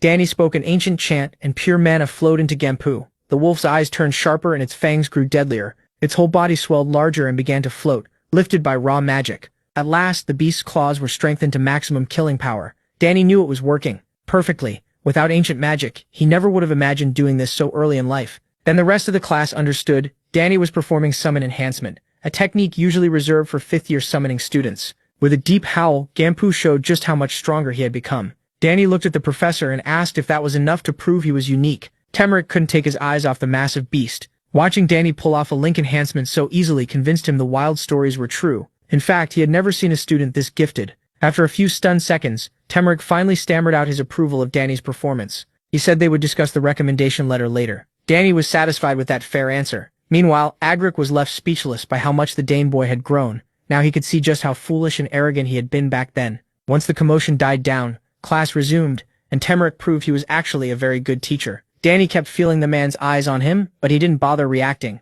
Temeric knew the material perfectly, though the earlier shock had clearly thrown him off. Danny kind of enjoyed seeing the grown man flustered. He'd heard Temeric was famous for being strict. Claire would probably love hearing how he was acting now. Meanwhile, Temeric wondered if he should ask Professor Delphinaso for help since he wasn't in the best shape to keep going.